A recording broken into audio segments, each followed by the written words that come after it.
The cold night wind and the moonlight peeking through the clouds and the mercenary's senses all whispered to him of the same place. Looking at his subordinate, Darius said that Raon had done a good job this time too. Raon, who was kneeling, looked up at Mr. Darius and agreed with him. Raon knew very well that today he would die at the hands of Darius Robert. The Lord spoke again and said that Raon had performed excellently worthy of his position as Shadow Leader, and now his family had begun to evolve. With his eyes closed, Raon replied that he was only doing what he had to do. Darius then asked if Raon thought the Shadows needed freedom. Raon replied that it was enough for the Shadows to follow their master's orders, and they didn't need things like thoughts, feelings, or hearts. Darius agreed with him and added that despite this, why did Raon act according to his will? At that moment, the Lord clenched his fists. His eyes began to glow blue, and Darius clarified how Raon was able to free himself from mind control. Sweat ran down Raon's face. Mind control is how the Rorth family controls a group of mercenaries called the Shadows. After kidnapping or abducting young children, they turn them into mercenaries ready to devote their lives to doing the dirty deeds. In other words, they make them the dogs of the family. Robert Raon was also under mind control, but ironically during one of his missions, he managed to break the cruel shackles. Raon had one thought in his mind: how did Darius know? And he decided to ask. With a flick of his finger, Darius replied that all mercenaries, including him, have two collars. The first is a mind control that Raon had somehow dropped. With a snap of his fingers, Darius said it was the second. Something started to happen, and Raon covered his mouth with his fist because it was filling with blood. Falling on all fours, Raon grabbed his chest and screamed at the pain. He felt like his heart was being sawed apart. Smiling, Darius said it was a raging worm. He explained that the creature placed inside Raon was now eating his heart at his command. Raon clenched his teeth and shouted that it wasn't enough for Darius to control his mind and feed him a raging worm and act like he was the embodiment of justice. Raon asked Raon if he'd gotten rid of the mind control now, and he said that he'd spent his whole life wearing the mind control. He said that people wear masks all their lives and that Raon's mask was only thicker and more special than the others. Raon was kidnapped at an age when he couldn't even remember anything. He was raised as a mercenary and a hunting dog. Raon lived without a heart or emotions.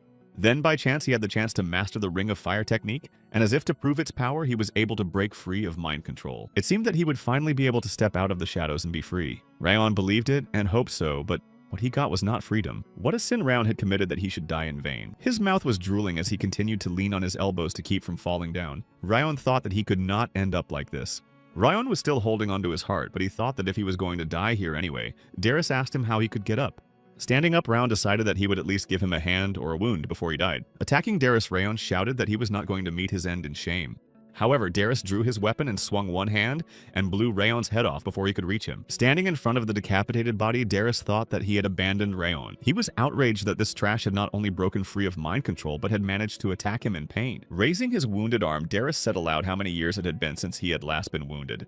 Then he thought that since his hunting dog was now dead, he shouldn't worry about it. As he left, he ordered the other mercenaries to remove Raon's body. Appearing out of the darkness, they immediately began to carry out the order. Darius is called one of the strongest warriors on the continent. It's only natural that Raon couldn't defeat him. Raon resents that he was forced to live this life for no reason. He resents that he was Darius's plaything all along. Maddeningly frustrated that he couldn't perfect the Ring of Fire he'd been given by fate. In his mind, Raon asked God or even the devil to help him get revenge on Darius by any means necessary. Suddenly, a pendant shone around his neck. A voice said that Raon was chosen by Wrath. Wrath descended into his body, and the chosen vessel died. Standing over the crib, the girl held a rattle in her hands and asked Raon to look at her. The baby stretched his arms to her and was saying something that pleased the girl very much. After picking him up, the girl pressed the baby to herself and, calling him a tender ray, asked who he was so beautiful. The girl who hugs him is called Sylvia. Though he still finds it hard to believe, Raon was reborn as this woman's child. In addition, he retains all the memories of his past life as a mercenary. At first, he thought it was just a dream, and for 100 days he had been sleeping, but he didn't understand why the dream didn't end. Sylvia went to the window and said that the weather was nice outside today. She wanted the head to come home as soon as possible. Sylvia knew that when the head came back, he would give their Ray a beautiful name. Looking at her, Raon thought that he could not continue to bear the name he had been called before he was born. However, it had been 100 days and the head had not appeared yet, and Raon assumed that he was very busy. After his rebirth, he had not had a chance to explore much, but Raon realized that this was the home of the rich and the noble. He thought that if he was to be reborn, it would be better to be born into a rich and powerful family.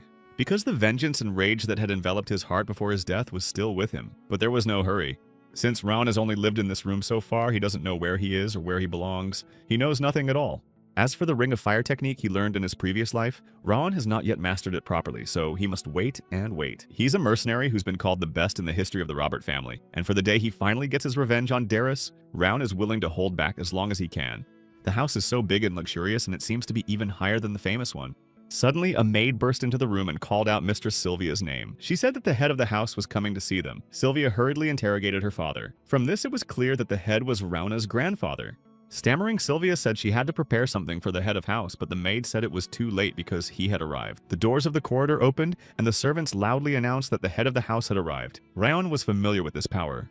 Everyone felt a very strong pressure from the mere presence of this man. Little Raon could not believe what he had been told, for if his assumptions were correct, this man, with hair as golden as the sun and eyes as red as flames, he was an old man with a cold as an iceberg temperament.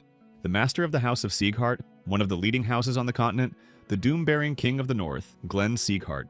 Looking at his grandfather, Raon realized that he was reborn into the strongest family on the continent. Sylvia offered to take the child in her father's arms. Taking the boy, Glenn said that from today on the child's name was Rayon. It seemed ironic. In Glenn's opinion, Rayon, according to the meaning of his name, would live in a quiet shadow as if he did not exist. Night fell. Looking up at the ceiling, Raon wondered if everyone was asleep. Rising, he thought that now that the depressing 100 days were over, he finally had a chance. All this time, he had always wanted to sleep, and when Raon woke up, Sylvia was always there. So he couldn't use his mana or do anything else.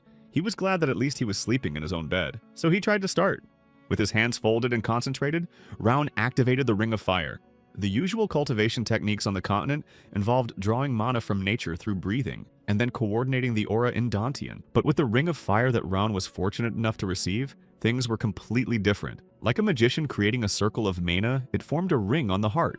It allows for the development of stamina and physical abilities, as well as increasing spiritual strength and mana sensitivity. These are ideal conditions. Moreover, the presence of the Ring of Fire cannot be determined even by such a transcendent as Dearest, which is undoubtedly another plus.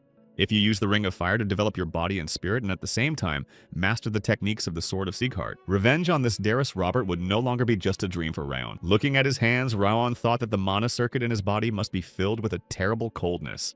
Diving inside, Raon found clogged places in about 9 pieces. It was serious at this rate, the entire circuit can be blocked, and in that case, Raon could die. So he decided that he needed to break through it using the Ring of Fire. At the same time, the purity of this cold was quite high, and it would be a pity to get rid of it so easily.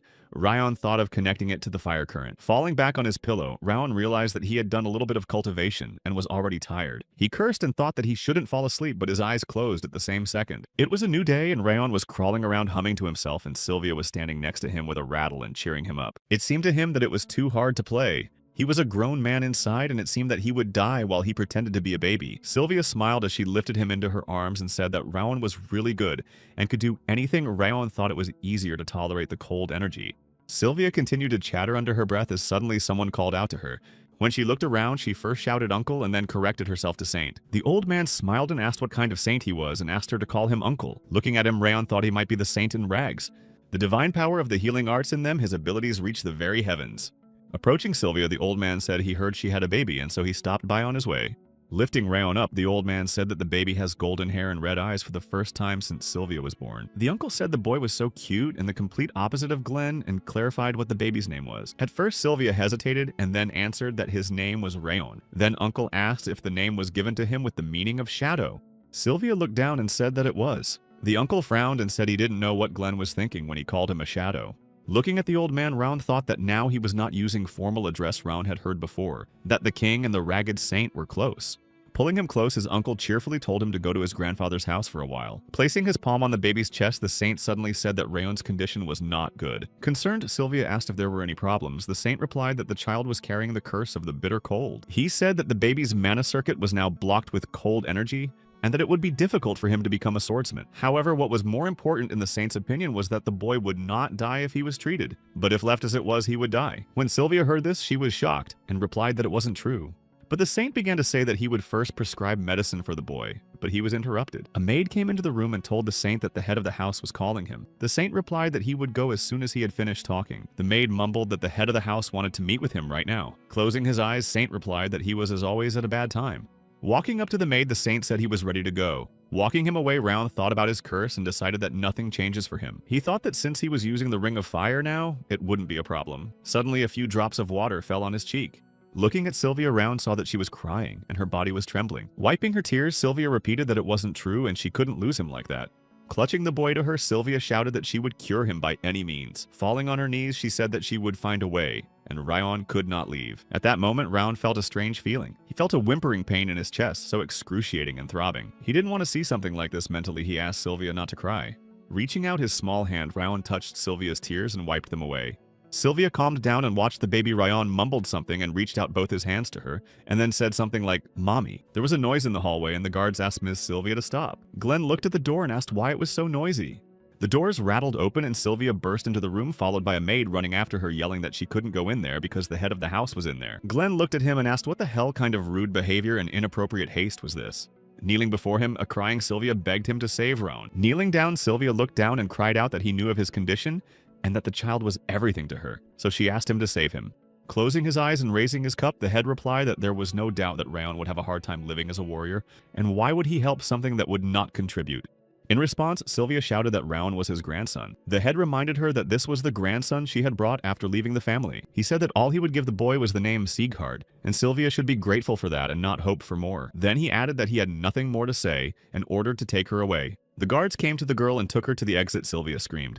Sylvia looked at her father and begged him to save Rayon, but the guards led her away and the doors of the room closed. Turning to Glenn, Saint called him stubborn and exhaled. He asked him if it was so hard to show his sincerity. Saint also reminded him that Glenn had called him himself so that Saint could look at his grandson. And now, what the head was doing, he asked him not to grumble. The Saint said that the kid's mana circuit was blocked by cold in 9 places, and as he grew older, the situation would become more dangerous.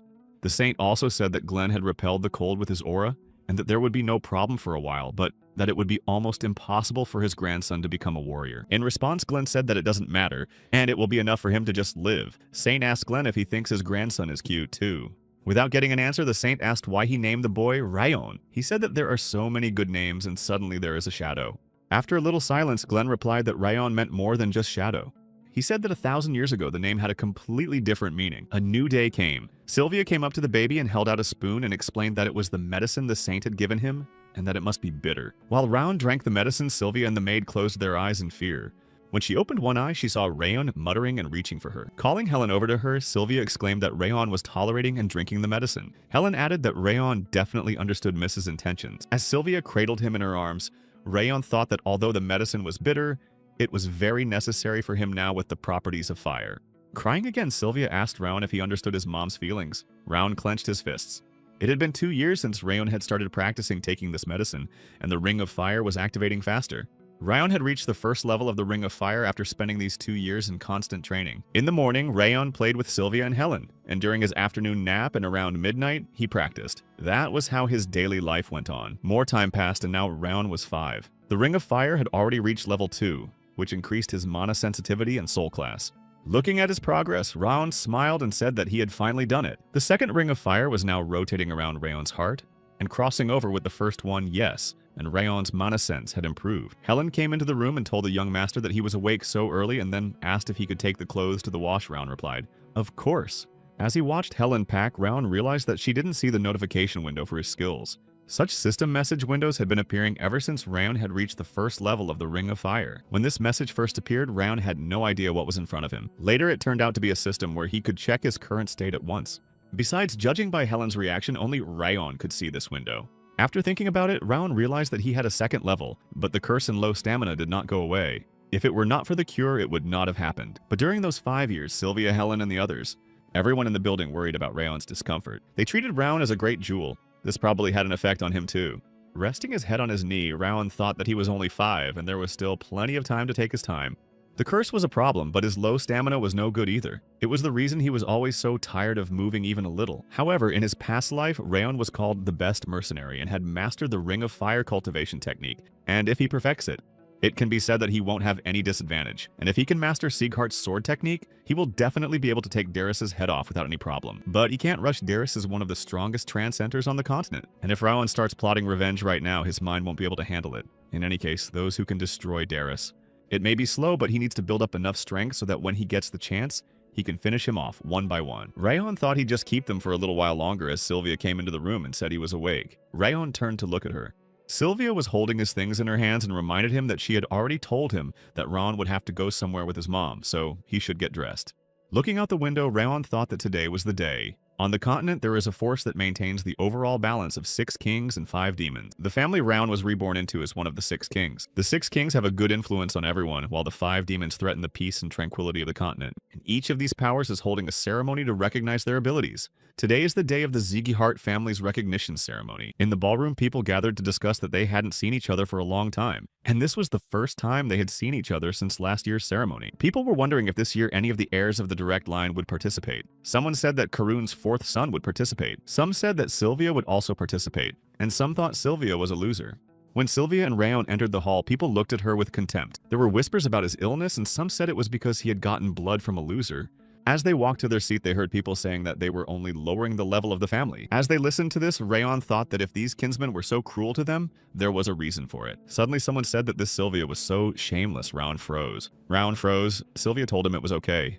He started to look for the offender with his eyes, but Sylvia said he was only looking at his mom. They stopped and the guards announced that the head of house was now entering. Watching his grandfather stride down the hall, Round thought they hadn't seen each other in a long time, about 5 years. Glenn Sieghart walked across the hall and sat down on his throne. He looked around at those present and summarized that everyone seemed to be gathered. A huge sword began to appear in the center of the room, and a blue light began to shine on the room. Looking at it, Round thought it was the Sword of Recognition, and the head ordered the recognition ceremony to begin. As Rayon continued to watch, he remembered that if he placed his hand on this stone sword, he could detect the attributes of the mana a person possessed. A counselor spoke next to the head and took the list and said that Baron Sieghart was the first to go. Baron walked over to the sword and placed his palm on it. By the age of 4, children begin to close their originally open skulls. It is said that from this point, the child's mana attributes no longer change, so the event where such children are gathered and their attributes are determined, and it's called the recognition ceremony. Baron's parents said that he was drawn by the wind, and judging by the light from the sword, his mana is of the highest quality. The head said it was a good attribute for a future swordsman, and told the boy to try to focus on sensing the wind better from now on. Next went Runan Cillian of the Cillian vassal family. She approached the sword and placed her palm on it. Rayon realized that the purity of mana was determined by the light on the blade of the sword, and the attribute could be understood by the end of the hilt. Now it was clear how the Sieghart family determined abilities. Noticing the reactions of the people Round concluded that they were completely dependent on these attributes. Rayon also thought that he probably shouldn't expect a good result. Even though the Ring of Fire had reached the 2nd level in the monoloop, there was a lot of coldness. And so the counselor called the last round Sieghart. Round thought that he didn't care about the result. He was asked to step forward and Sylvia also told him to go. Round looked at her. He didn't have much hope for what attribute of mana was appropriate for this body now, and how to develop it was enough for him to find out. Sylvia raised her hand and asked if Rayon had seen what the other guys were doing, and asked him to just do it again. Rayon agreed. Rayon put his palm on the sword and everything lit up with yellow light and flames swirled around the blade. Rayon didn't realize what the light was or what the scene was before his eyes. A man with the same blonde hair as Rayon appeared in front of him, looking at him. Rayon wondered who he was. Raising his sword high, the man struck the monster in front of him. Rayon woke up and remembered the stone sword. Looking at it, he saw that the light was not even in the middle of the sword. People started laughing that Rayon had white mana without any attribute. Someone said that apparently the child of a fugitive is not even looked after by the god of battle. The king was silent as he listened to this. When Ron returned to his mother, Sylvia put her hand on his shoulder and said that he was doing well and everything was fine. People were discussing whether or not this guy was really a descendant of Sieghart. Some said that all Round got was red eyes and golden hair. Clenching his fists, the head of the house said, "Enough." The men fell silent and Glenn added that it was too noisy. Pointing to the door, the head of house said that the ceremony was over and everyone could go out. When everyone left, Glenn leaned on his arm and said that there was nothing to be done. Counselor lowered his head. Glav continued that he didn't expect much so, but suddenly the sword lit up with light. Looking at it, the head said that the light from the stone sword was golden like the sun. The aura of the first head of the House of Sieghart was characterized by an extreme firepower that could melt even the fires of the underworld. Looking at the book, Glenn said that golden mana and golden flame appeared only once in the history of the Sieghart family. The rich golden-colored mana is a dazzlingly beautiful and radiantly shining golden flame. Looking at his status window, Rayon thought that this was pretty good. He thought that it wouldn't be long before the number of rings of fire increased to 3. 7 years had already passed since the first recognition ceremony. Rayon had recently turned to 12. As he sat down on the grass, Rayon thought that if he could just do something with the cold energy, progress would accelerate. His water attribute resistance had risen to the 2nd level, so Rayon's body was no longer freezing and his legs and arms were not stiff. Sylvia came up to him and asked why he was here if he had to get ready so they wouldn't be late. Rayon only mumbled in response. He knew it was time for the 2nd recognition ceremony. For him, it meant that he would see those things that pissed him off again. Looking around, Rayon realized that only half of the participants were here today, and that it was over early. Rayon was suddenly approached by the head, who said that Rayon should have been ordered to participate in basic training as a member of the Sieghart family. He wondered why Round still hadn't heard from him after a month. Rayon raised his head at him and looked at him questioningly. He didn't understand what the head was talking about, what basic training was about. Sylvia jumped forward and shouted that Rayon was different from the other children, and because of his cold energy, it would be hard for him to keep up with the training. The head responded by saying that they were now in the territory of the Sieghart family, and there were no exceptions for those who bore the family name. He added that if a man could not walk, he had to crawl to be a Sieghart. Sylvia asked him to give them some time. Then the head asked if she could not accept to leave the family again, and this time with the child. Sylvia's eyes were filled with fear. She pressed her lip to keep from crying, and the head said that she could only live on this land as a Sieghart, and if she didn't want to, she had to leave. People started whispering that it would be interesting to see it, but right now, Sylvia didn't have a Dantian to break it, or a mana circuit. They scoffed at the fact that this man is a direct descendant of Sieghart, and to them it was cheesy. Now, Rayon finally understood why Sylvia was treated so horribly. She had left the family. There were still traces of Sylvia's martial arts training, but no aura. After her Dantian and mana circuit were destroyed, she left the family and married Rayon's father. However, when she became pregnant, Rayon's father died and she had no choice but to return to her family. And since she had rejected the position of direct heir to Sieghart, she was treated as if she were beneath them. But in Rayon's opinion, this is just an outsider's view in their circumstances. But now he is Sylvia Rayon's son, and he can't stand it. Seeing Rayon walking towards the head, Sylvia shouted for him to stop, and the servants also shouted, "Young master." Standing up in front of him, Rayon said that everything was fine, and as the head had said, he would be participating in training from next month. Denier Sieghart from the balcony told Rayon that he didn't even seem to know anything about the training. He added that Rayon should back off before it's too late because he can't handle this kind of workout even though it's basic training. Looking at the head, Rayon said that he should live up to the name Sieghart, and he would take part in the training. Suddenly the head said that Rayon was just saying the name Sieghart, but did he know the weight of the name? The head's aura enveloped Rayon and sweat ran down his face, and then drops of blood fell to the floor and ran from his mouth. As Rayon lowered his head and looked down at the floor, he thought he felt such pressure. In the mere sight of the head, there was such power as if his heart was being squeezed out of his chest. It was a power superior to Robert's. So this is the warrior called the Doom-Bearing King of the North?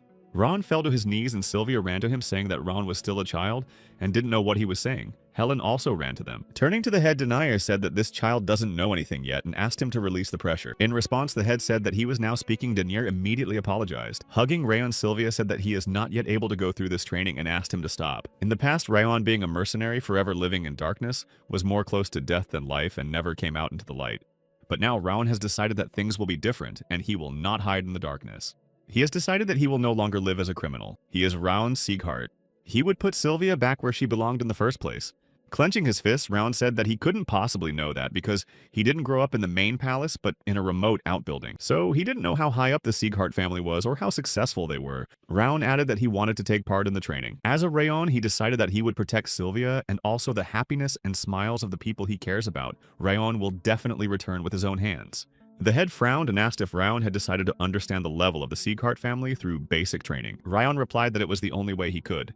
The head said that in that case he should tell the teacher to prepare properly so as not to disappoint Rayon. After that, Rayon fell on his knees unconscious and Sylvia reached out her hand to him in fear. In his previous life, Rayon was the best mercenary and now he was the one who had mastered the continent's legendary Ring of Fire, and if he could use those skills. Rayon clenched his fists and thought he would show them how hard the stone would become. When the Karun ceremony was over, the governor of the military palace asked him if he had been called a sickly child who could barely walk. His interlocutor replied that more than one person had heard the conversation between the saint and the head, and that they had said that the boy was seriously ill. Karun thought about it and came to the conclusion that both before and now the child's body was not normal. But how could he withstand such pressure from the head? And Karun said that if you think about it, Sylvia's abilities were also outstanding. Karun ordered his subordinate to order the maid to send the man to the outhouse. He asked her to do it as soon as possible. At that time, Rayon ran up the mountain and Sylvia behind him shouted at him not to overdo it. Rayon was running and didn't even realize that Karun had ordered him to report everything that happens in the outhouse. The fifth training ground of the Sieghart family people greeted the head of house. There was a man licking on the couch with his hat covering his face. He had been told to stop pretending to be asleep. Limer stood up and saw the head of house before him and sighed that Glenn was really amazing. It was sort of like Limer Diaz. He told Glenn that he was the only one not affected by his pretense.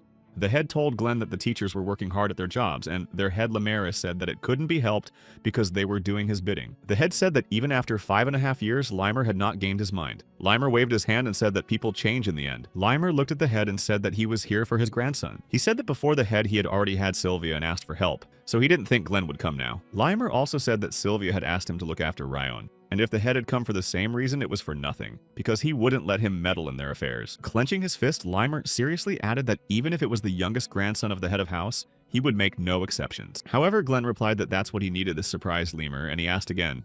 The head said that Limer should keep up the intensity of the training and raise it as much as he wanted, so that all the unworthy ones would be weeded out. Suddenly, Limer started to say that in that case, Glenn's grandson would also fail, but he didn't have time to finish and covered his mouth with his hand. Blushing, Limerus began to say that it seemed that the head loved his youngest grandson more than he seemed to, and that he was giving him the love he had not given Sylvia.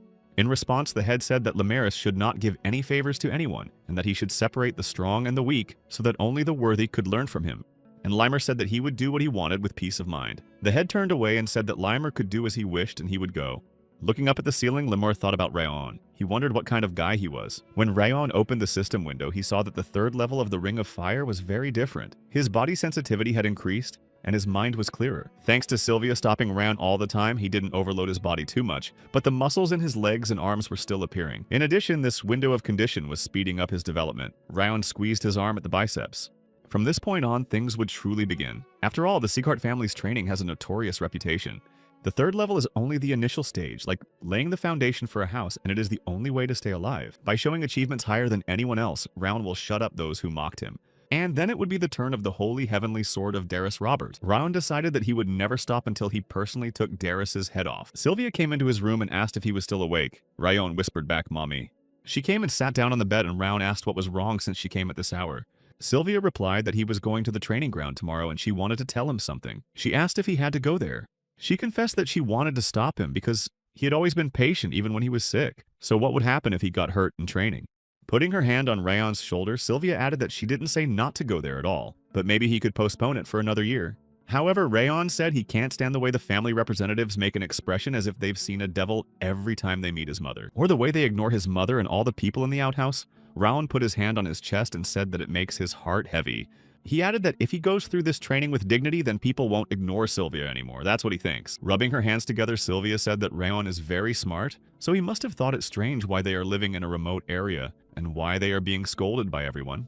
She said that during one of her missions she met his father by chance and fell in love with him, but because of his status as a knight, it was not easy to be with him. So after giving up her mana circuit and Dantian, Sylvia left her family. She said that Rayon had actually had a sister before. Her name was Sia, and she was 2 years older than him. They all lived together in peace and quiet until the top Edenians who knew Sylvia by sight attacked them. Rayon's father wasn't very strong, and Sylvia was pregnant at the time. They couldn't do anything. Luckily, Sylvia's father had a guard on her without her knowledge. However, they were far away from the family at that moment and arrived too late. It was already after Rayona's father and sister had been hurt. Putting her hand on her chest, Sylvia summarized that she had no choice but to return to her family, and that she was considered a sinner in this house. Sylvia added that she really had nothing to say to Rayon's grandfather. Straightening up, Rayon thought that Sylvia was selfish. For her personal happiness, she had abdicated her responsibility to her family, and then she came back begging for her life. It was clear why the family treated her so badly. But she was the person who, along with her new life, had given Rayon love for the first time, even if everyone would call her selfish. Rayon decided that she was the only mother he had met in his 2 lives. Rayon asked if she regretted it, but Sylvia said she did not. She said that before she had lived as if she were an invisible person, but that she had lived as a human being for the first time, and that was enough for her. Smiling, she told him that she was happy then, and she was happy now here with him. Lowering her eyes, Sylvia announced that she felt guilty in front of Rayon for being such a goofy mom. Putting his hand on her wrist, Rayon said that he was fine and she had nothing to worry about anymore. Smiling at her, he thought that even if others say she is selfish to him, she is the only precious mom. And his revenge, Rayon thought that he could carry out his revenge after giving her back her lost place as the heiress of the direct branch of the 7 Siegharts.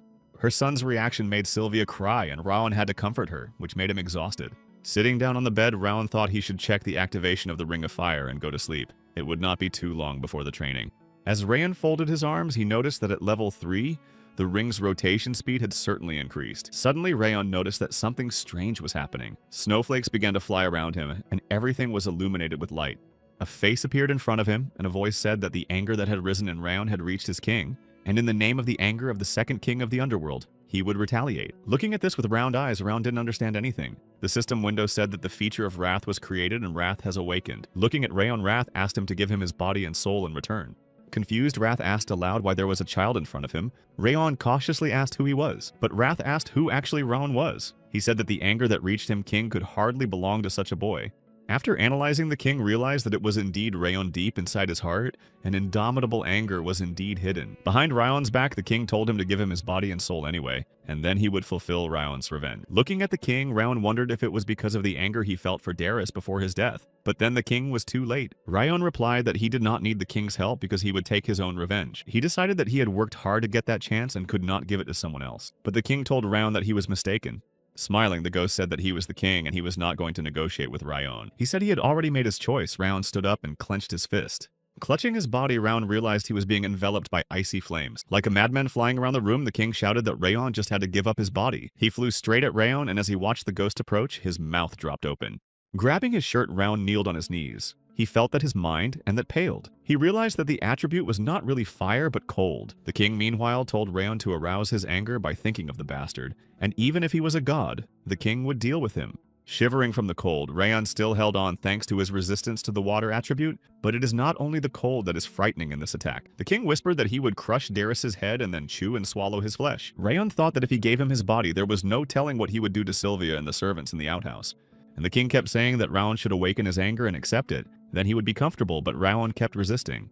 He said he wanted to reduce the damage to his body so that he could use it himself, but it couldn't be helped. The king said he would not give Rayon any more favors but would just consume him. Rayon fell to all fours and thought he was about to be torn to pieces. Rayon sat up again and hugged himself tighter. He knew that he was at his limit and his body could not take it anymore, and if he continued like this, he would die.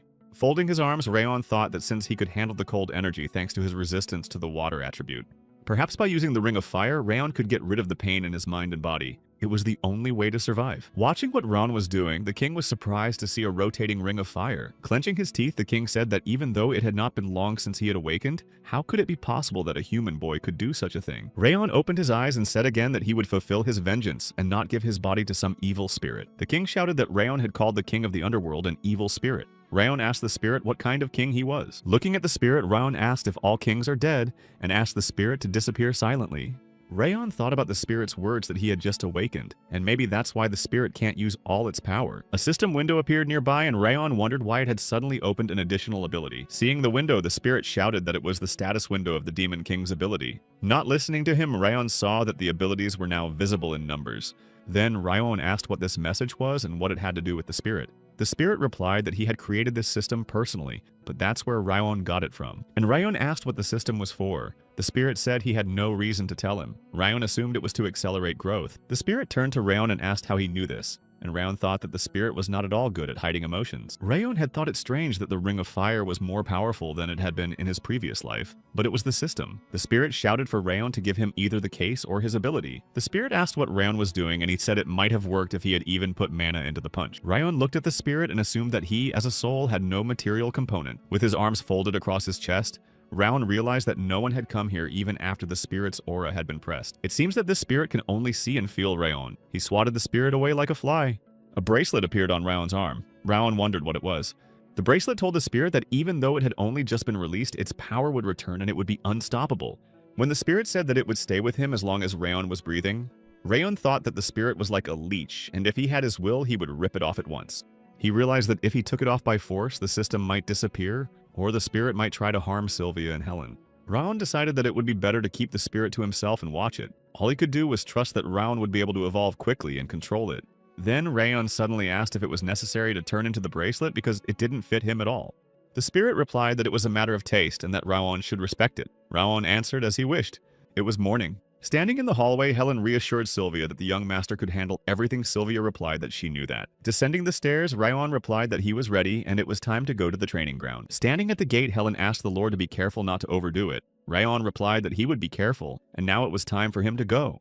Helen looked at the crying Sylvia and asked her if she was going to see her master off to the training ground with that face, because Rayon would be upset. Sylvia squatted down and wished Rayon good luck in training. Rayon replied not to worry. Sylvia looked at him and asked if he was going to be all right. Helen said that Rayon was much better, and that he would probably pass all the trainings. Sylvia thought that compared to what was there before, but this child is. Watching as Sylvia caught up with Rayon and hugged Helen, said that the head teacher had the best eyes in the Sieghart family. Hugging back, Rayon backed up Helen's words and said that he promised his mom that he wouldn't hurt himself and would get through this training well. As she continued to cry, Sylvia held Rayon close to her, and he said that since he had made a promise to her, he would keep it. He left and Sylvia clasped her hands to her chest and mentally asked Rayon to return safely. The children gathered in the 5th training ground of the Sieghart family were discussing who was from which family and asking if the training would be difficult. Looking at them, Rayon remembered that he had been told that there would be many students. It was understandable because the training ground was not only filled with members of the direct and collateral family lines, but also members of vassal families and students from outside the family. Helen said that there were so many people this year that they had even opened an additional 6th formation. When he heard someone say that he had weak limbs that could be broken with a single blow, Rayon turned to look at the people talking. They said that Rayon had a bracelet with flowers on it like a redneck. Rayon raised his hand and looked at the bracelet, and a spirit from there shouted that He flew up to the 2 boys and yelled that they were insects that didn't know the word sophistication, and they should have their heads smashed in and their eyes gouged out. Rayon came up to them and told them not to buzz around like mosquitoes, but rather to say everything to the face of the one they were discussing. This scared the boys. They turned around and Rayon asked them if they didn't know that if they couldn't say something to their faces, they shouldn't say it behind their backs. This made them angry. They told Round to shut up because he was from the side branch. Tilting his head, Round said that they were from the side branch too, and what are their grounds then? He asked if this is not how they speak when the person speaking is below the status of the person speaking. One of the boys came up to Rayon and grabbed him by the scruff of the neck and made a fist and told Rayon to know his place. Another boy came up to them and told the boy to stop because training would start soon. It was Baron. He said that there were people from the outside and that the boys were going to sully the name of Sieghart in front of them. The attacker clenched his teeth and said that Rayon was an outcast who would fail even if he didn't go through the training properly. They left and Baron turned around and told Rayon that if he wasn't going to obediently train here, he should disappear immediately. Rayon told him that he was talking such nonsense and in such a boorish manner, Baron stopped. He turned around and Rayon said that Baron was just a direct descendant with no status and not even an apprentice yet, and that he had no right to say such thing. Rayon added that the most Baron could do now was to go and tell his father. Listening to this, Baron became furious and said how dare some side branch.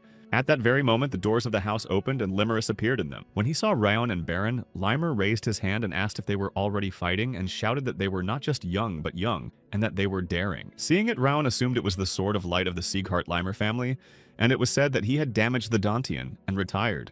So Limer asked how about putting up a fight at least after the admission ceremony. When Baron heard that, he clucked and turned to leave. Rayon and Limer watched him go. All the students lined up and Limer said it was a pleasure to meet them and told them that he was the head teacher and in charge of training. He said that this time there would be 60 people in training, and that was too many, so now they would make a selection. Limer said that this would reduce their number to 1/4. The enrollees were outraged that this was too few and shouted what it even meant. The spirit from the bracelet began shouting that Limer was insolent and how dare he look down on the Demon King. Rayon waved his hands and told him to shut up. Plumping on a chair, Lemire waved his hand and said that on this plateau he is the law, and if they want to argue, they can go straight to the head. He said that they would now proceed to the test. Poking his finger into the crowd, Limer asked what they were all standing around for. Then he ordered them to run and the incoming students ran. Limer shouted that the foundation of martial arts is endurance and willpower. The spirit appeared from the blaslet and told Rayon that since he had started to run, he should run at the head and asked why he was at the very end. Rayon replied that it wasn't a competition, and he didn't need to overtake anyone. But the spirit said that Limer looked at the hidden strength and character of people and paid attention to what was not just in front of his eyes. And Rayon knew that this test would be won by the one who lasted the longest, and he would definitely last to the end. As Limerus had expected, Mr. Baron and Mrs. Runin were peerless. Those who watched them said that everyone here was of a high level in general, but these two were particularly striking. In their opinion, these children have such abilities at 12 that their future is frightening. The man spotted another child. He knew it was Rayon, who everyone knew only by rumor.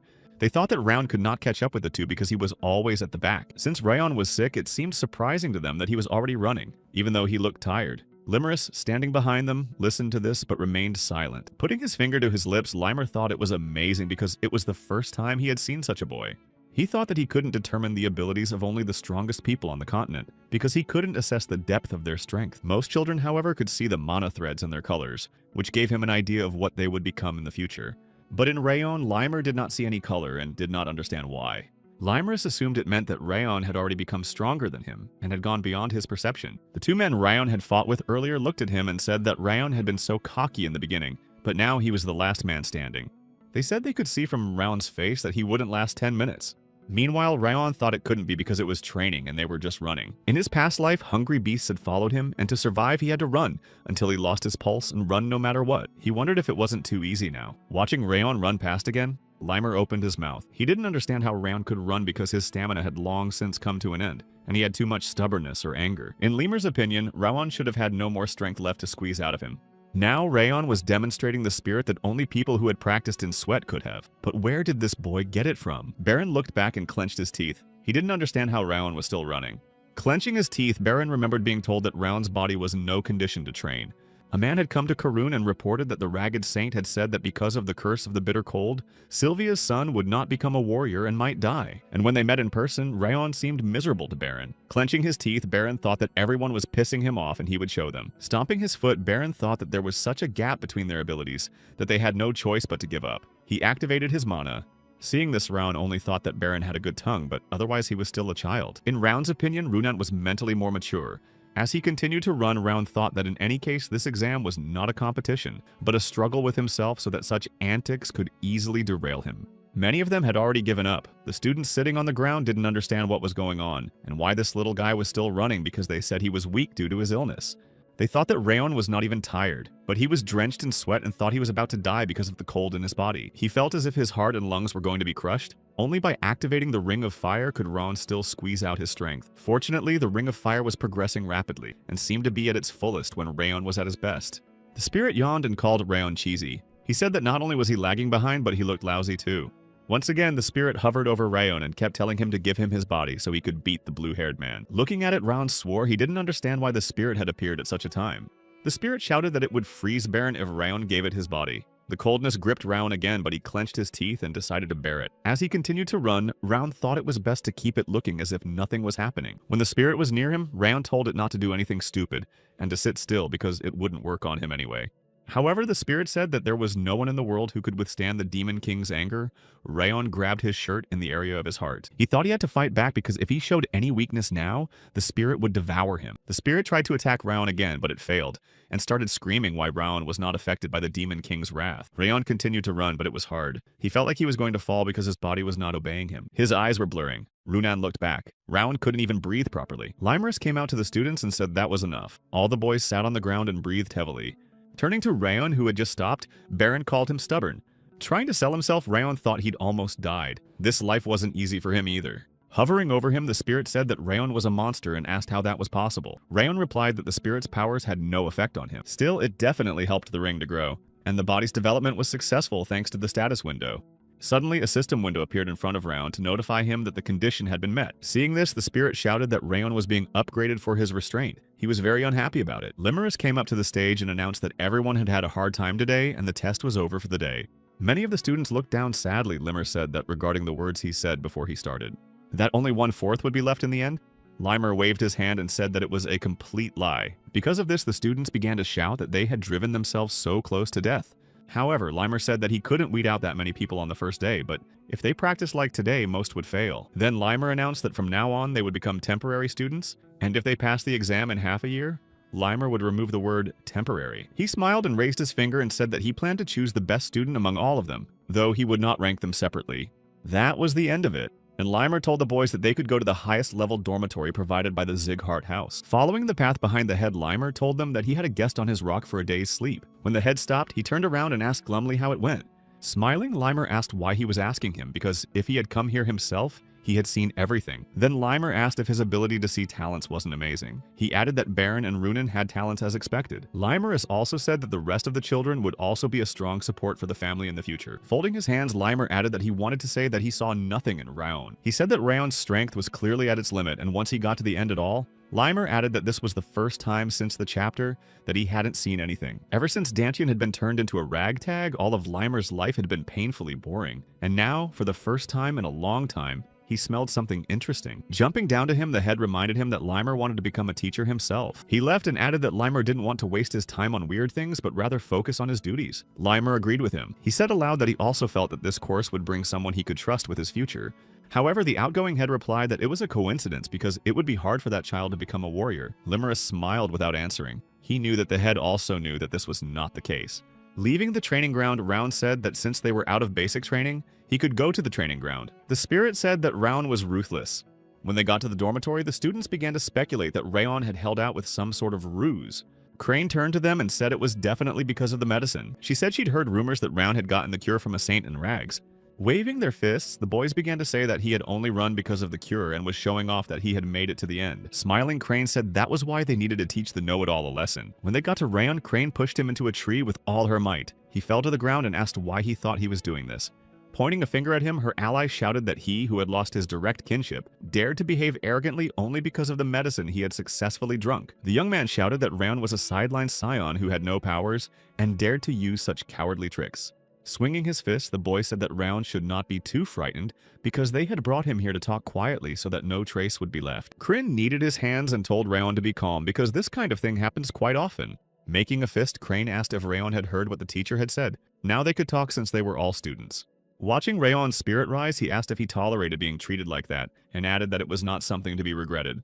But suddenly Rayon clenched his fist and punched Crane in the face with all his might. She fell. One of her companions sat down next to her and the other turned around. Rayon said that talking between students was the right thing to do. Rubbing his wrist, Rayon added that it would only hurt them exclusively. Rayon tried to hit the one standing there, but Rayon elbowed him, blocking the attack. Rayon then struck a third opponent, also in the face.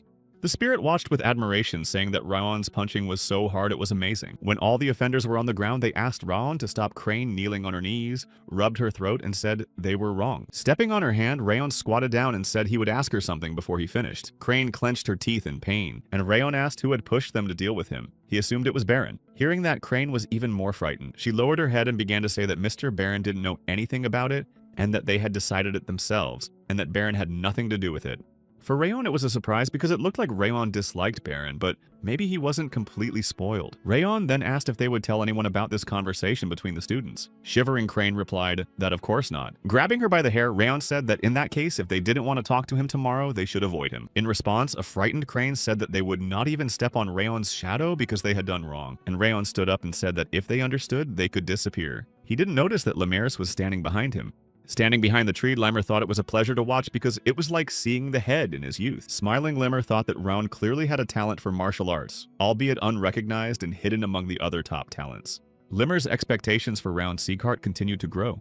Meanwhile, Rayon was sitting in his room looking at the system window. It said that the condition had been met and he had added 1 point to his dexterity. When the spirit saw this, he shouted that if he was pleased, Rayon's points would increase immediately. He thought it was an absurd system, and Rayon said that the spirit had created it and how could he not know it? The spirit came closer and shouted that he didn't know, because no one had ever taken it away before. He shouted that Rayon was just stealing the power left in the king's body by the demon. Rayon stood up and asked if it was true that the spirit had called him an ungrateful bastard. The spirit behind him coughed and said that he had a proposition for Rayon. Rayon turned around and Wrath offered him a bet. If Rayon wins, he will give him character points, and if he loses, he will take Wrath. Looking at the system window, Rayon asked if getting the highest score was what Lemur was talking about. Rayon then asked what the random ability selection was. The spirit said that one of his abilities would go to Rayon, but that it would be lowered in his body. Looking at him, Rayon asked another question, what kind of anger he would feel if he lost. The spirit replied that it was the same feeling he had as a king. Smiling, the spirit added that the amount of anger he would transfer to Rayon would be negligible. According to him, water sharpens stone, and if Rayon continued to receive anger, sooner or later he would not be able to cope with the feeling. As Rayon sipped from the mug, he realized what the spirit was trying to accomplish, and judging by the way he spoke now, he wasn't lying. Besides, the higher the risk of losing, the better the reward. Should Rayon refuse the poison apple? It would be incredibly difficult for a normal sick person to win the first place in this case, but Rayon was reborn. He replied to the spirit that it was not a bad deal.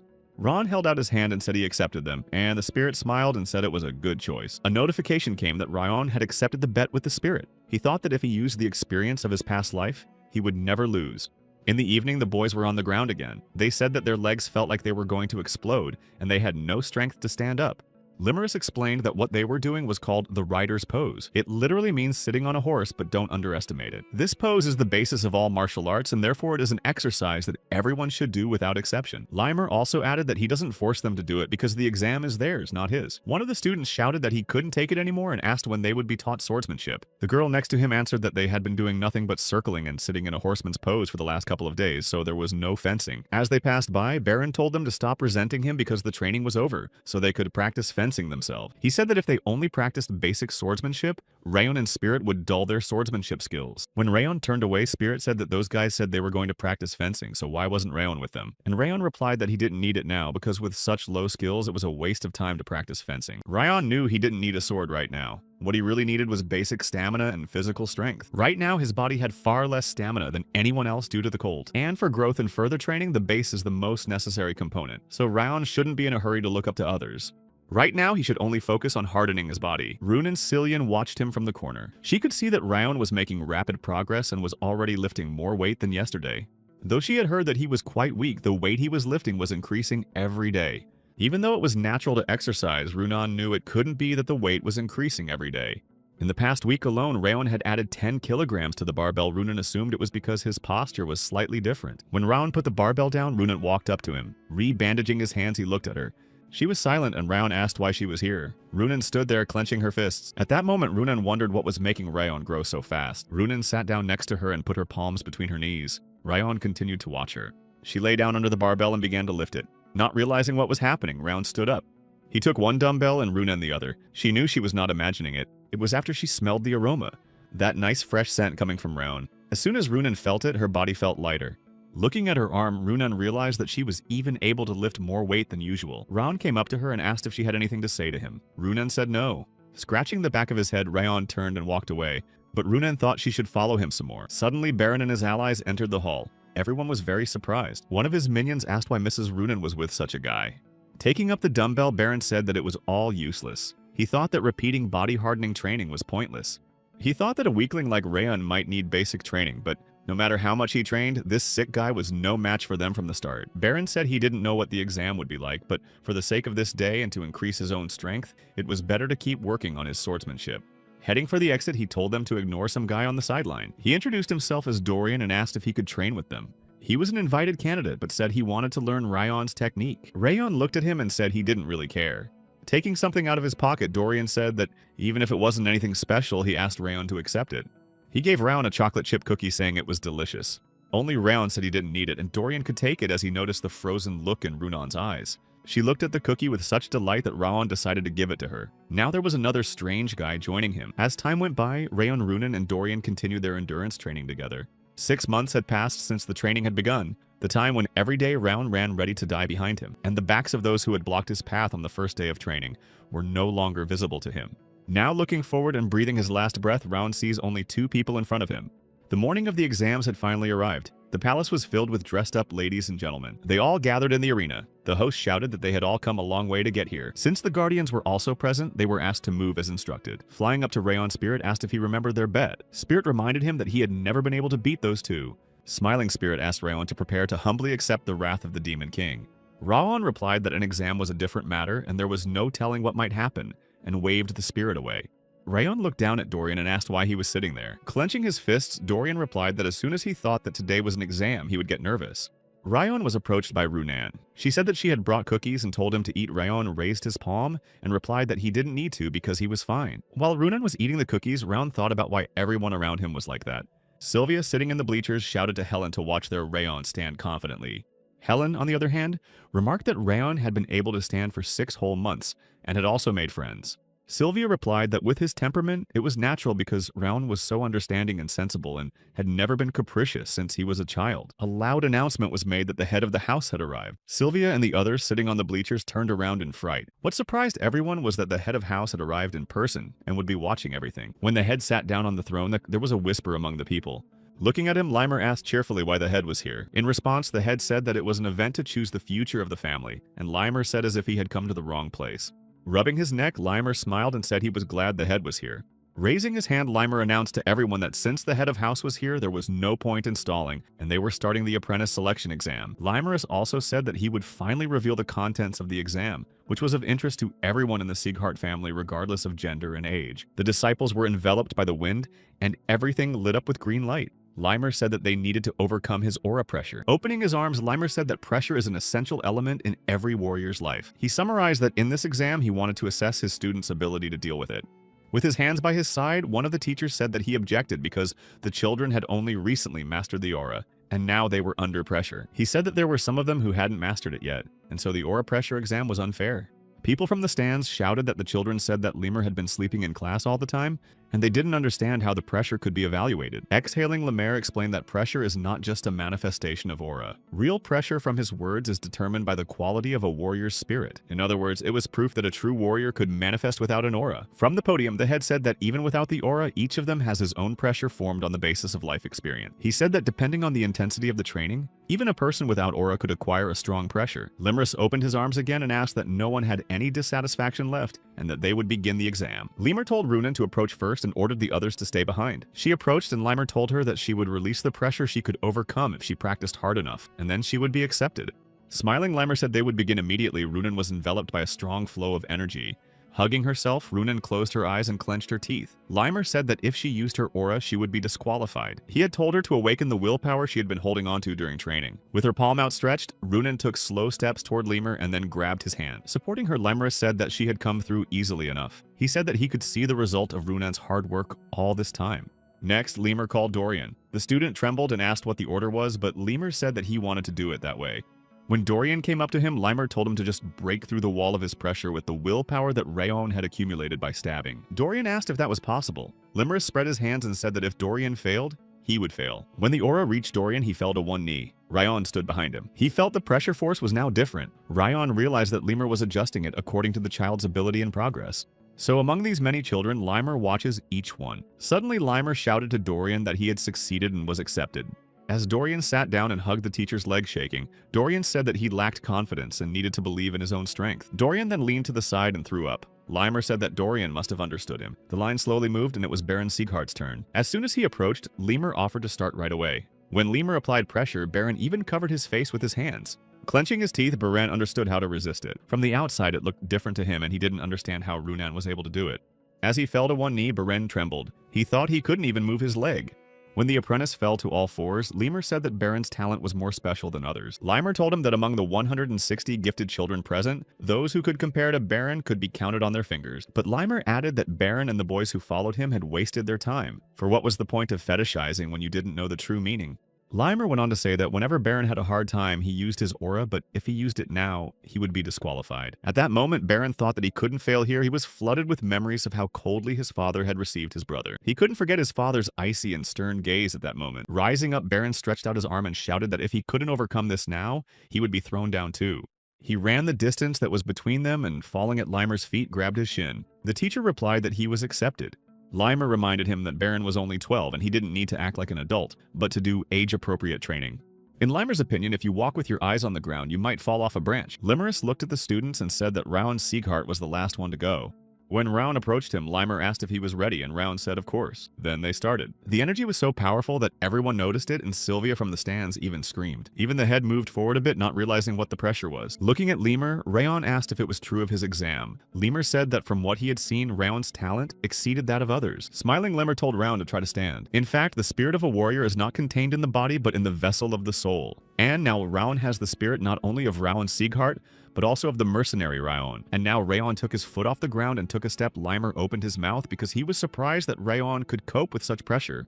As he got closer, Rayon stretched out his arm and Lemur still didn't realize if it was possible in such a situation.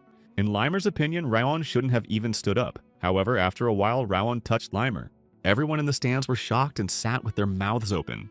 Looking at Lemur, Rayon asked if the exam was over. Lemur remained silent. Frowning, Lemur asked Rayon who he was, and Rayon replied that Lemur had been watching him for 6 months. Holding up his hand, Lemur explained that Rayon had clearly outdone himself, which was why he was asking Lemur to purposely use more pressure than he was capable of. He explained that he just wanted to make a joke, but he didn't think Rayon could overcome such a thing. Lemur scratched the back of his head and said that he had gotten distracted, and said that they would finish today's apprentice selection exam on Rayon. Then Lemur said that it was time to announce the best because everyone was curious. So Lemurus announced that the best student of the 5th training ground was Rayon Sieghart. When Sylvia heard this, she cried and shouted that Rayon was the best, and Helen cried and repeated that Rayon was the best. Among the students, Baron shouted that he couldn't admit it and repeated that it wasn't true and it was a clear deception. Looking at him, Lemurus clarified what Baron was talking about and what other deception he was referring to. Baron shouted that Rayon was weaker than him in physical strength, and therefore he couldn't understand how such a person could become the best. In Baron's opinion, Rayon was definitely using some kind of trick. The people in the stands thought that maybe his words made sense.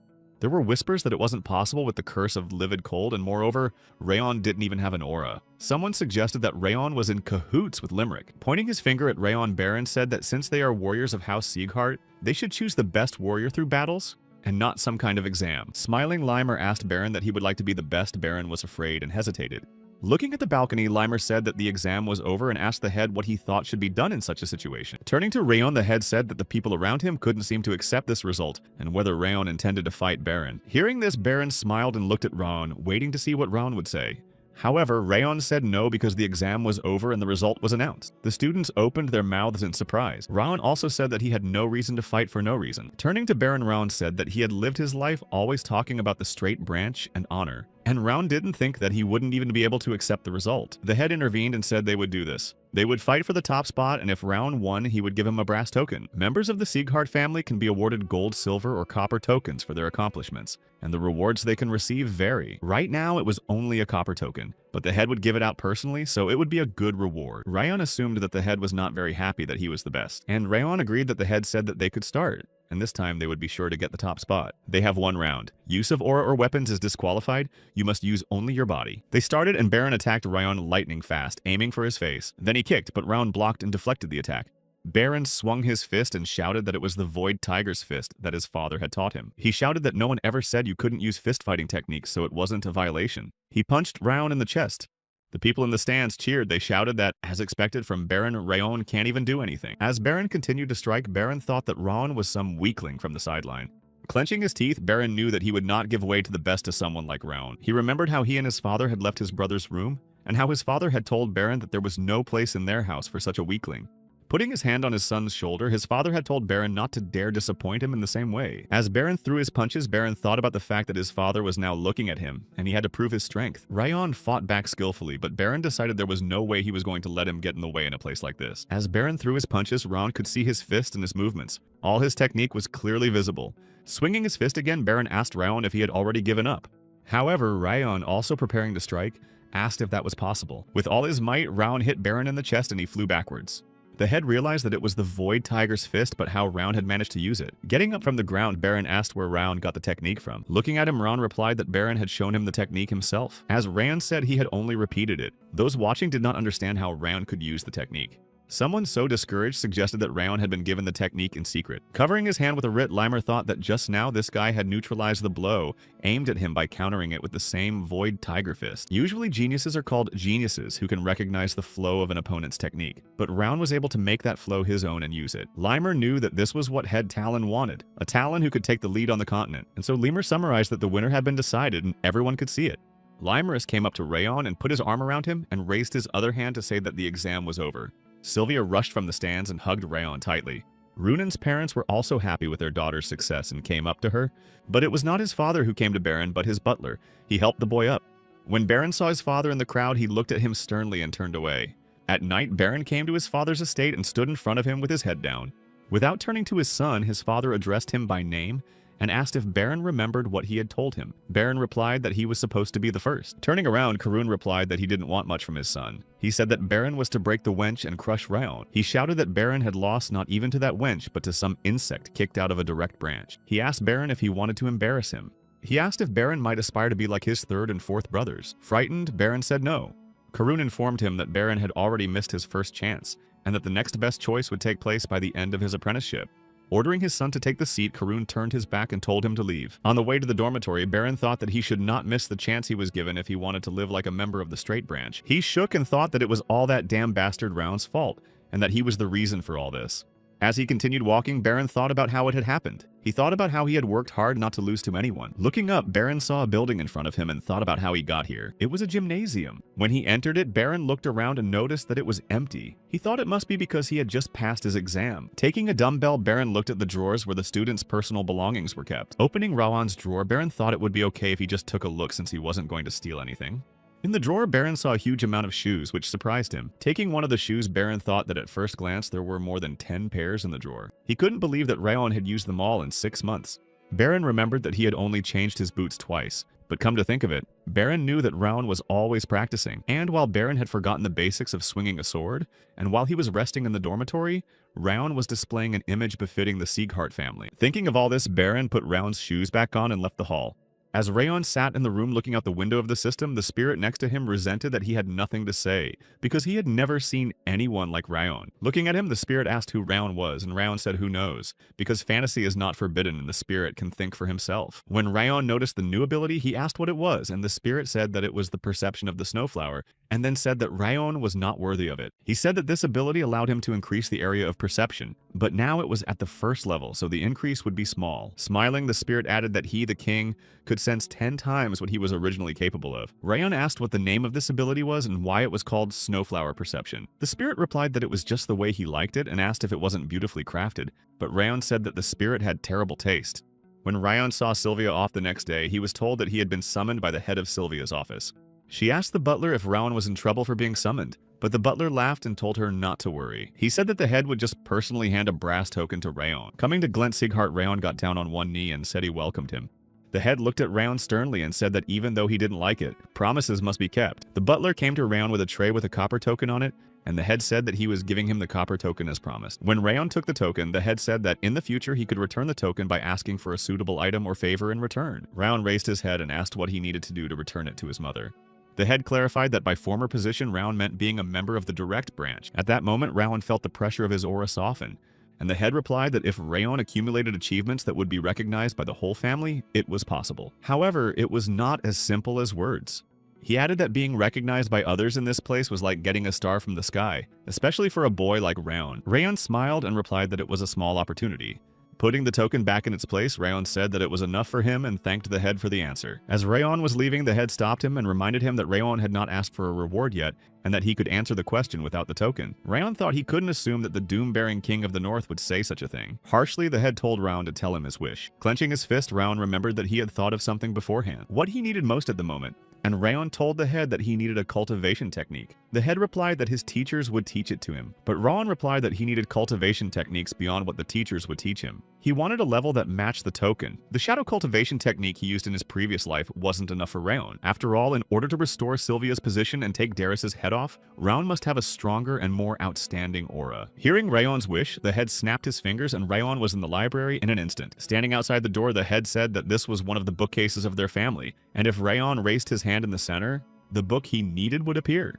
Raon raised his hand and thought that it was enough that this technique was better than the shadow cultivation technique. When a book appeared under the ceiling, Raon looked at it and thought it was very old. Seeing what kind of book Raon's head and butler had fallen out of, they were greatly astonished. It was the book of the golden fire technique. As soon as Raon touched the book, it began to leaf out. Everything around them lit up with light and suddenly Raon disappeared, while the head continued to stare at the place where he had just been. A memory appeared. A man was sitting in front of the head. The head asked him if he thought Sylvia was being ignored and added that he wasn't interested. He told the young man that the main thing for them now was to develop their family, so the boy should go and do something else. Next scene. Chapter asked Sylvia fell in love with some man and ran away. He said he didn't need to report such trivialities. In the past, when the head considered emotions a luxury and only thought of developing the family, he was given the power to break through an insurmountable wall.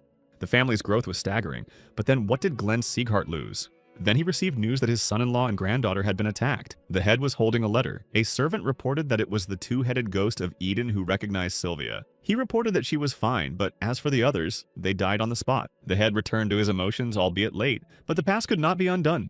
The head decided that even if Raon and Sylvia hated him this time, he would protect his grandson. The book fell apart and Raon didn't realize what was happening, and something kept flowing into his body and head. Suddenly, the head spoke and asked Raon what he had just done. With a surprised look in response, Raon said that he didn't know, but he remembered the contents of that cultivation technique book he had in his hands. The head then asked what it was called. Raonic raised his hand and said that it was called the Golden Fire Technique, and the head clarified. Raon remembered the contents of that book. Raon replied that it was... In response, the head said that Raon had received the reward for the token and could go. When Raon left, the counselor turned to the head and asked if the technique Raon had received was the technique. The head simply said yes. The head confirmed that this technique belonged to the first head of house, Sieghart. He said that it was the technique of the first head that no one had ever been able to recognize or read in the history of the family. The counselor said that if it was found out, both Rayon and Lady Sylvia would be in danger. The head said that no one knew about this technique. The counselor also asked what happened to the book that had disappeared. The head said that everything was fine because the information from it had already been passed on to humans. Going to the biobibliothèque, the head said that in any case this technique could not be used. If not for this child, it would have rotted away in the closet. Sitting back on the throne, the head said that it looked like things were going to change from now on. No matter how much Rayon thought it was strange to him why the head had given him such a thing, he sat and looked at his hands. It seemed to him that this technique was not inferior to the legendary Ring of Fire, which meant that it was valuable enough to try to master. Every time Rayon concentrated, a ball of fire appeared in front of him. He went to it and tried to touch it, but it failed again. Rayon kept trying, but it was not easy to accumulate enough mana to form an aura, even if Rayon didn't think he could master it right away. The spirit next to him said that things didn't seem to be going the way Rayon wanted them to. The spirit told Rayon to try harder and reminded him that if someone disturbed him during cultivation, he would be in big trouble. At first, Rayon thought that the spirit was up to something, but then he decided that he was right. The Golden Fire technique was a method that helped absorb natural mana and create an aura in the Dantian. If someone interfered, the circuit and the Dantian would be damaged. This is especially dangerous for Rayon because his mana circuit is still cold, and he can become crippled. Suddenly, the spirit smiled and said that it would only interfere with Rayon once during his cultivation session. And Rayon said that if he became crippled before the spirit took his body, then the spirit would suffer damage too. The spirit replied that he didn't care. He hovered over Rayon and said that he was human and could not handle such a thing, but he would even if Rayon was left without limbs, or if Rayon's Dantian explodes, the spirit can save him. The spirit whispered that when Rayon is crippled, he will have a great chance. In response, Rayon said that he would agree for once because he was even curious about what would happen. The spirit looked away and said that Rayon was bluffing too. He told Rayon to spend every day in fear because he didn't know when it would happen. Looking at the spirit, Rayon realized that he was indeed an enemy demon of the underworld, who would consume his body at any chance. The very question of anger. Closing his eyes, Rayon remembered that the spirit had been acting calm for a while, and he assumed that the spirit had surrendered, but he had to be careful. Standing up, Rayon said that he had to deal with an urgent matter. Spirit asked him what he had finally decided to do. Rayon replied that it always comes. Looking out the window, Rayon added that it was no accident, and he should attend to it. There was a girl sitting under the window looking at her. Rayon thought that maybe he should go back to his work for the first time in a long time. The girl was Judiel's maid. She wrote in her letter that before there was nothing to report except that he often talked to himself. She wrote that now she had something to report. When she looked away from the letter, Judiel thought that no one knew that you could get the technique for a token. As she watched Rayon, Judiel could feel the mana flow that she felt when cultivating. It was too unusual.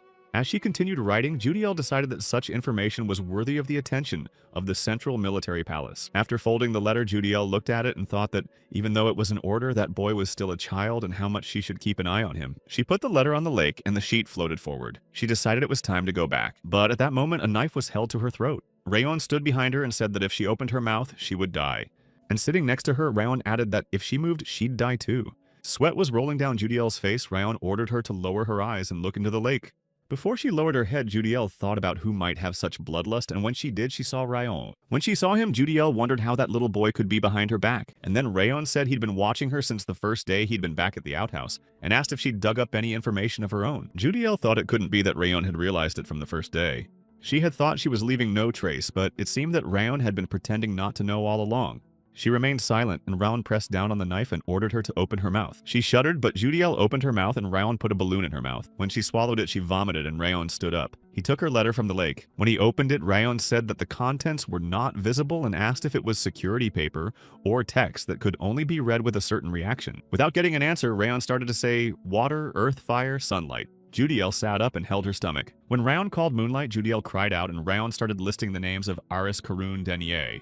When Judiel clenched her teeth, Rayon realized that this was the work of Karin Seacart. Looking at Rayon, Judiel thought it couldn't be because there was definitely nothing strange in her facial expression. Suddenly, Judiel realized that this pain that was burning through her body and the situation in which Rayon was so easily reading her mind. She reached for her mouth. The explanation can only be one: what Rayon had fed her. It was a fury worm. A little earlier, Karun had ordered Judiel to go to the outhouse and keep an eye on Rayon and Sylvia, and give him all the information about them. Then Karun had said that if she did well in this task as she wanted, he would do it. Looking at Rayon, Judiel asked if he had fed her the fury worm. Hearing this, Rayon opened his mouth. He didn't think Judiel knew about it. Again, Judiel vomited. She knew that the worm could be used to track the location and emotions of the person who ate it. And if the host willed it, it could cause the person unbearable pain or even destroy them. It was a terrible curse.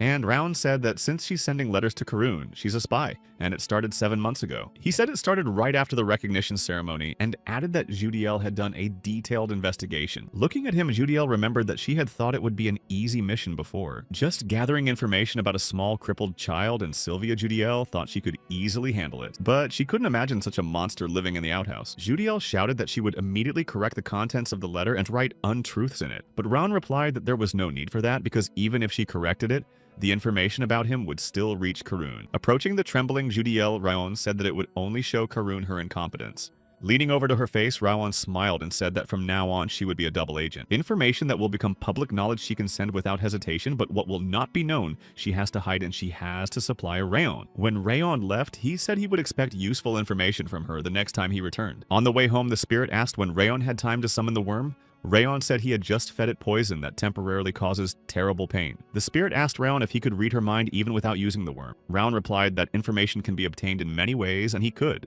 Raon then plunged into aura training and practiced it until the day he had to return again. However, Raon, who had been practicing cultivation tirelessly all this time, was still unable to create an aura. After arriving at the training ground and looking around, Raon realized that only 42 people had enrolled in the end. He remembered how Lamaris had said that he would only keep a fourth of them, but he didn't think that was really true. Someone called out to Raon and he looked behind him to see Runan. Runan remembered her father's words as he asked Mr. Raon if he could help their daughter with her training. A few days ago, the Cillian family's main estate, her mother had asked if she had thanked Raon. As she continued to eat, Runan replied that yes when she received the cookies, but her mother asked if she had thanked him for helping her with her training, and Runan replied that she had not. Mother asked why not. Runan replied that her father had told her not to talk to boys first. That day, Mother explained to Runan that when it comes to nobility, gender doesn't matter. She said that when you receive help from someone, you should always say thank you, because it's a basic courtesy. Runan opened her mouth. When Runan approached Round, she remembered the conversation and said thank you to him. Round didn't understand at first, and then just said, okay. Looking at her, the spirit asked what was wrong with Runan, and Round asked him how he knew. At that moment, Dorian came up to them and asked Mr. Raon if he was doing well all this time. He began to say that now that he had become an apprentice, he couldn't imagine how hard it would be for him. He said a lot of things that even the spirit noticed. Taking a breath, Dorian added that it was a good thing that Raon had won first place, because if it had been Mr. Baron, he was standing right behind him. When he saw Baron's angry face, Dorian screamed in fright and then fell down. And Raon came up to Baron, covering Dorian, who was lying there. They both looked at each other in silence. Then suddenly Baron bowed and apologized. He said he admitted that he had lost last week and that he had shown himself inappropriately. Straightening up, Baron frowned and added that he wasn't giving up and would do his best to get ahead of Raon again. Turning away, Baron added that from now on he would not back down and would not give up. Looking at him, Round said that he didn't think a 13-year-old would admit his mistake, and apparently the famous family was different. Meanwhile, the spirit started shouting that even if he got it right, this kid didn't know his place and ordered Round to catch up with him and tear his eyes out. They were interrupted. Someone came running in and asked if he was late. Everyone turned to look at him. Limerus came up to them, rubbing his neck and saying that he had had a few drinks last night and had overslept. Standing in front of the crowd, Limer said that first he wanted to congratulate them on officially becoming apprentices. He added that their training would start from today and the basic routine would remain the same. Since it was already basic training, Limer said that they would have more trainings. Suddenly, someone else said that the first one was cultivation. In front of them stood a girl who swore and said that she almost went crazy because the damn door wouldn't open. Seeing her, Limer said that it was about time he said that he wasn't her teacher, but she was a sophomore from the last enrollment. Limer also said that from now on they would train together, so the guys should say hello to Martha Sieghart. Raising his hand, Limer added that she may not look like it, but she is a kind child. Martha said that before. Martha looked around and asked who was the best student among them. She said she couldn't stand it when someone worse than her stood over her. Rowan listened to Martha say that she should check who took the place of the best. Looking around, she told the best one to come out so they would fight immediately. Looking at her, Rayon asked the spirit if this land was cursed. He didn't understand why people like this kept appearing. Coming forward, Rayon called out his full name and announced that he was the first place winner. The other students looked at him with their mouths hanging open. Leaning slightly, Martha added that his face didn't look like he was the best, and suggested that it was a good thing. Rubbing her fists, Martha suggested that they skip the long introductions and go straight into battle. Suddenly behind her, Baron folded his arms and asked Martha what kind of obscene behavior this was. Martha looked at him and asked how dare he say such a thing to his sister. Leaning toward him, Martha said that if he continued to open his mouth recklessly, he might get hurt. But Baron replied that Rayon had been recognized as the best before the headmaster and head of house, and Martha was going to deny it. Martha smiled and said that as far as she knew, Baron had also made a fuss then and asked if that was not true. But Baron replied that that was why he didn't want to show such behavior again. Raon, who was standing behind Martha, thought that Baron had really changed. Suddenly, Runan came out and covered Raon and told Martha to move away. Martha looked at Baron and asked what kind of unbelievable display of affection for their comrades, and what kind of scum decided to protect each other. Martha scratched the back of her head and said that if this continued, she alone would look like a fool. Abruptly, she turned around and attacked Ryon, saying that the only people she hated more than insolence were cowards who hid behind other people's backs.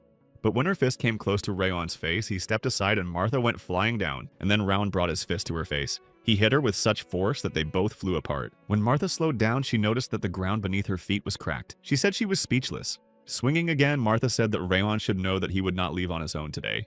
However, Lemur came up to her and intercepted her hand and said that was enough. Lemur asked if they were ignoring him too much, and added that as much as they weren't serious about him thinking he was an empty meso, it was a shame. Martha shuddered. Releasing her hand, Lemur said that he didn't know about Baron or Runan, but that Rayon didn't even possess the aura yet. She raised her hand and waved Lemaris away, and he said he'd let the two of them fight later, when Rayon had mastered the aura. As Martha headed for the exit, Lemur told Rayon that it was time for him to get in his seat too. The spirit next to Rayon shouted that he would just let go of the girl who was pointing her fist at the king. Heading back to his seat, Rayon replied that he did return one blow to her. The spirit shouted that it was not enough and he had to smash her head in. Smiling, Rayon thought that later when she had something he could get, it would be more profitable to bet with her for the top student. Going up to the building, Rayon asked the spirit to wait a little while because soon he would make the spirit like him. In the evening, the training began, and as the student stood in the riding pose, Lemur announced a break of 10 minutes. Looking at his hand, Baron thought that, as expected, it was not easy because from the third level, disciplines were added that were hard to understand. Looking at Rayon, Baron was puzzled because he had started from scratch and had mastered this program in less than a month. Even Baron had taken a month to master the 7 techniques of hand-to-hand combat. And if this continued, Rayon would start the fencing lessons with him. Looking at Martha, Baron said he wasn't the only one feeling uneasy and asked if she was catching up too. Martha stopped and thought that Rayon had definitely started learning hand-to-hand combat here, so why was he progressing so fast? Unlike Baron or Runan, Rayon was not familiar with hand-to-hand combat and his body was filled with cold, which was far from normal. Clenching her teeth, Martha thought that there was no way she should be inferior to Rayon. A fluttering talent. That's what Martha Sieghart used to be called. After being adopted by the Sieghart family, Martha had always been a chaser. She outnumbered the main and side branches who did nothing but puff themselves up, calling themselves geniuses. She laughed at their desperation. Martha thought she was a genius and was always the best she was. When she passed the servant, he bowed and said she had done a good job today. She rushed past without saying anything as the servant said she shouldn't be in such a hurry, and Martha stopped. Turning around, Martha asked what it meant. The servant said that he had really shown himself to be amazing lately. He added that Rayon Sieghart could never pass Martha. Martha frowned and asked again. She asked why the servant had said that Mr. Rayon had one insurmountable fatal flaw. While Rayon was practicing, one of his students came up to him and said that he wanted to ask him something about the swordsmanship pose, and if Rayon could look at it. But Rayon continued practicing and said that he couldn't ask him today, but he was really good at swordsmanship. Martha clapped her hands next to him and said that he was really good at it. She added that she didn't think Rayon would join her in sword training so quickly. With her arms folded across her chest, Martha mockingly said that with Rayon's sensitivity to mana, it was like pearls around a pig's neck. She said it was a pity that Rayon was only half talented and could not become a swordsmanship teacher. The students listened in silence. Martha looked at them and realized that they all had nothing to say, which was to be expected. After all, no one would have thought that this fool would be able to master the aura even after 4 months. That night, a servant told Martha that Mr. Rayon's aura mastery abilities were at a minimal level. Martha didn't know that. The man said that it was before Martha was adopted, and at the recognition ceremony, Rayon's sensitivity was minimal, as he said. Now, Rayon was the only one on the 5 training grounds who had not yet mastered the aura. When the servant said that even if Rayon had a talent for swordsmanship or hand-to-hand combat, his abilities were negligible, Martha smiled. As soon as the servant said that Rayon would never be a full-fledged warrior, Martha laughed and clutched her stomach. Turning away, Martha thought that even though she was still angry that the halfling had struck her, she thought she should not have paid attention to him in the first place. Suddenly, Runan came up to Martha and looked at Martha and asked her if she had anything to say to her. In response, Runan told Martha to go away. Martha asked that was all. Leaning closer, Runan repeated that she should go. Martha laughed and said she would go even if Runan didn't stand there and push her. Turning away, Martha waved her hand and said it was time for a training session that only direct line members could participate in. Wiping the sweat from his face, Rayon wondered if he should call it a night. During the battles in the past, Rayon had not been trained in martial arts. He only needed ways to survive. To progress, there was only the way to destroy people. Looking at his palm, Rayon thought that learning martial arts with which he could progress further, he had not thought it was interesting before. The spirit appeared and shouted that Rayon had finally come to his senses. He shouted that Rayon was pathetic because he was standing still after such a provocation. And Rayon asked what the provocation was, and the spirit shouted that the dark-haired girl was muttering something to him. Rayon said he wasn't paying attention. The furious spirit asked why Rayon was so indifferent. He shouted that those who said such things to him should be frozen immediately. Rayon replied that it was not profitable for him to fight now, and he could defeat someone like Martha even without the golden fire technique. When he left the hall, he saw Runan holding a box in front of him. Rayon asked her where it had come from, and Runan simply opened the box. Handing Rayon a small orb, Runan told him to eat it. Rayon felt the orb was refreshing, but he didn't know what it was. Based on what Rayon had learned from his life as a mercenary, it was better not to eat it. But Rayon took the ball to his mouth. He thought Runan wouldn't give him something strange, but when he swallowed it, his eyes opened wide. A spirit nearby asked what it was. He said he had never tasted anything so sweet, not even in the demon world. Runan asked Rayon how it was, and he said it was delicious, and Runan told him it was a bead of ice cream.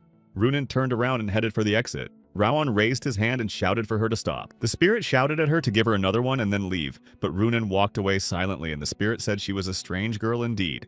As a child, Runan was very fond of sweets, and judging by the size of the box, there were only 4 beads of ice cream. But Runan gave Rayon the last of the beads. This girl is a child, and she must have thought about it for a long time. Smiling because Runan was worried about him, Rayon exhaled and thought he was really okay. He decided he should pay her back later. The spirit told Rayon to ask her for more ice cream. After a while, Rayon returned to the outhouse and was greeted by Judiel, who said she would make him something.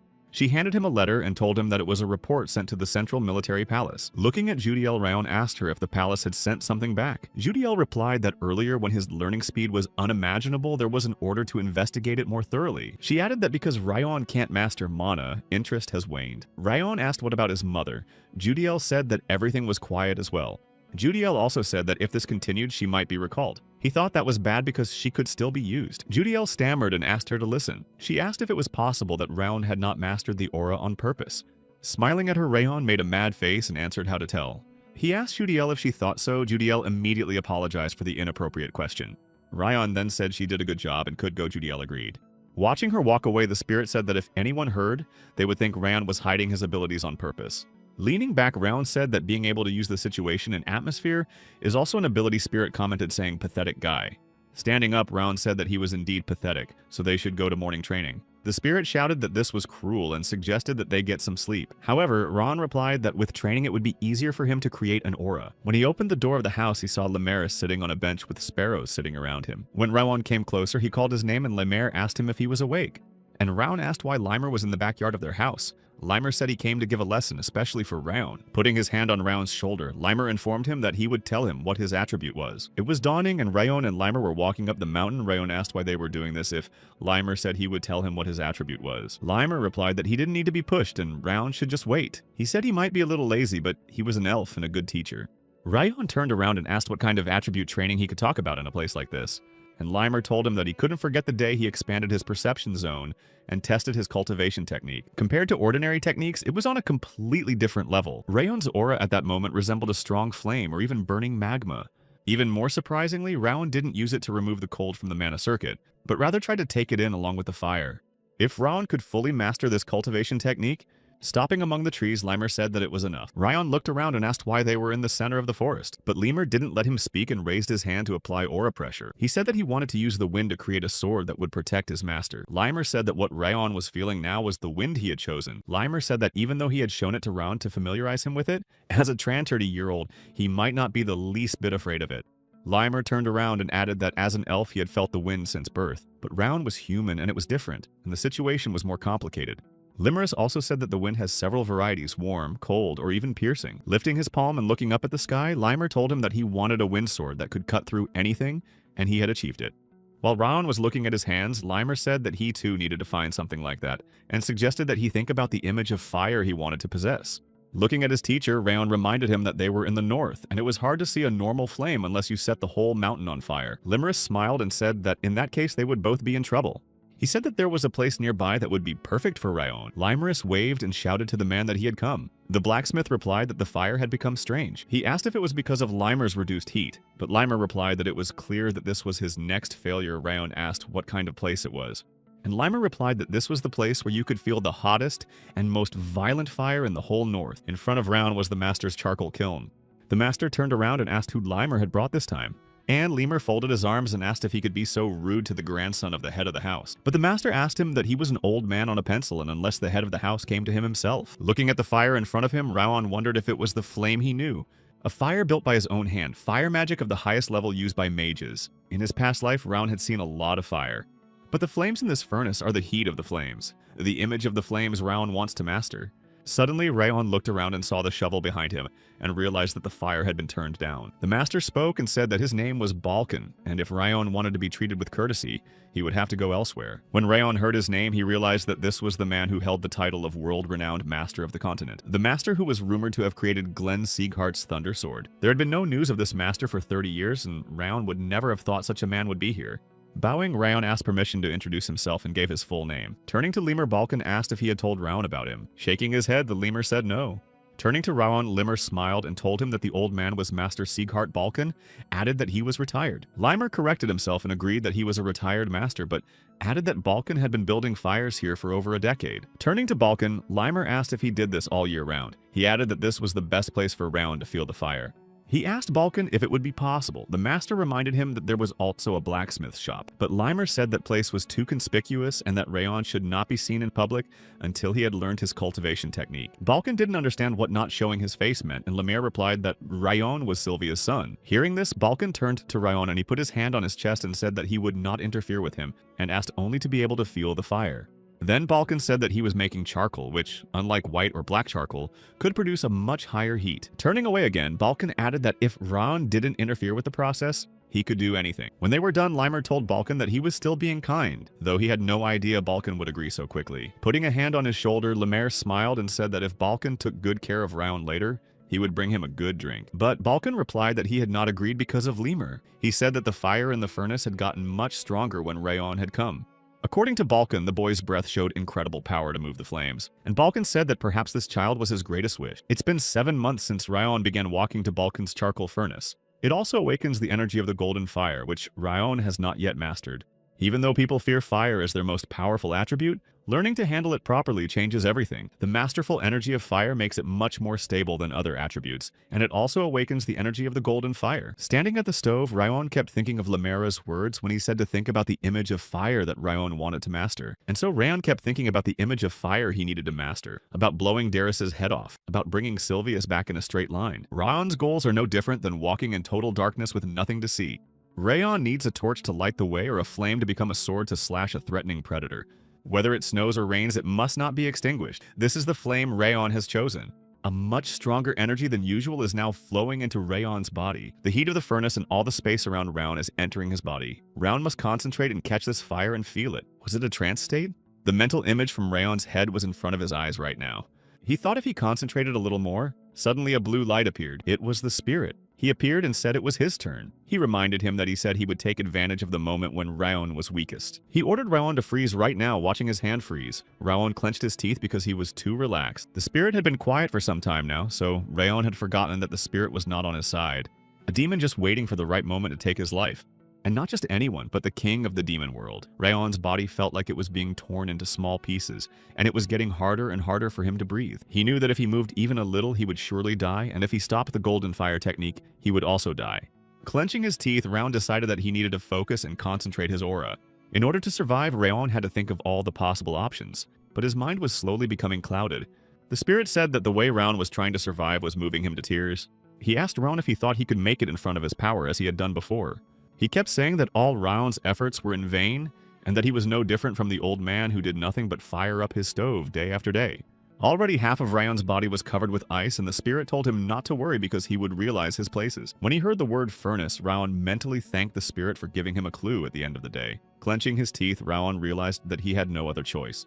Then Rauan decided that he needed to absorb not the natural mana heated in the heat of the furnace, but the mana in the interior of the furnace itself. Imagining the fire, Rauan thought he needed the most ardent fire that could consume everything in the world. Seeing what Rauan was doing, the spirit screamed with rage and Rauan said it was a death agony. Meanwhile, after putting the wood on the shovel and putting it in the furnace, Balkan dozed off. He woke up and saw that everything was on fire. As he fell to the floor, Balkan wondered what had happened that had caused the heat in the furnace to increase so dramatically. Balkan turned around and said that he had never seen a flame so strong before and wondered what had happened. Walking over to Rauan, who was shivering from the cold, Balkan reached out his hand and asked if he was all right.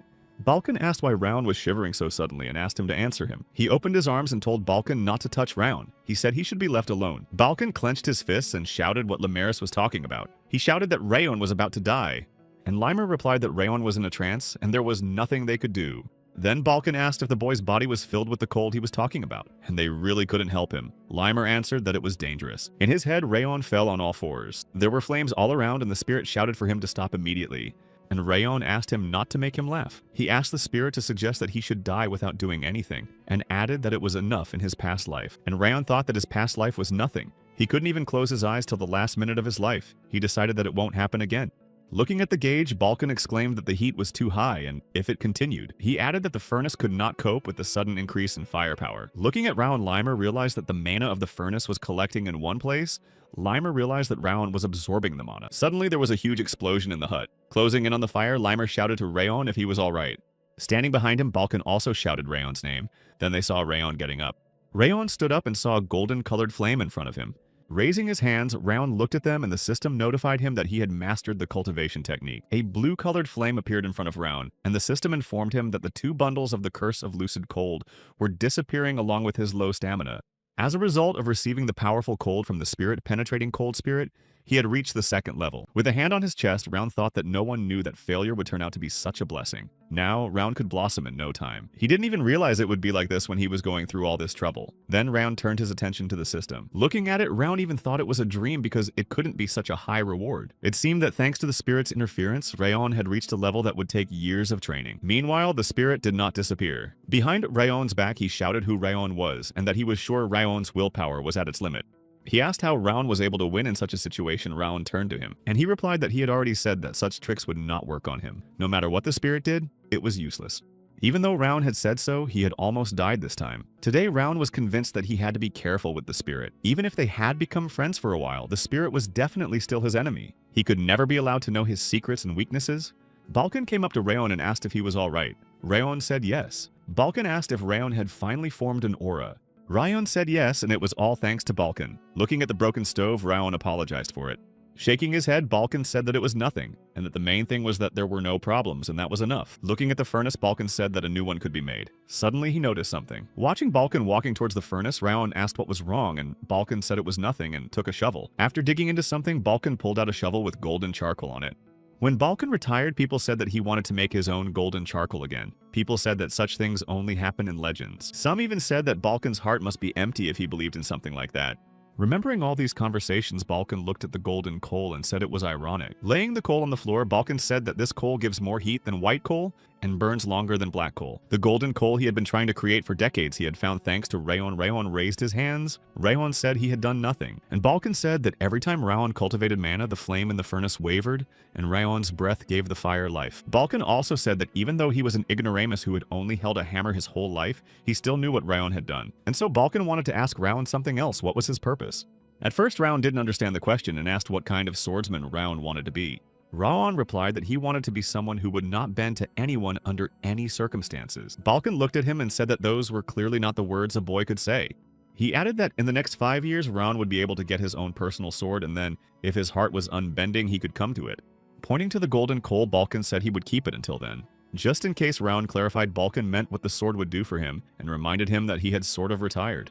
But Balkan said that retirement could be cancelled. Balkan asked Rayon not to die until that day and waved him off. As Limer watched them from the hill, he wondered how it would end, but in the end, Rayon formed an aura. In Limer's opinion, this boy really had the ability to scare people. He turned to the head standing behind him and asked if that wasn't true. Folding his hands, Limer reminded him that the head was so worried about his grandson that he came here every day and now he should finally feel better. Limerus also said that the amount and purity of Rayon's mana had become serious, and that he had been using the aura since he had gotten it. As he watched his grandson leave, the head said that there was more to the story, and Limer looked at him questioningly. And the head said that even the shackles that were meant for Rayon, he had turned into his own power. Runan stood on the 5th training board, holding the box in her hands, looking at the gate and wondering when Rayon would come. Looking at the box, Runan remembered the students discussing how Rayon still had no aura, and didn't deserve to be the best student. In fact, Runan wanted to help Rayon. Her mother had told her to return kindness to those she was grateful to. So Rayon came through the gate. He asked the spirit why he was going on if Rayon had already said he would never make it. But the spirit told Rayon not to be conceited because one day he would. Not letting him finish, Rayon told him to try harder. Rayon stopped and looked at her questioningly. Opening the box of ice cream, Runan simply said strength to you. Raon said nothing. Taking the ice cream, he happily said it was the same as last time and thanked her. At that moment, Runan remembered the refreshing smell coming from Raon and noticed that it had changed to a richer and more pleasant flavor. As Raon swallowed the balloon, the spirit nearby exclaimed in delight at the flavor. As the spirit flew up, he said that even though he hadn't tasted the flavor in a long time, it was still as good as ever, and asked to eat the rest. But Raon told him that Runan liked it very much himself, so he closed the box and thanked her. This surprised Runan, and she asked if Raon wanted more, but he said that one was enough. Then Runan asked if it gave Raon strength. Raon exhaled and said it did. This pleased Raon, and she turned around and left. Looking at her, Raon thought she was hard to understand. When the students had gathered, Limerus said that they were probably bored with training and said that he was planning to organize something in a month. He added that for the past 7 months, they had been constantly working on their bases and cultivating, so it was time to start firing up their Dantian. Smiling, Limer summarized that they would have a competition in a month. He also said that winning or losing it would affect the graduation and ranking of the disciple. When Limer said they had better prepare properly, someone raised their hand. It was Martha. She said that there was still one student among them who had not created an aura, so what should this retarded student do? Closing his eyes, Limer said that this guy said that he had finally created an aura too. Hearing this, Martha turned to Raon and asked when it was. Limer replied that it was yesterday or today. Martha smiled at Raon and said that she had finally gotten her chance and had to wait so long for it that she was bored. She walked toward him and asked if Raon remembered how she had said she hated it when someone weaker than her stood over her. Leaning over, Martha added that she'd had enough and suggested that Raon had been having a hard time taking up space that wasn't right for him all along. She started to say that this time she would definitely, he asked. Suddenly a hand appeared between them. Baron came up to them and told Martha to move away. Baron said that it hadn't even been a day since Raon had possessed the aura. Looking at the hand, Martha clenched her teeth, and Baron said that Martha already wanted to fight Raon in a month. But did the swordsman's honor mean anything to her? Putting her hand on Baron's shoulder, Martha called him Lord, and said that he seemed to have grown up as a precious slain of the family, and knew the importance of honor. Martha then said that honor is only shown to those who deserve it. Pointing her finger backwards, Martha added that even those backward people were able to create an aura in a month, while the best student took more than half a year. She went on to say that this would be enough time to create an aura even with top-level cultivation techniques. In her opinion, it showed that Raon simply didn't have the ability, and Martha said that Baron was the best person to realize that. An incomplete swordsman who can't master the aura will never be able to make his name famous. No matter how skilled he is with the sword, it means nothing. Turning to Lemur, Martha asked if the headmaster had suddenly proposed the competition to change the place of the best student. Lemerus asked who knew, and so Martha turned to Raon again. She told him that for his abilities, he had been the best for too long, and it seemed time to leave him behind. Putting her hands at her sides, Martha said that therefore, as she had said, the place of the best Uwenchik should go to the one who wins the competition. But Raon said he didn't want to, and Martha's face stretched. He asked her if she really thought it was possible to participate in gambling without money. Raon also said that if she asked him to put him in the best place on the line, she should also make an equivalent bet. Martha laughed and said that Raon apparently still didn't understand how the situation was developing. Smiling, Raon asked if maybe Martha was scared, and Martha asked if that was what he had just told her. She started laughing so loudly that she clutched her stomach and repeated that it was very funny. Putting her hand in her pocket, Martha said that she would accept the last provocation, and asked Raon if he wanted to make a bet in words only. From her pocket, she took out a guwadon, a miracle drug her father had given Martha. Holding the box up to Raon's face, Martha said that if he won the contest, she would give it to him. Turning to the spirit, Raon asked if he remembered that Raon had promised to show him something interesting, and now there was something he could take away from Martha. And the spirit asked what that meant. Raon said it meant that this was the moment. A month later, Martha went to the calendar and saw that today was the last day of the month. Rubbing her wrist, Martha thought that now she could finally repay Raon. Before coming here, she had never been overpaid even when she lived on the outskirts of the city. But that was the first time she had ever been paid by someone. 8 months later, Martha had a chance to repay that humiliation. It had only been a month since Raon had mastered the aura, and the fact that he would be competing against her who had been training for 3 years made no sense. But to continue to wait for someone who has no ability at all is a waste of time in Martha's opinion. For the sake of the man, she must become stronger as soon as possible to save him. Standing on the training ground, Limer told the students that watching the fight was as important as participating in it. He asked the students to watch the other students carefully and think about what they would do in a certain situation. So Limer said that Baron Sieghart and Dorian would go first. Baron walked up to Limer and Dorian raised a trembling hand and turned to the teacher. Baron looked back at him and Limer asked what was wrong. And Dorian said with sad eyes that he was giving up. Baron looked at him in surprise and Limer whispered that they hadn't even started yet. Clutching his stomach, Dorian began to say that he wasn't feeling well and that he hadn't slept at all since yesterday. Looking at Dorian, the spirit said that if he had gotten Dorian instead of Raon, he would have decapitated him already. Raon replied that it was expected. Limerus approached Dorian and asked him to at least try. Even if he lost, he would learn something. He agreed, but when the fight started, Dorian almost immediately laid down on the ground and said he was giving up. Limer approached Baron and said that he was still not able to control his emotions, and that if he tried harder, he would defeat him faster. And Baron said that Dorian's reaction made him angry, and he asked why he kept giving up. He said that Dorian could have held out longer. But Dorian apologized, saying he was just scared, and Lemur said they could go next. The two opponents were Runan, and Crane attacked first with a punch. However, Runan was able to counter it, and when Crane jumped up, she threw a punch, causing her to release her sword. When Crane got to her feet, Lemur stopped the fight and told her that she was too nervous and that her sword-swinging movements should be relaxed. Turning to Runan, Lemur said that her counterattacks were not bad, but she was using a weak aura. Lemurs called Martha and Ryan next, saying that they were probably waiting for their turn. Immediately after the fight started, Martha attacked Ryan, but he fought her off. Standing back, Martha said she didn't expect him to deflect all her attacks and said she had to accept that he had talent. Raising her sword, Martha shouted that his talent was limited to swordsmanship and called him an underdeveloped swordsman. Jumping up, Martha swung her sword, saying that Ryan would never be good.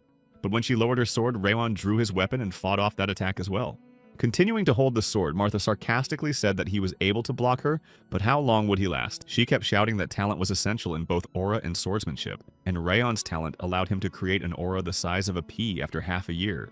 Martha said that if Rayon did nothing, her next attack would shatter his bones, but Rayon struck. When Martha flew back, Rayon said she was all about talent, and he was annoyed at how much talent mattered in this house. Martha responded by saying that it might be annoying to him, but she's having fun, and that's why she wants to show him what real talent can do.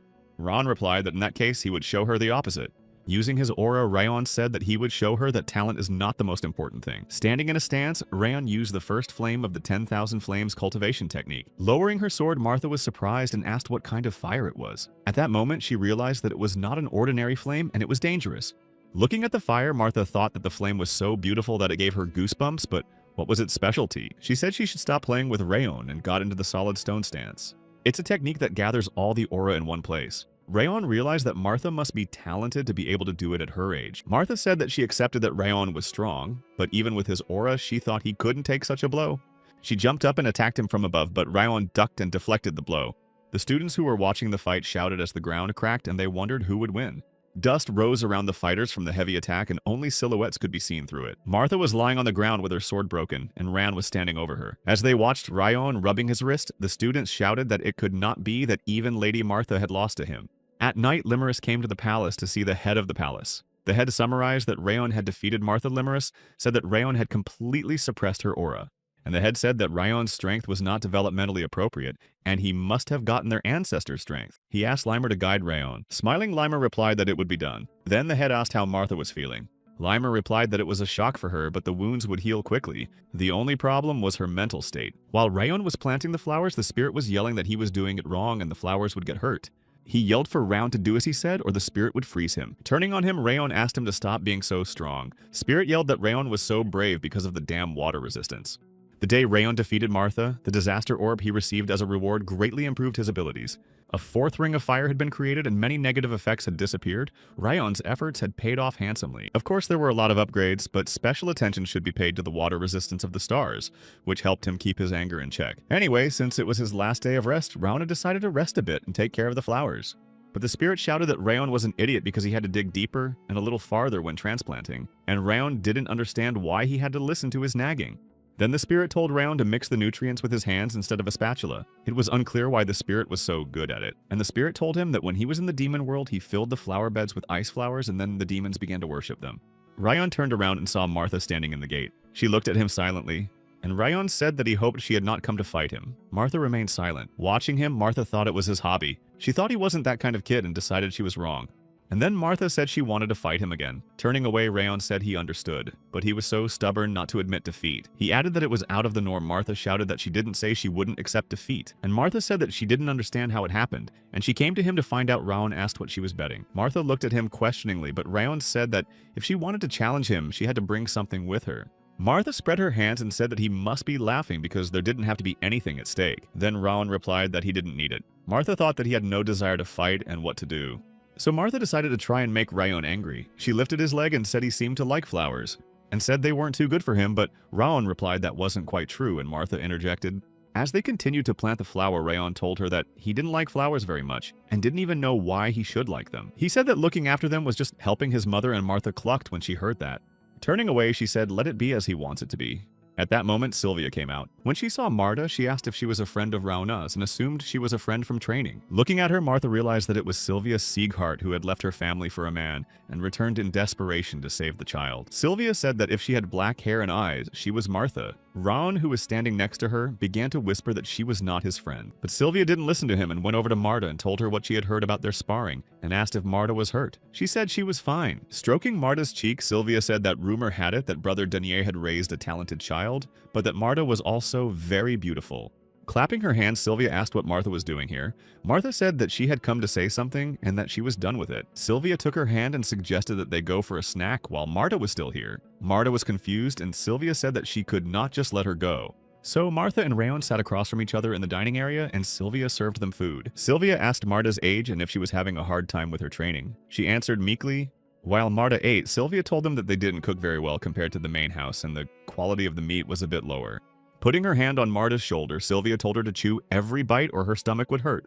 At that moment, Martha remembered her mother telling her the same thing. When they had eaten, Martha bowed, and Sylvia told Martha to continue to be friends with Rayon. Rayon looked at the spirit and asked if it was going to end like this, because he thought she had come for a fight and assumed she had eaten something wrong. As Martha walked along, she thought Rayon would probably think she was crazy. But those eyes of Sylvia's Martha thought she looked just like her mother, so she couldn't say anything to her. Even though her face, hair color, and voice are completely different at that moment, Martha clearly felt it. The same feeling she felt from her mom after her mother was kidnapped by criminals and adopted by Denier. Martha resolved never to lose until she found her mother, and so far her winning streak had continued. Until the day after her loss to Rayon, the Siegharts saw Martha's talent and took her in, but after a loss like that, they might kick her out. Although her father appears to be a gentle man, but what if it's just a mask? If it is, Martha's hope of finding her mother is over. When Martha entered her house, the servant said she was quite late. Martha asked Carmel who he was expecting. He said he had a letter for her. Taking the envelope, Martha asked her father who had written the letter. Carmel said he had written it right after the sparring. The letter said that she shouldn't worry too much and that her father wanted to comfort her in person, but that he had urgent business to attend to. He also said that the search for her mother was still going on and that he had not given up, so Martha should not give up either. As Martha passed by, she asked him to tell her father that she would keep this in mind, and asked him to tell her father that she appreciated him very much. As she closed the door to her room, Martha thought that this was the first time she had lost badly. And not because she was too careless, Martha knew she had just lost. Taking the dagger, Martha raised her hair and decided that she needed to accept defeat and go forward after all.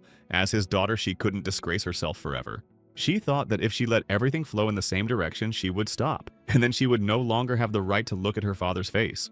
Looking in the mirror, Martha decided that she was starting over and she needed to let go of the stupid and dirty past. Now Martha decided that she would become even stronger after night fell. The next day, the students were shocked to see Martha and assumed that something had happened to the mistress. Walking up to Raun, Martha said she knew that apologizing would not undo what she had done to him in the past, but she would keep her promise. Looking at her in surprise, Raun asked what promise. Turning around, Martha reminded him that the loser would obey the winner, and Martha said that was all she had to say for today.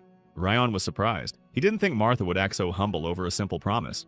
Martha seems to have changed in this short time too. She's a little too mature for her age. As Martha walked, she kicked Dorian, asking why he was getting in her way, and ordered him to get out of the way. Dorian shouted that he was sorry. A new year has come. There have been a few small changes. Contrary to everyone's expectations, Martha continued to listen only to Rayon. Baron became more patient with the other students, and Runan, though still aloof, became more precise with her sword. And Rayon gave himself fully to training every day. The apprentices saw that he had perfected his technique. They thought it couldn't be because it hadn't even been half a day since Rayon had learned it. Meeting with the head again, Limerus said that it was incredible, and he was sure that Rayon had learned everything through mental imagery. Turning around, the head asked if Lemur was Rayon's butler because he was only talking about him. Limerus looked at the grounds and noticed that the workers near the main building were very busy and asked if they were preparing something. The head replied that someone would be visiting them soon. Limer asked who, of course, and the head said that in a few days they will be visited by a delegation from the Kingdom of Orvan. This kingdom is one of the 6 kings located in the center of the continent, one of the few strongest located in the neighborhood of the Siegharts.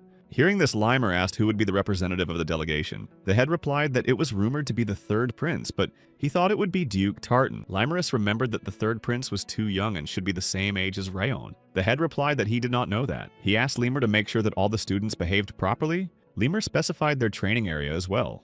Looking at him, the head said that the guests wanted to see the swordsman and the apprentices training. They can't embarrass themselves. In response, Limer said that if the third prince is the same age as Rayon, then it sounds like something fun. The head said that Limer must have already planned something. When Limer told the students the news, they were shocked that they were going to have a practice duel with the apprentice knights of the Orvan Kingdom. But Limer said that he was sure that they already knew that a delegation was coming, and that the third prince wanted to duel with them. The apprentices stammered that it was too sudden and looked at each other. Limerus reminded them what he always told them, that a swordsman should be ready for battle even while sleeping. Someone said that the delegation wanted to see the 6th training ground. The students were speculating why the delegation was coming to them. Earlier, Limer had gone to the prince and talked to him.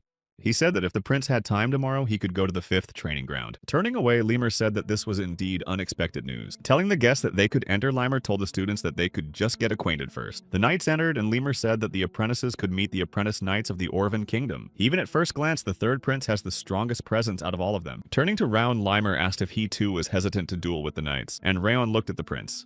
He thought it would be a good idea to practice the stepping technique he had recently learned along with his sword skills. Then Raon answered that he would like to. And Limer said since everyone agreed then they should choose 20 people from their group. When Limer said that he had bet his entire monthly salary on them winning, and the students should win no matter what, everyone opened their mouths. After a while, Raon selected the right number of people and summarized that everyone was ready. He asked the students to look at the knights they would be fighting before they started. Raon also said to look closely at the hands of the opponents, and noted that they were trembling. Raon said that the opponents have beautiful armor and confident postures, but reminded them that they are apprentices just like them. After the opening speech, Raon shouted for them not to be nervous and to give their best. Everyone shouted yes, and Raon said that he would then determine the order in which they would leave. Turning away, Raon thought that those who would go first would be a decisive factor in motivating the others, so it was worth sending the strongest first. As soon as Raon said that Martha would go first, she turned around and waved her hand and said she would sort it out quickly. And Raon said that if they were ready, they should gather in the center. Martha's friend stood next to them and asked if the knights were exactly their age. The boy was worried about why they were so big and said he felt like he was looking at a knight instead of an apprentice. The young man who stood across from Martha said his name was Tears and he was looking forward to their duel. It was obvious that the difference in their height was too huge. It seemed that even Lady Martha would not be able to avoid defeat. Martha smiled and said that even so she would win. She asked Tars to put aside politeness and attack. The prince watching the fight was shocked that Martha was pushing through Tars.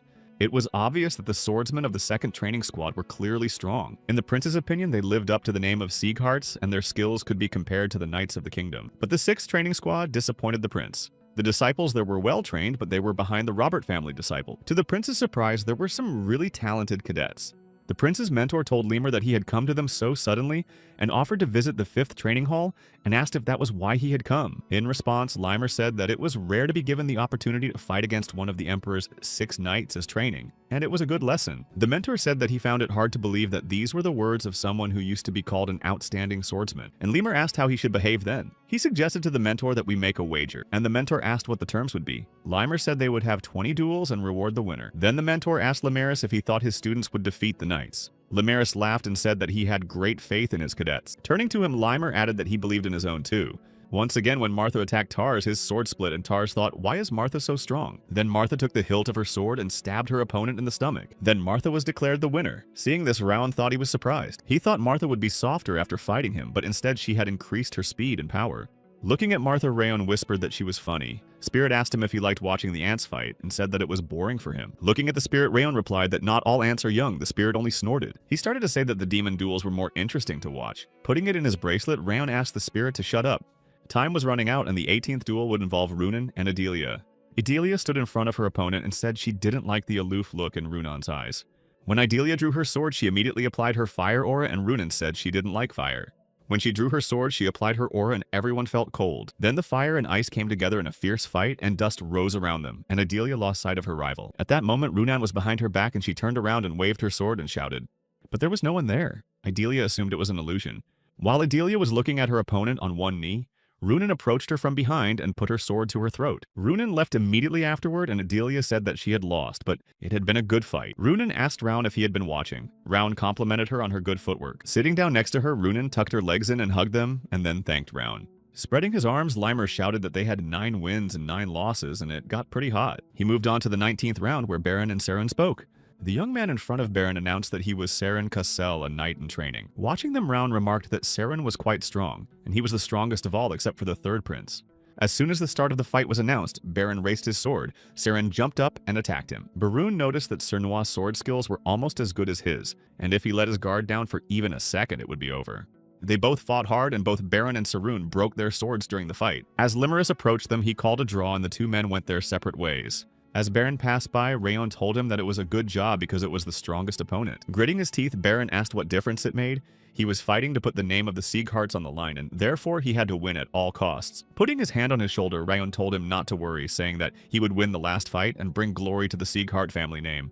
Raon immediately took up the hilt of his sword. Looking at him, the prince was surprised that Raon was his opponent. The fighting prowess he sensed from Raon was too unusual. He asked if Raon was a direct blood descendant of the Siegharts, and Raon said he was not. The prince thought he didn't expect a one-on-one fight. Looking at the direct descendants, the prince thought he would rather fight one of the three. Turning to Lemur, the prince said he had a proposition to make. Lemur asked what it was. Pointing to Runan and Martha, the prince said that they were not tired of their rivals and asked if he could duel with them if Rana won. In response, Limerus cheerfully said that he was not against it, and if the prince won, he could duel with them. The prince said that he was sure he could do it, and the girls could get ready. Taking out his sword, the prince thought that he would not use his aura against Rayon to save his power. At this time, his mentor asked Limer what kind of monster Rayon added that he didn't even notice it because of its stealth. Limer said that the mentor must have been blind and asked why he hadn't warned the third prince when he found out. The mentor replied that the prince thought Raon was inept. Someday she would be the future of the kingdom of Orvan, but he didn't know defeat, and he just wanted the prince to learn how to lose in a safe environment like this. And he implied that the prince is still strong, and things won't be easy. In response, Limer asked if they could make another wager and put drinks on the line. The man noted that Limer was very fond of such games. He asked what the terms were, and Lemire showed him his palm and said that Rayon could handle their prince in 5 attacks. After applying the aura, Rayon started to attack. Seeing this, the prince clenched his teeth. With great speed, Rayon swept past and struck the prince in the side. The prince coughed up blood, and Limer said that it was probably over. Looking down at the floor, the prince realized that he was wrong, and probably not for nothing, Rayon was the last one. The mentor became indignant and asked if Rayon was really an apprentice because his footwork and swordsmanship were already perfect. Limerus replied that that was why he was sure of his victory, and added that he would book a table at a fancy place. Suddenly, the prince rose and told Rayon to stop, because he wasn't finished yet. Limerus intervened and said that the fight was over, but the prince shouted that he had yet to show his true abilities. Martha laughed and said that either a dog was barking or she heard it. Rayun and the prince looked at her, and Martha asked why the one who should be the prince could not recognize his position and called him a shameful whiner. The prince was surprised at her manners, and Martha said she was trying to hold back. With a grimace, Martha told the prince to get out of here because he was shitting himself. Idalia intervened and shouted for Martha to watch the Yazok because she was talking to the prince. Martha replied that she was from the straight branch too. With a clap of his hands, Limer said that was enough and they needed to hear Rayon's opinion, and told him that the decision was his. Rayon recalled that Limer had said he had bet on it, and since the duels were over, there was no reason to fight anymore. In response, the prince yelled that he recognized that he had lost. He said that he had misjudged Rayon's strength and was so ashamed and embarrassed that he couldn't raise his head. Getting down on one knee, the prince asked Rayon to fight him again because if he left like that, he would regret it for the rest of his life. Rising up, he bowed to Rayon and called him by his full name and asked again. Rayon didn't expect the prince to apologize or even lower his sword, and he thought he was just an arrogant prince. And so Rayon said he agreed, but this would be the last time the prince even exclaimed. Taking his pendant, the prince thought that he was arrogant, and so he didn't realize that Rayon was experienced. And so he lost. Tearing off the pendant, the prince decided that this time he would give it his best shot. As he grabbed his sword, lightning flashed around him, surprising Martha and Rayon. Behind him, his mentor shouted to the prince that this technique was not a time to hide his abilities, but the prince interrupted him and said that now was not the time to hide his abilities. He said he wanted to fight Rayon with all his strength. The spirit told Rayon that the prince is a fool because he doesn't know that Rayon is hiding his abilities. In response, Rayon said that he could beat the prince this time too, and the spirit said that the prince has much more aura than Rayon and is stronger than him. So the spirit proposed a wager that if Rayon won, all stats would increase by 4 points, and if he lost, his rage would increase by 10 points. Pushing himself off the ground, the prince said he was starting and flew up.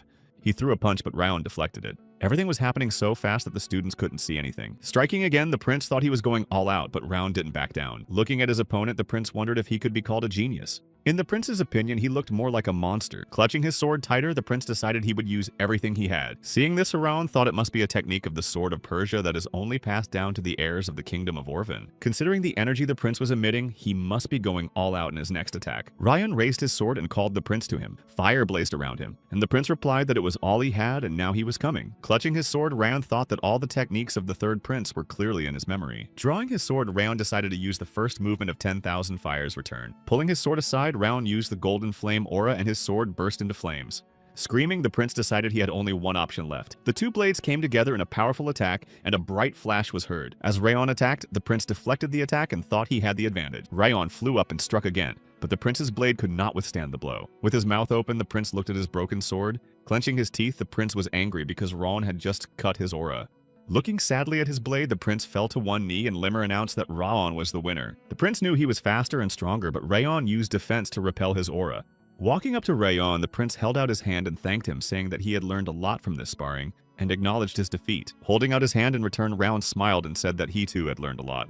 As they shook hands, the prince said that he was so blind that he didn't notice the flame, but he was curious about Rayon's age. When he found out Rayon's age, the prince sighed and said that he had lost in both swordsmanship and aura to a guy younger than him. Holding out a clenched fist to Rayon, the prince asked him to take it. Rayon looked surprised and asked what it was. In his hand was a token, and he said that he was Greer to Owen, the third prince, giving this token as a fulfillment of a request from Rayon. And Rayon asked why he was giving him something so valuable, and Greer said that even though he had lost his mind had cleared up and he had realized something. Greer added that he was even lucky to lose to a swordsman like Rayon and passed by, and said that they would meet again in the future. Looking after him, Rayon listened as Greer said that he hoped Rayon would remain the same as he was now. Going down the stairs, Greer told Lemur that since he was defeated, Lemur had won the bet. Lemur exclaimed that he knew it. Turning to Duke Tartan, Greer said it was time for them to go back. Passing the Duke, the prince said he had remembered an urgent matter he needed to take care of right now. As they walked down, Rayon thought about the fact that in his past life it was normal to do missions without reward. But is it right to get something now? Looking at the token, Rayon smiled and thought that he felt great right now. The other students ran to him to congratulate him on his victory, and Rayon realized that this life was not working out the way he thought it would. When Greer went to the head of house and told him what had happened, he replied that Rayon had learned a good lesson from the sparring. The prince agreed with him and said that it made him look at himself from where he thought he was and see the hollowness in it. Greer also said that he had traveled to each of the 6 kings and fought with each of them, but this was the first time he had met a trainee like Rayon. Greer said that even though Rayon was younger than him, he was a swordsman worth learning from. The head replied that this was true, and the prince said that he had a great desire to pay his respects to Glenn and leave him.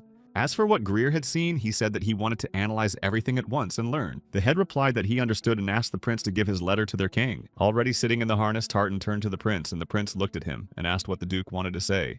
Tartan said that during the sparring with Rayon, he had shown all his strength and even used his secret technique of the Sword of Perez. And the Duke said that it was too much and asked the prince to hide his strength. Smiling, Greer replied that he knew he had really overdone it a bit. However, Tartan said it was okay with sparring, but his personal badge, but here Greer replied that it was a backhanded decision. The prince explained that Ron had done him a favor. Ron could have gotten angry because he wasn't serious about it, but he remained polite until the end. In addition, in the prince's opinion, Rayon had demonstrated his swordsmanship, which could be considered his equal. When Tartan tried to object, Greer added that the badge was a good investment for the future. The Duke asked what he meant, and Greer explained that with strength of character and such a sharp mind at a young age, even if it is only a bet, Rauna's name will definitely go all over the continent. Looking at Tartan, Greer asked if the benefits of friendship with Ron would be much greater in the future. Tartan said that the prince had looked very far. Closing his eyes, the prince reminded that he had grown up in a royal family, and if he could not look even into the near future, he would be crushed by the others. Looking up at the sky, Greer thought about how strong Rao and Sieghart would be the next time they met. The butler turned to the head and said that he was kind of glad that his grandson was recognized by the prince of a foreign country. The head asked what Lowen meant. Lowen said that he was just stating the fact that the Elor was smiling a warm smile that he hadn't smiled in a long time. Touching his face, the head asked if Lowen was smiling and said that he had been since Greer had mentioned the name of young Master Rayon. The head replied that Lowen must have gotten old and that he thought he was smiling. Lowen also said that he was very curious about what Tartan had said and asked the head to handle it. And the head remembered how Tartan had said that in addition to the prince's letter, he had a message to deliver to the king of the destruction of the north. Tartan said that this message was from Lacrosse Alberton to Owen, the second king of the kingdom of Owen, and one of the 6 kings. And so Tartan told that the 5 demon had begun to move. The head only frowned. Standing in front of the students, Limer said that those before them didn't have it so easy with Owen's knights. Then Lemaris said that it seemed that they were ready enough, and so there would be a special training next week. There was a whisper among the students, and they began to look at each other, and Dorian asked what they would be waiting for. But Limer answered that it is hard to call it a training, because it is actually a reality. He asked to get ready to see blood. Limer told them that there was a group of bandits called Snow Lake outside the southern territory of the Siegharts. Some of them from the North-South Alliance used to make money by letting people onto the mountain road and charging them a fee. Now they say they are robbing all the trade caravans, and the death toll of the innocents is getting higher and higher. The students asked their mission to eliminate the bandits, and Limer answered that they had already been cleansed. The students asked why he spoke in the past tense. The students started to speculate and asked if they had a different task or if they should just attack them. Limer said that in general it was not that wrong, and he said that the bandits had attacked a village to the south and massacred it. Leaving everything in flames, the whole group fled. After these words, the students opened their mouths. To summarize, Limerus said that their mission was to track down and destroy the Snow Lake, and although they were ordinary brigands, each of them was a famous swordsman. Holding her sword in her hands, Runan thought she should improve her stance for tomorrow's mission, but she still couldn't. Looking at the building, Runan remembered that Rayon's strokes definitely seemed soft and slow, so what was her problem? She was sure that Ron was still practicing there in the building, and Runan thought she should ask him. Looking at the sword in her hand, Runan decided she didn't want to bother Rayon. Swinging the sword again, Runan decided that she would continue on her own. After practicing, she lay down on a rock and began to reflect that her attacks were less powerful now, but her movements were clearly smoother. When she got up, she looked at the building again and thought that Rayon had not finished his training. She decided that she should say hello first. Suddenly, she remembered her mother telling her that she had bought Runan her favorite ice cream, so she could come early this weekend. Leaving practice, Runan thought she should give Rayon some ice cream too. Suddenly, someone called Runan's name, and she looked behind her. A man was standing behind her. The man was smiling, and Runan recognized him as her brother Sirius, who was from a side branch. Sirius came up to her and said that they hadn't seen each other for a long time, and asked what was wrong with her. He added that he might get upset if Runan continued to look like that. Runan shuddered, and Sirius said he had already warned her not to show that face. Kneeling down in front of her, Sirius said that the training seemed to be going well because Runan was much stronger than he thought. Getting up to her face, Sirius asked her if it was not a reason for her to go to the battlefield and risk her life. When Runan fell to the ground, she cried out, and Sirius said that she must have gotten better over time. Taking something out of his pocket, Sirius said that he would have to remind her a little. Sirius asked her if the squirrel that Runan was looking after was named Ruby Runan. Looked at him fearfully. Showing a small squirrel in his hand, Sirius smiled and said that now Runan would remember what happened to her again. He said that now Runan would remember how Ruby died and what would happen to Runan if she disobeyed him. Sirius made a fist, and Runan pulled her hand forward and yelled for him to stop. She began to remember how Sirius had bullied squirrels in her childhood. Grabbing her head, Runan screamed. Leaning over to her face, Sirius whispered that Runan belonged to him until the appointed day came. He told her not to do anything dangerous or difficult, and all she had to do was breathe as many times as he wanted. Suddenly, there was an explosion nearby. Sirius stood up and looked around. Runan, who was sitting on the ground, saw the sword in front of her. In front of her stood Rayon, who called out to Sirius and asked who he was. Sirius smiled and said that if Rayon wanted to know someone's name, he had to introduce himself first. But Rayon said that was not what a man who stopped a girl at such a late hour should say, and asked if he was a robber or a bandit. But Sirius replied that he was neither a robber nor a bandit. He said that he was Runan's elder brother. Hearing this, Rayon looked back at Runan, who was still sitting with her head in her hands, and whispered, "No, no." Looking at Sirius again, Rayon said that Runan looked scared and asked if Sirius was her brother. Sirius raised his hands in the air. He said it had been a long time since they had last seen each other, and he was happy to make a little joke. But Rayon asked if it was a joke to make fun of a squirrel. Scratching the back of his head, Sirius showed Rayon his empty palm and said that it was not a real squirrel but a toy. Then Sirius asked Rayon if he thought he would abuse a live squirrel, but Rayon knew that Sirius burned all the flesh and blood with the aura. Placing his palm on the bag lying on the ground, Sirius said that he had a long-term assignment and had come to visit his sister before leaving. Slipping the bag over his shoulder, Sirius turned to Runan and said that she had a very good friend and could continue to be friends with him. As he left, he waved his hand and added that he was sorry for his sister's reaction and wished them well until they met again. Looking after him, Rayon thought he knew this guy, a genius swordsman from the Salian family. One of the 12 monsters that would become the backbone of the next generation of Sword Spear Sirius Salian. Even before his rebirth, Rayon had heard of him, but this was the first time he had met him in person. According to Rayon, Sirius was really a psycho who pretended to be good-natured. He gave off a disgusting stench similar to Darius, which was a nasal stench. Turning to Runan, Rayon held out his hand to help her up, and Runan looked at her. Helping her up, Rayon beckoned her to come with him, saying he would escort her. Reaching the carriage, Runan climbed into the wagon, thanked Rayon, and he reminded her that they were moving out tomorrow, and she needed to get to bed early. When Runan arrived home, she climbed onto the bed and pulled her knees up under her. The ice cream was next to her on the dresser, untouched. Covering her face with her hands, Runan thought the same thing was happening again. She remembered how the squirrel had scratched her, but Runan explained to Sirius that Rudy was very sensitive because she was about to have a baby. However, Sirius said that Rudy belonged to him and therefore no one had the right to touch her. He said that Runan should not dare to injure herself but just live. In addition, he threatened her that if she told her father or mother, he would kill them because they had no use for family. He ordered her to live quietly, but if she opened her mouth, someone would get hurt. Rubbing her wrist, Runan thought that if she kept her mouth shut, no one would get hurt. Looking at the students, Runan thought that she was lonely and thought she was the only one suffering like this. However, she wasn't alone now. Runan met Ryon. She didn't realize what kind of person he was, putting in so much effort and going through hardships. Seeing Ryon change others through his efforts, Runan decided that she could change herself. She tried to change with Ryon, but as she sat in bed with her knees in her lap, Runan realized that she couldn't do it. She thought everything was fine and she just had to be patient. The village of Yarthen is the youngest part of the Sieghart's territory. Limer stopped and said that they would be taking a break here. Turning to the students, Limer said that he understood that it was hard for all of them to get through the interdimensional gate in such a hurry, but they needed to rest. A man came out to them and said they could follow him, and he would guide them to their lodging place. Limer thanked him for his hospitality. Sitting by the fireplace, Rowan said, "Thank you," out loud. The spirit looked at him in surprise and asked what he was talking about. Ryon explained that if it hadn't been for the spirit's hint yesterday, he wouldn't have noticed because he didn't know that Sirius was hiding his aura. Ryon's mind was reeling with Sirius's words that he was going on a long-term mission. Ryon knew that as long as he was Runan's brother, she would stay that way.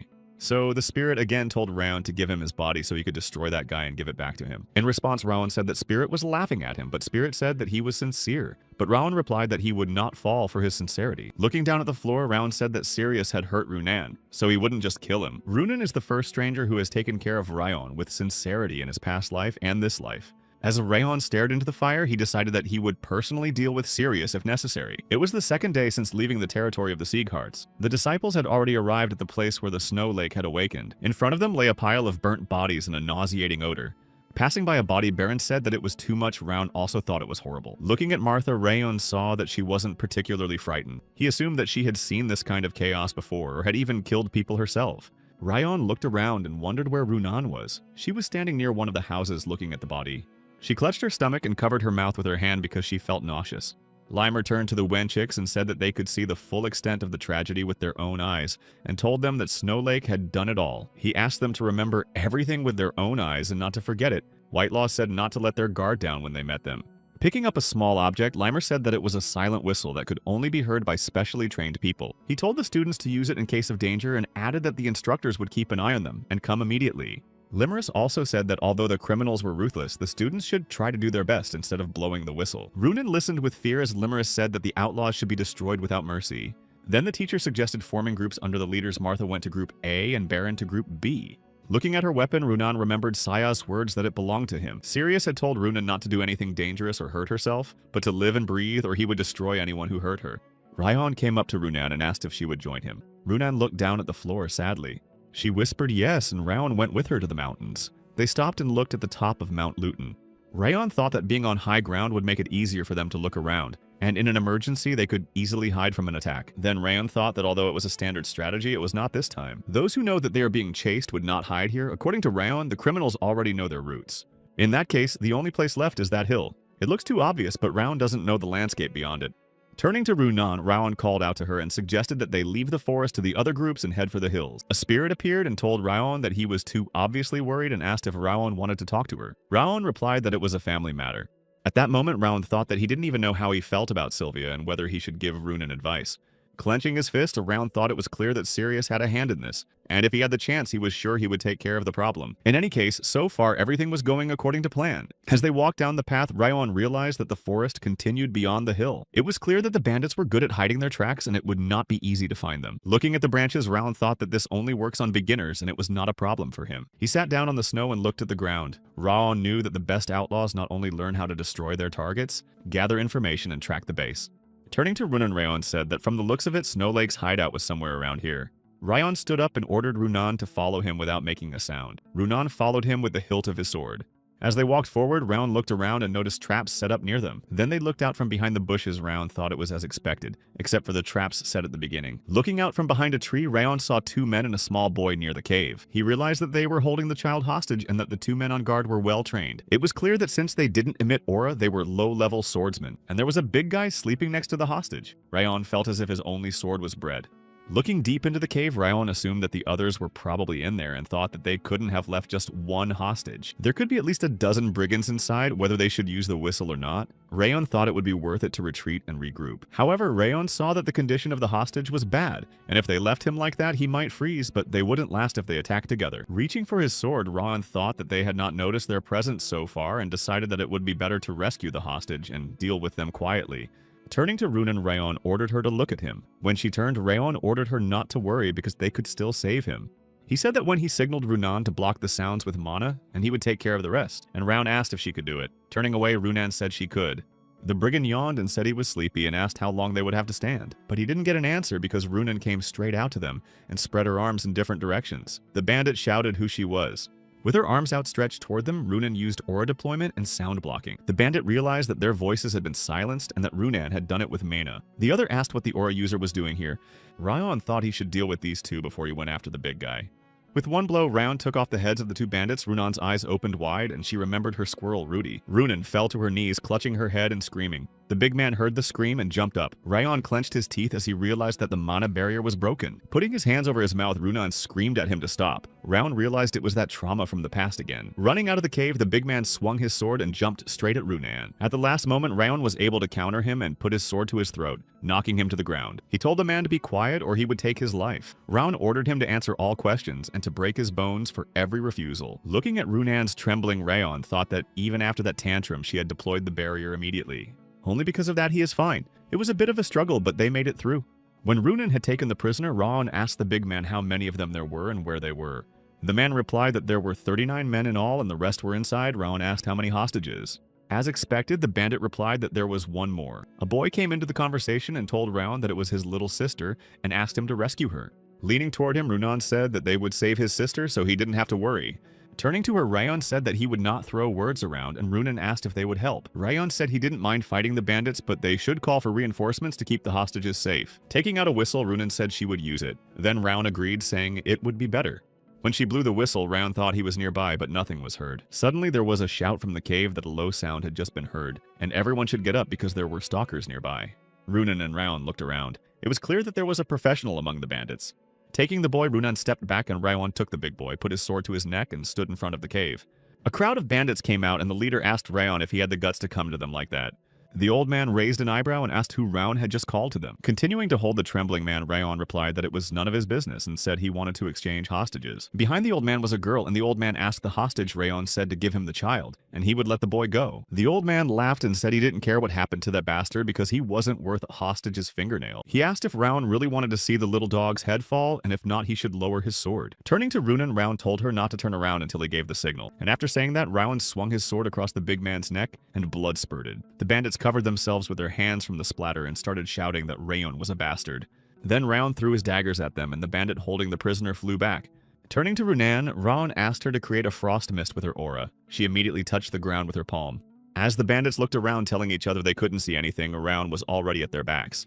He picked up the girl in his arms and ran away. The bandits realized that Rayon had escaped with the hostage. However, the bandits decided that they could not let them go, and one of them ordered the others to kill the boy first if they found the fugitives. Hiding behind the trees, Rayon said that the children were faint from the cold, and it would be hard for them to escape in that condition. Rayon told Runan to stay here and look after the children. Runan noticed blood on his hand. But Rayon replied that it was all right, and he would deal with the bandits quickly and come back. With tears in her eyes, Runan asked Rayon not to leave, saying that it was too dangerous to fight wounded. She said that the instructors would be arriving soon and they would just have to wait for help. Sitting down with her, Rayon explained that he would always be afraid on the battlefield, and he would be too. Then he asked if Runan knew what could be more frightening, and he answered that it was the fear of not doing anything when he should have. He began to say that the brigands had done unforgivable things, and among the victims were those who were defending their home, and they cannot turn a blind eye to it. Rayon also reminded that they are the swordsmen of the Siegharts, and by carrying out their missions to the end, they must continue the path of those who also sacrificed their lives. Rising, Rayon said that he doesn't know exactly what her brother did to Runan, but the more she fears, the greater the shadow of that man. Sitting on her knees, Runan listened to Rayon say that only she alone could protect herself and her loved ones. Putting something in her hand, Rayon told her what she should do next. Heading towards the cave, Rayon said that she didn't need to stay in the shadows anymore. Looking after him, Runan thought that she wanted to change, and she didn't want to stay in the shadows anymore, and she didn't want to be tied to the past anymore. She wants to protect everyone she cares about. Runan realized that she is no longer in the darkness that she was, and the future is full of light. In the cave, Rayon was taking one life after another. The bandits were shouting that they needed to hurry up and take Rayon's life. As they watched their allies drop dead, they shouted that it was just one little kid. Suddenly, one of the bandits attacked Rayon from above, however, and in front of him was the enemy. The gang leader thought now was the time because Rayon was distracted. The old man stopped with his sword because there was no one there, and he didn't understand where the boy had disappeared to. Behind his back, Round asked the old man, waiting for the moment he was distracted. Watching their leader fall, one of the bandits called Rayon a monster and asked how he got such strength at his age. Turning to them, Ryan told them to just give up because their leader had already fallen. A man named as Mr. Jeju came forward and asked if it made sense to give such a young man a chance. He said that Round's face and outfits were beautiful and therefore concluded that Round was a rich man. Jeju said that he was worried that the gifts might not be enough, but it seems that the heavens have not abandoned this man. Even though Round put his sword up to ward off the attack, the blow was so strong that Round fell on his back, and Jeju said that now there was one more hostage. As Rayon fell down, he thought that he was Seolho Jeju and that he was not a proficient swordsman and his level of swordsmanship was not bad. The bandits shouted from the street that they had found the girl and the hostages. One of the bandits attacked Round and she put up her sword to ward off the blow, but her body was trembling with fear. Looking outside, Round thought that Runan was not yet able to fight and needed help. Continuing to attack Jeju said Rayon shouldn't forget about him and asked Round care so much about what's going on out there. Smiling, Jeju told Round not to worry because they will have fun. Stepping back a bit, the brigand yelled for Runan to be damned with her fucking techniques, and that it was obvious from her that she had never taken a human life. Runan stood with her sword drawn forward while the bandit yelled for her to stop resisting and give them the hostages. Turning to look at the children, Runan thought she should protect them while she was distracted. The bandit attacked her. Clutching her sword, Runan thought that to do so she would have to destroy the enemy in front of her. Luckily for her, it wasn't that hard to deal with him. As she watched him run at her, Runan told herself that it was easy to attack and she could do it. Suddenly, Sirius appeared in front of her and told Runan not to forget what Rayon had said. Looking at her brother, Runan thought that she needed to get rid of those memories, but she couldn't forget that day. Can she protect someone like Rayon even at a time like this? Runan can't swing a sword, she's scared. Behind her, a voice shouted her name. Runan looked back and saw Rayon fighting the criminal. Smiling, Rayon told her it was all right and he would protect them. He seemed to be saying this to the little girl. Reaching out his hand, Rayon called her to him. Clutching her sword and using her aura, Runan mentally thanked Rayon for his words of support. She swung her sword, thinking she was grateful to Rayon for giving her courage. The silhouette of Sirius in front of her began to blur. After taking the life of her opponent, Runan kept thanking Rayon for helping her through it. After watching another of his allies fall, Jeju said that these guys were so insignificant. However, Raon told him that they weren't the only ones to blame. Looking at him, Jeju opened his mouth. Clutching his sword, Raon used his aura and said that it was the man's fault for overcoming his dark past. He said that Runan was a child with a good and strong heart, and then corrected himself by saying that she was a swordsman who had overcome adversity. Ronan swung his sword and used the Jeju Fire Flower technique and fell. While Runan warmed the children, Raon opened his chest and thought he should check for traps before the instructors arrived. He pulled out a small item. This two-colored flower is a rather precious material. Raon couldn't believe that they had destroyed the village just for this. Suddenly a voice sounded behind them and they were already finished. Raon turned around. In front of them stood a man who noticed the flower in Raon's hand and asked if Jeju had taken it. In front of them stood Lecter, the Lord of Doom from the North-South Alliance. He asked if the guys were all right. Raon asked what if they did. Smiling, Lecter said he thought it was strange considering Jeju's combat experience and age. He said that Jeju had excellent fighting skills and the confidence to win. Rayon asked if he was from the North-South Alliance. Lecter replied that he was and gave his name. Raon had heard of him before. It was all in his past life. After joining the Alliance 10 years later, he became famous as a brilliant swordsman. Snow Lake is just an ant because Lecter is a real swordsman with strong skills. Addressing Rayon, Lecter said that he was a descendant of the famous Sieghart family and that his sword had no markings on it, which meant that Rayon was a trainee. Lecter asked what he should do and if he should forfeit his life. Looking at his opponent, Rayon frowned because of the deadly aura emanating from him. Grabbing his sword, Rayon decided that it meant nothing to him as a mercenary who lived his life. Seeing this, Lecter asked Rayon if he would cling to life with all his might. Rayon thought he could finish Lecter off if he attacked from behind, but in a direct confrontation it would be much harder. Still holding the sword by the hilt, Rayon wondered why he couldn't leave. Pulling out his sword, Rayon told Lecter to draw his sword and attack him. Reaching for the hilt, Lecter said that if he drew his sword, Rayon would die. Rayon responded by saying that it was natural for the weak to die. Lecter noted that Rayon had a fiery spirit for such a young man. Lecter raised his hand and said that the sight of Raon made him lose his will to fight, and added that he would be ashamed to take Raon's life here and now. But Raon said that death chooses its victim impartially and indiscriminately. Scratching his chin, Lecter said that Raon was insane. Flying up the hill, Lecter said that it would be great if Raon was a member of the North-South Alliance. Looking up at Raon from above, Lecter asked what his name was. Raon gave his name. Lecter said he would wait for Raon's name to spread from the mountains of Taruk to the Raviol River. Turning to Runan, Raon offered to return to the children. She agreed. Rubbing her hand, Runan asked Raon if she had done well. It was a question Raon had not expected to hear and smiled and said that she had done a good job. Runan smiled back. The short but also long first task ended like that. After all this, the boys returned to the head of the bandit leader Baron and Martha, were confused by the gap between them. Limerus reassured those cadets who had not contributed to the task, telling them not to be disappointed and giving them advice for the future. Before Rayon could digest what had happened, it was time to report on the task the spirit was still boasting about himself. Since the rescued children had lost their parents, it was decided to give them to the Salian family to care for. After returning from the mission, Raun and Runan were summoned to the main house. In recognition of their contribution to the mission, they were awarded a bronze medal. Surprisingly, the head of the house praised them that day. As a trophy, Raun was given a 2-colored flower that was a rare medicine. Everything had been going smoothly up to that point. When Rayon opened the door of the house, he saw Dorian and asked him what he was doing here. Dorian scratched the back of his head and told him that Madame had asked him to report back to her after the task was finished. Raun's eyes went wide and he asked Dorian had told her everything. Wiping his tears, Dorian said that he had reported all of Mr. Raun's exploits in great detail. Running out into the corridor, Sylvia shouted. Raun had come Helen behind her back, also exclaimed that the young master had returned. Raun held up his hands and said at once that it was not as they had been told. He knew that Sylvia would be so annoyed with him if she knew he had attacked first. Sylvia came up to him and stroked his cheek and said that Raun was doing a good job. Noticing that Raun was confused, Sylvia asked if he really thought she would scold him. Raun reminded her that she had told him to be careful. But Sylvia said that the reason the first head of the house had taken up the sword was to protect the weak. The head had said he always lent a hand not only to those close to him, but also to those who needed it. And to this day, the Siegheart still protected the weak. And Sylvia said her goal was to become just such a swordsman, pursuing the old ideals, and she would not scold Rayon for saving the children. Placing her hands on his shoulders, Sylvia summed up that his mom was proud of him. Clapping her hands, Helen said they were very proud when they heard such a story. Hugging Sylvia back, Rayon thought he didn't understand anything, and emotions are really complicated things. When Rayon looked back remembering Dorian, the spirit told him that the coward had long ago escaped. Turning to Sylvia, Rayon thought that at least things had not gone so badly.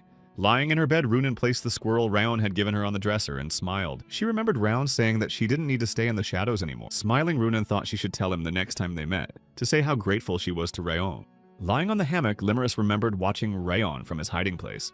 Looking up at the sky, Limer asked how long he had felt. The same feelings as he did for the Lord the seed of the new king had begun to germinate in his opinion. The main house of the family, Robert Darris, was sitting at his desk writing something in a book. Looking at his hand that Raun had wounded, he saw that it was still not healed. Thinking back on that day, Darris realized that 17 years had passed without a trace. Darris continued to take high-quality elixirs. He consulted experienced physicians and famous priests. But nothing and no one could erase the scar. It was an open wound. She looked the same as the first time, as if she wanted Darris to remember. And so Darris wondered if the dead spirit was asking him for memories. With a squeeze of his hand, Darris answered himself that, unfortunately, he does not think about the past. Closing the book, Darris thought that there was not much time left before his wish would come true. Looking at the system window, Rayon smiled because one of the cursed circuits had disappeared and all his stats had increased significantly. And Rayon wondered if he had finally reached the expert level. This is the beginning stage, not even a low level. But still, Rayon had worked hard to get this far. Behind him, the spirit said it was very funny and asked Rayon if he was proud to be an expert. Turning to him, Rayon said that becoming an expert at 15 was rare, and even on the entire continent, it was hard to find someone like that. In response, the spirit said that only fools judge age on the battlefield, and weaknesses are indispensable from age. And Rayon answered him that the spirit is right, that there are no fools on the battlefield who take age into account, and he agrees.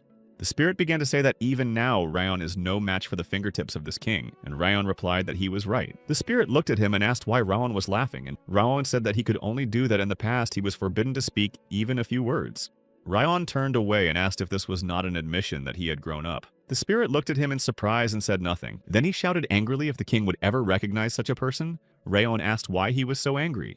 Rayon also noticed that the spirit's voice trembled slightly, and Rayon added that after spending so much time with him, he could understand his thoughts. The spirit said that a man trying to destroy the king was not enough. Walking away from him, Rayon said that the spirit's anger was nothing compared to what it had been before, and if he didn't regain his strength, he would soon be in trouble. Stepping forward, Spirit said that this nonsense reminded him of the old days.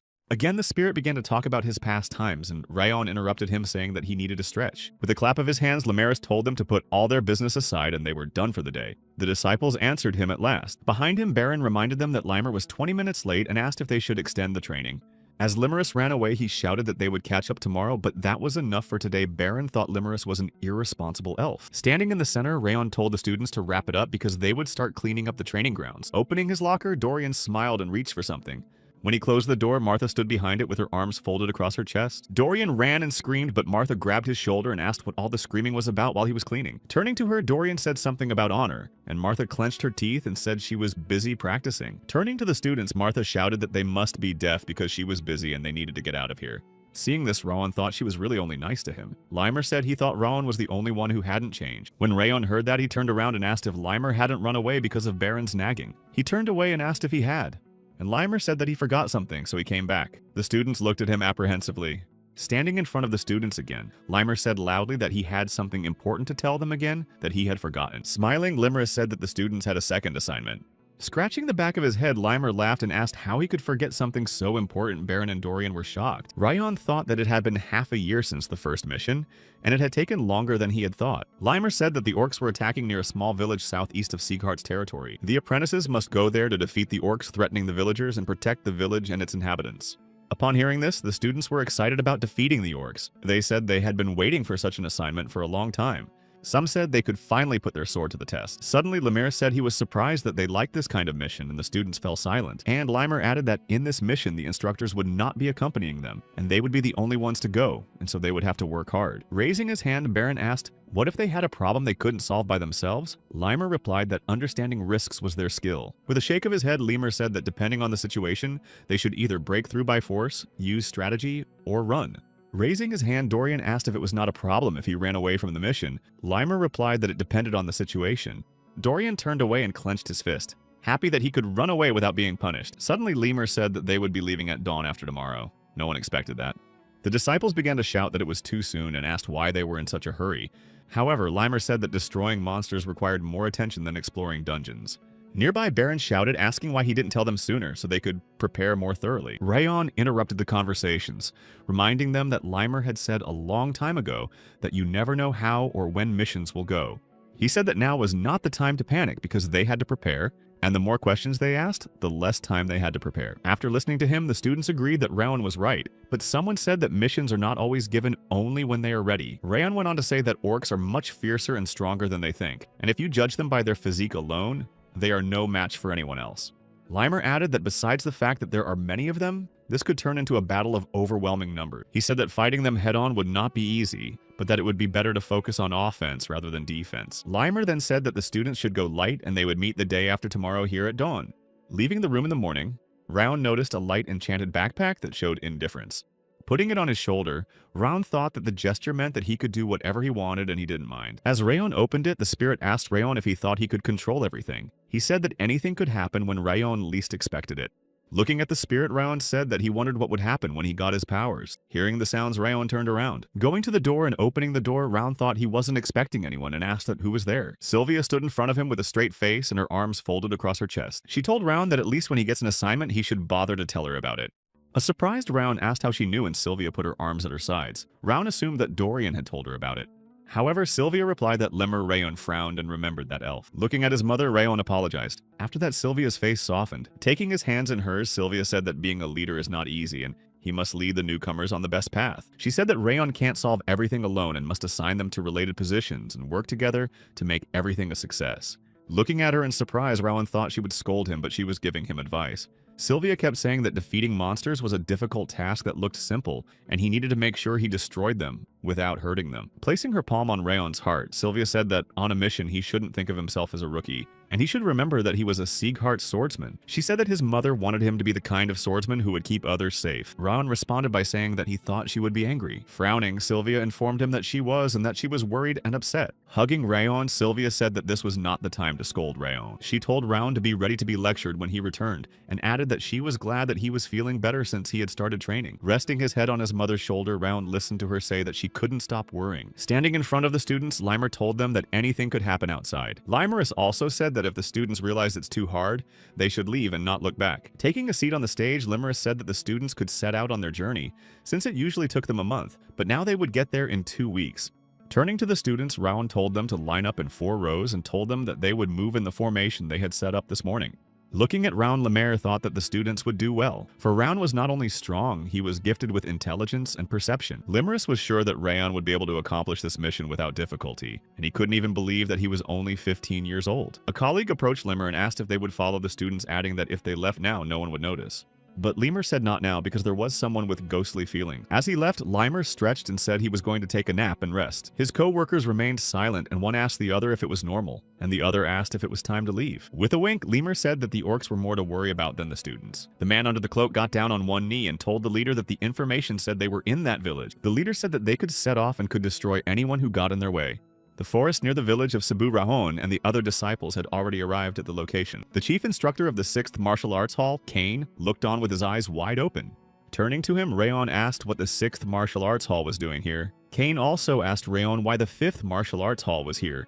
Looking at Kane, Rayon remembered hearing that Kane had joined the 6th Hall after a long period of injury treatment. Judging from his condition, Kane had already fully recovered and was as powerful as a seasoned swordmaster. And Kane said that they were on their way to the village of Cebu to fulfill their mission to destroy the orcs. And Rayon said that they had also received a mission to destroy the orcs in Cebu village and were on their way there. Kane asked if they had been given the same assignment, adding that it had not been announced beforehand. Rayon asked again. On the eve of the mission, in a tavern on the outskirts of Ullamer asked if the students had done well. Lifting his mug, Limer said that he had raised them, but even he admired them and asked what about sending them on a mission. Limer started to say that then his head would praise him too, but suddenly another teacher came up to him and said that the 6th Hall would do the task. The teacher said that when hunting monsters, teamwork was more important than personal skills, and that was why the 6th was better suited for this mission. Maytoon went on to say that everyone had recently successfully completed the infernal training, and no one had been eliminated, so the level of competition had increased. In response, Limer said that he seemed concerned about the recent focus on his students, and offered to send 2 halls on the mission. Looking at Meat and Limer said that they needed to finish off the orcs before the village was in danger. Limer thought a competition between the apprentices would speed up the task. Methan agreed, and said he would get permission from the head. And now Baron says that there seems to have been a mix-up in the mission orders, and therefore the 6th Hall can return. Baron said that Hall 5 would handle the assignment on their own. Kane didn't like that and said he couldn't let that statement go unchallenged, and clarified Baron's arrogance at being tied to Hall 5. Kane kept saying that in tasks where teamwork was important, the 6th Hall was superior to the 5th, and that this task would be very difficult for them. As Baron approached him, he said he knew of Kane's abilities, but the power of the 5th Hall was not so weak that he could underestimate it. Watching them bicker, Rayon thought that the instructors, especially Lemur, must have known about the joint assignment. Closing his eyes, Ron wondered why the instructors had sent them off without warning.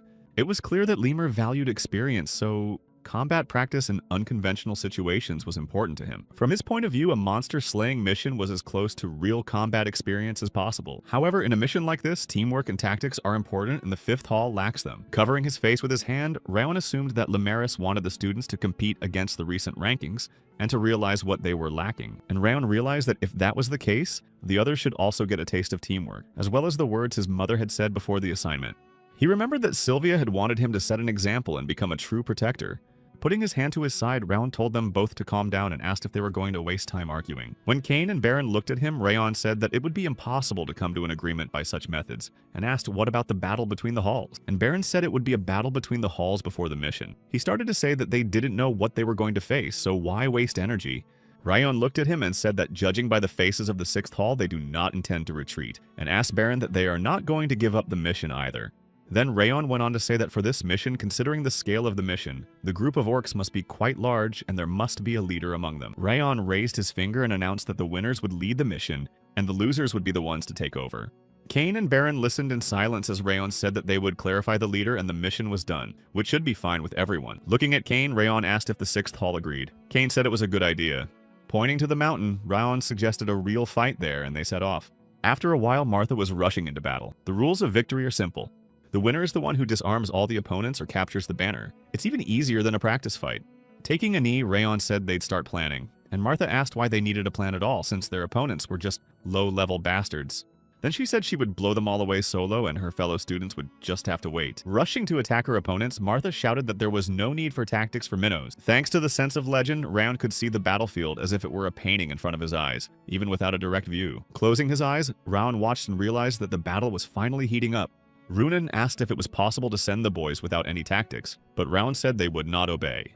Runan sat down and asked if they could win. Rayon said they would lose. He added that the boys would not just lose, but would be completely defeated. As Martha continued to attack the 6th Hall, she wondered why they couldn't be penetrated, knowing that their combined defenses were too strong. While repelling her attacks, the apprentice shouted that Martha was not the only protagonist of this world, and she had greatly underestimated their efforts. As the sun began to set, the battle was over. The 5th Hall stood with their lips pressed together. Ron approached them and asked if it was as simple as they thought it would be. He remarked that from their condition it looked like they had stumbled. Turning to the students, Ron asked if they thought the world would stop while they were growing up, and if they thought that the kingdom of Orvan could be taken seriously. He kept saying that this was the result of them rushing without strategy and support from their comrades at the opponent. They had wasted their strength and revealed techniques. Rayon reminded him that the 6th squad were swordsmen who exhausted themselves to perfect their blade skills and should not be underestimated if they fell behind. Looking at him, Runan asked if they would just lose now. She added that she would do anything to defeat their opponents. Smiling, Round said he could see the fire in his eyes was still alive. And he said he would tell the others how to win. Meanwhile, the 6th Hall was saying that the 5th Hall was getting the best of them and they were enjoying their efforts. However, the leader of the group was saying that the 5th Hall had defeated the organization under the wing of the North-South Alliance and the Snow Lake Bandits. Suddenly, Martha walked up to them and the students immediately jumped up, pointing their swords at her. The leader said it was time to put an end to everything, and Martha called him a moron. She held her sword on her shoulder and said that if the leader opened his mouth to them again, he would be sorry. Martha went for the enemy and used a direct attack with her 4th form. Standing on the defense, the leader shouted for his teammates to concentrate their aura in front. However, while he was holding his sword in front of him, Martha stabbed him in the side. Baron also lunged at his opponents in his stance. The leader of the group he was attacking told the boys to block the blow as they had practiced, but Baron dashed past them with lightning speed, saying they were fools and knocked the opponents down. Looking back at him, the group leader didn't realize how Baron had changed his trajectory in a second. Looking at Baron, the girl realized that the 5th Hall had completely changed its fighting style. Attacking her opponents, Martha realized that Rayon was right about that. Standing in front of the students, Rayon asked them why they thought they had lost, even though they were stronger than their opponents. Baron answered, suggesting that they lacked information and tactics. Rayon said that was the case. Rayon said that the children from the 6th Hall knew who their opponents were, so they had developed sophisticated tactics, and they were aiming for a sense of superiority and did not prepare for battle. As a result, the squad was defeated by an opponent weaker than them. A frightened Dorian asked if that meant they would lose again. When Martha heard this, she turned to him and grabbed him by the crotch and started shaking him, shouting at him to stop whining. He started crying, and Rayon said that although it wasn't a total rout, they'd lost a fair amount of mana and strength and were in a bad position. But he reminded that not only the enemy had information and tactics, Baron and Martha looked at him, and Baron asked Rayon if Rayon had a plan. Rayon told them that Kane, the best student of the 6th Martial Arts Hall, had keen eyesight and intuition. Because of this, Kane spotted the enemies from afar and immediately dispatched a squad of them to confront Martha and Baron. Martha's strengths are power and stamina, but her attacks are simple, so Kane has sent a squad of men to counter her attacks. Baron is fast, but his movements are easy to calculate. Against him, Kane has sent fast-adapting fighters, and Rayon asked them how to win. Then he said the best option was to change fighters. But he knew that they were unlikely to agree. Martha immediately shouted that she could beat them all, and Baron agreed. Waving his palm, Rayon said that in that case they should change their fighting style. Martha and Baron were surprised and asked how. In response, Rayon told Martha that her opponents are tenacious fighters, but they often open up because they can't adapt their aura quickly. For Baron, Rayon said that his weakness is opponents who rely heavily on their instincts, and he needs to outsmart them. And Martha remarked that the plan wasn't bad and asked how Rayon knew all this. And Baron also remarked that it sounded like he was watching the battle. And Rayon replied that Kane's instincts were high and that he had long surpassed the level of a mere apprentice. And Rayon said that his instincts were sharper. When everyone went into battle, Rayon sat down on a log and watched the fight again. He could see that they were doing well and Runan would soon be victorious as well. At that moment, a man appeared behind him and Rayon looked back. Behind him was Kane, and Rayon told him it was time for them to start too. The situation was very different from before Kane had no choice but to go in search of the flag. Kane said he'd been wondering why they were losing, but it turned out that Rayon had told them to change their fighting style. He added that the rumors about Rayon being disrespected were false, and said that the battle would end here. Clutching his sword, Kane said that he had heard that Rayon had a fire-type aura. Seeing the fire around Kane's sword, Rayon realized that his aura was the same. And Kane said that unfortunately for Rayon, his elemental power is much more powerful, and even his mana count is many times more than that of a simple swordsman. By this point, fire was also blazing around Rayon, and he told Kane that he couldn't defeat him even in theory. Standing up, Rayon said he would show Kane how much stronger his flames were than Kane's. As Rayon attacked, Kane's eyes went wide from the fact that Rayon's fire is very fast. As he dodged the attack, Kane remembered being told that Ron had defeated not only Martha but Prince Orvan as well. However, Rayon's strength was not inferior. Clenching his teeth and fending off another attack, Kane thought he was stronger. Rayon struck again and the blade swept across Kane's cheek and then blood came out. Kane thought it couldn't be.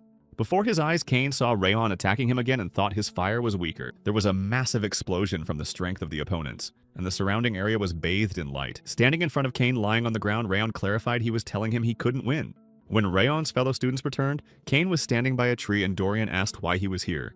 Rayon replied that if you were losing, The easiest way to turn the situation around was to kill the enemy commander, and Baron said that Raon was right that the enemy had fallen for the deception. Baron added that if they hadn't followed Raon's orders, they would have lost. Martha said she didn't want to agree, but he was right. They said that they recognized him as the best student of the 5th Hall and swore to follow Raon's orders without objection. Smiling, Raon thought that it seemed that the new experience had helped the boys to mature a little. Looking at Baron and Martha, Raon thought that this was the 5th Hall he knew. When all the students had gathered, Raon told them that they had all done a great job, and he hoped that this battle had shown them the dangers of arrogance. And what happens when you rush into battle without a plan or tactics? Raon added that if this was not an argument, but a real battle, everyone would be dead by now. Clenching his fists, Raon asked them to never forget that lesson. Standing behind a tree, Kane watched Raon and thought he had exceeded his expectations. Turning away, Kane remembered how he was sure the 5th Hall was full of arrogant upstarts. But it seemed he was the arrogant upstart. Kane reached out his hand to Raon and said that he had learned a lot today. Raon looked back at him. Kane said that Raon had shown him that he should never let his guard down and that he should always have a backup plan in case the main plan failed. He said that he was confident that they would win no matter what, because after all, they had been aware of them from the beginning. Kane also said that not only did they lose, but he himself was defeated in the duel. Kane thought he was stronger, but apparently he was just overconfident, and the experience had taught him a lot. Looking at Kane, Raon smiled and thought that he was much nicer than the other scions of the main branch. Shaking his hand in return, Raon said that he too had learned a lot. Kane said that they would be their support on this mission, as agreed. 2 weeks later, Raon and the rest of the apprentices stood in the middle of a snowy forest on a hill. The very village where the mission had been scheduled lay before them. A small village that was not famous or touristy, Raon thought that this mission was not too special. Looking over his shoulder, Raon wondered why it felt like someone was watching him all this time. It wasn't as if the instructor had followed them. This presence was ominous. It was as if the unknown was studying them, looking for weaknesses to attack. In Raon's opinion, the best thing to do now was to mislead the pursuer and always be on guard. Turning to Baron, Raon asked him to be a friend, and Baron clarified the question. Raon said that Baron would be in charge of this mission from now on. Baron opened his mouth and stammered and asked what Raon was talking about. Raon told him that during the first mission, he and Runan had fought the Snow Lake Bandits. He thought it would be better if other guys led the mission this time. He recalled that Baron wanted to catch up with him. Raon then asked if this was just idle chatter. If not, it was time for Baron to show his progress. Baron said he would show the changes. Putting his hand on his chest, Baron said that he would take command of this mission from now on. Turning to Martha, Raon said he would explain everything later and asked her to play along for now. Turning away, Martha said that there was no need to get personal, and she had already said that she would follow Raon's orders, and she was true to her word. Turning to the spirit that had appeared, Raon asked if he could sense that they were being watched. The spirit clarified Raon had noticed. Flying back, the spirit said that it was not surprising that Raon had passed on his abilities. Raon asked him what about their location. Smiling, the spirit said that he didn't need to scorch it as if Raon couldn't detect it himself. Raon realized that it was one person. At first, the spirit didn't understand and asked again, but Raon reminded him that the spirit had told him instead of them and thanked him for his cooperation. This made the spirit furious. Raon thought about the fact that no one can guarantee that the stalker is really alone. Even if there is only one person watching them, there could be a whole group following them. Raon put his hand to his side and thought that they should never relax. He realized that the mission would not be easy. Putting the mask at his feet, the man looked down and asked where they had come from. The young man in front of him answered that they were Zigguarts. The man said that he would not call them that skilled. Putting his hand on his chest, the young man replied that they were only apprentices and that there was no instructor around, so this must be their second mission. The man asked if they had noticed the spy. The boy replied that, of course not, and he was sure that they didn't even realize that he was there. The man also said that they had taken control of the orcs, and he didn't understand why they were sending these children. The man assumed that the villagers were asking for help. The man said that he was sure that they would find the mana stone quickly, but no. The young man replied that the stone was hidden somewhere in the village. The young man then clarified if they should strike right now. Reaching for the mask, the man replied that they would wait for now. In his partner's opinion, this was the perfect opportunity to deal with the pupils. The leader replied that it was not difficult to destroy them. He said that through their carelessness, the Siegharts might find out about the mana stone, which was more dangerous, so they would let them deal with a couple of monsters. Putting on the mask, the leader said they would make them think they had successfully completed the mission.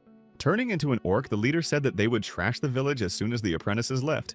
At night, the apprentices sat in the large guest house and dinner was served. Looking at Baron, Raon thought that at first he was worried about him. He was doing much better than he expected. Baron did not boast of his title, but first of all reassured the head of the village and the villagers. It was evident that Baron was striving to do better. However, it was not Baron who should be worried. He and the others could handle the monsters as long as Raon was not around. Raon looked out the window. The problem is the watcher who followed them on the way here. Raon wasn't sure, but the stalker headed for the mountains. Is this an additional test of the Sieghart clan or something else entirely? Taking a seat on one knee, Baron examined the tracks and concluded that there were definitely monsters in the vicinity. The head of the village said that at this time the monsters were beginning to appear, but this time they were 3 times larger than usual, and they could not handle them on their own. The old man said that they had counted several hundred footprints, which meant that there were more than 200 monsters. The old man didn't think it was the number of monsters, as the students were not familiar with the area, and said that he would prepare a guide so that they wouldn't get lost. As he bent down, Kanbar thought that although he knew something was wrong before yesterday's meeting, he didn't think he would have to go with the Sieghartson. As he passed by, Ron told him he didn't have to worry because he'd be back in one piece. Baron stepped forward and told everyone to listen carefully. In battle, orcs are vastly outnumbered by common monsters, and goblins and kobolds do not hesitate to use poison in battle. When Baron said that even the slightest injury could be fatal and everyone should be on their guard, the students responded in unison. Turning to Kane, Baron told the 6th Hall to spread out and not let any monsters get away. Kane nodded in response. Walking forward, Baron announced that they would move out and show the brazen monsters the full power of the Sieghart family. Watching the disciples run, the spirit called them fools, saying that they had rushed out of nowhere and it was impossible to catch them off guard before, but now they were yelling. In Spirit's opinion, this was not even a covert operation. Ryan replied that it was the first time they had been on such a mission, and they could be forgiven for one mistake. Looking at Rayon, Spirit thought that he was also on a mission for the first time, but he was not nervous at all, but was watching the battlefield carefully. In Spirit's opinion, Rayon looked like a seasoned warrior. When Martha saw the monsters in front of her, she shouted that she was going to give them a beating. Waving his sword, Baron told them to destroy the goblins and kobolds first and leave the orcs for later. When the orcs were at their backs, one of the students shouted that they had broken formation. As the orcs approached, Raon Kanbar, who was standing behind them, asked fearfully if they were coming this way. Raon raised his sword and struck his opponent squarely in the face. Rayon attacked the second one again and then put his sword back in its sheath. Kanbar, who had fallen on the snow, looked at the orcs and asked Rayon when he had time. Rayon only asked if Kanbar was injured, to which he replied that he was fine, and Rayon said he was glad to hear that. When Kanbar stood up, Rayon asked if there were any local legends about this mountain. Kanbar replied that there was one. He said that according to the legend, hundreds of years ago there was a brutal battle here between a goblin king from the west and the knights. It is said that some of the goblin king's bones are still in this place. Now Rayon understood everything, the sight he felt now and the stalker before. Kul Eden, one of the 5 great demons known for his madness. Its goal is to revive the old ways of the monsters that ruled the world. The members of the cult hope to bring back that world and worship the demons as their gods. However, if everything were so trivial, they would have been destroyed long ago. The fact is that Eden is able to bend monsters to his will, and the members of his cult can turn them themselves. They are as powerful as the Sieghart family. The secret of their power is so ancient that even the great clans do not know its essence. However, Rayon knows it, all thanks to Robert Darris. During one of his missions, the mercenaries stumbled upon this cult. All the shadow units were destroyed and Rayon was the only survivor. Rayon didn't realize it at the time, but it was a strange situation. Darris knew from the beginning that the cultists were using monastones. But how did he know the secret, and why didn't he reveal it to the world? Looking at Rayon, the spirit clarified what he was thinking about, and Rayon looked back at him. The spirit also said that he could feel a dark rage boiling up in Rayon. Rayon clutched his heart and thought that the thought of Darris was driving him out of his mind. Closing his eyes, Rayon thought that he needed to calm down the whole Eden's main problem right now. Rayon assumed their target was the monastone from the Goblin King's ring. It had been several hundred years since he had fallen here. But Rayon was sure that the ring with the powerful stone was still stored in the mountains here. Looking around, Rayon thought that the enemies wanted to let them think that the mission was accomplished, and then start searching for the stone after their departure. Meanwhile, Baron shouted that he had found the orc leader and said that he would finish him off in one blow. Martha appeared nearby and knelt down and thrust her sword into the leader, saying that the orc was hers.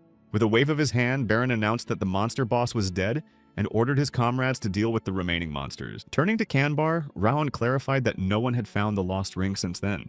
Kanbar said that when he was a child, the head had gone to the mountains and returned with a red stone that he had found in the foothills. And Rayon asked where the stone was. Now, Kanbar said that not many people knew about it, but it was buried under the house of the head of the village. Clenching his fist, Rayon thought that the situation was much worse. If Eden didn't find the stone in the mountains, they would burn the village to the ground. When the apprentices had dealt with all the monsters, they reported that no orcs had been found in the area.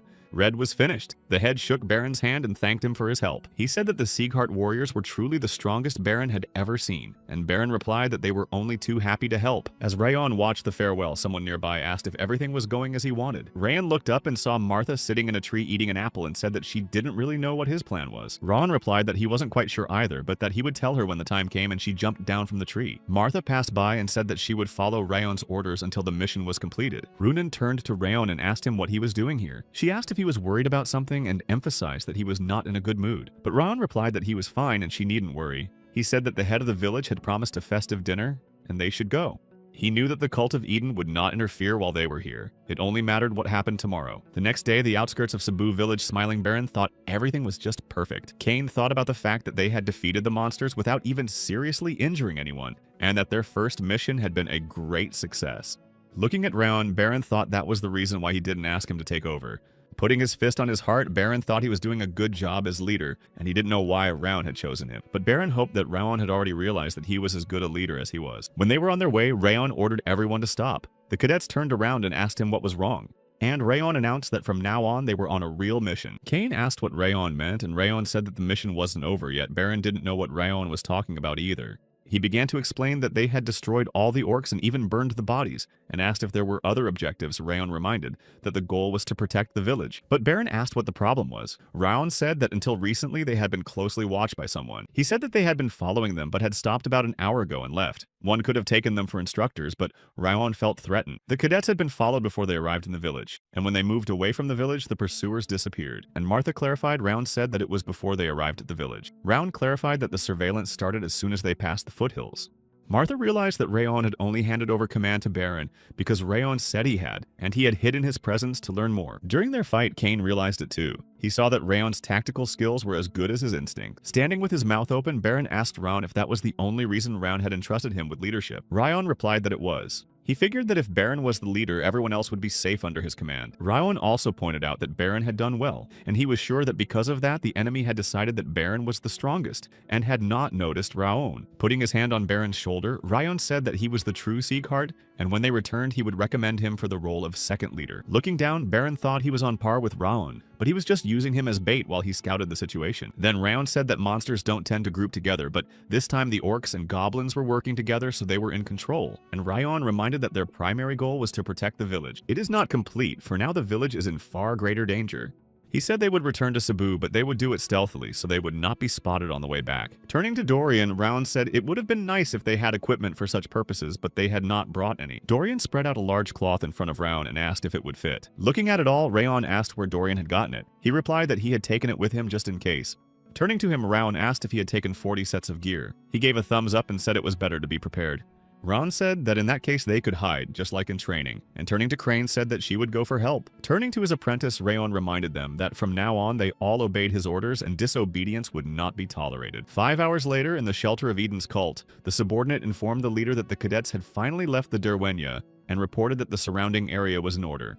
They then proceeded with their plan of turning into monsters. They went to the mountain. The leader ordered to destroy everyone, and the orcs rushed to attack. The leader also ordered to take no prisoner. Meanwhile, Baron and Raon watched the attack from the hill above. Baron exclaimed that there were indeed other orcs here. He said that they would deal with them now, but Raon stopped him saying that it wasn't time yet and reminded him that they were being followed. Raon also said that the stalker was not a monster, for he sensed the presence of a human, but that they did not know the identity of the enemy. Baron was worried that the villagers would not be able to cope with the horde of orcs, but Raon said that if they intervened, they would all die. Raon also reminded them to be doubly careful because Eden was against them. When Martha heard that, she exclaimed that it was the Eden of the 5 great demons. Raon said it was because they could control the monsters. Looking up, Baron replied that he realized how powerful Eden was, and that Raon was right. Turning to him, Baron added that if they didn't move now, half of the villagers would die, and would they really just stand by and watch? Gritting his teeth, Baron said that he thought Raon knew the Sieghart family's principles better than anyone, but he was wrong and said they would attack now. Slapping himself on the chest, Baron shouted that this is what Sieghart warriors should do. Baron ran downstairs, swinging his sword, and shouted that he didn't care if the cadets went with him or not. Raon looked at him and said, well, Runan said she would go with him. The cadets began to say that Baron was right, and that as Sieghart warriors, they should not sit around shaking with fear just because their opponent was a demon.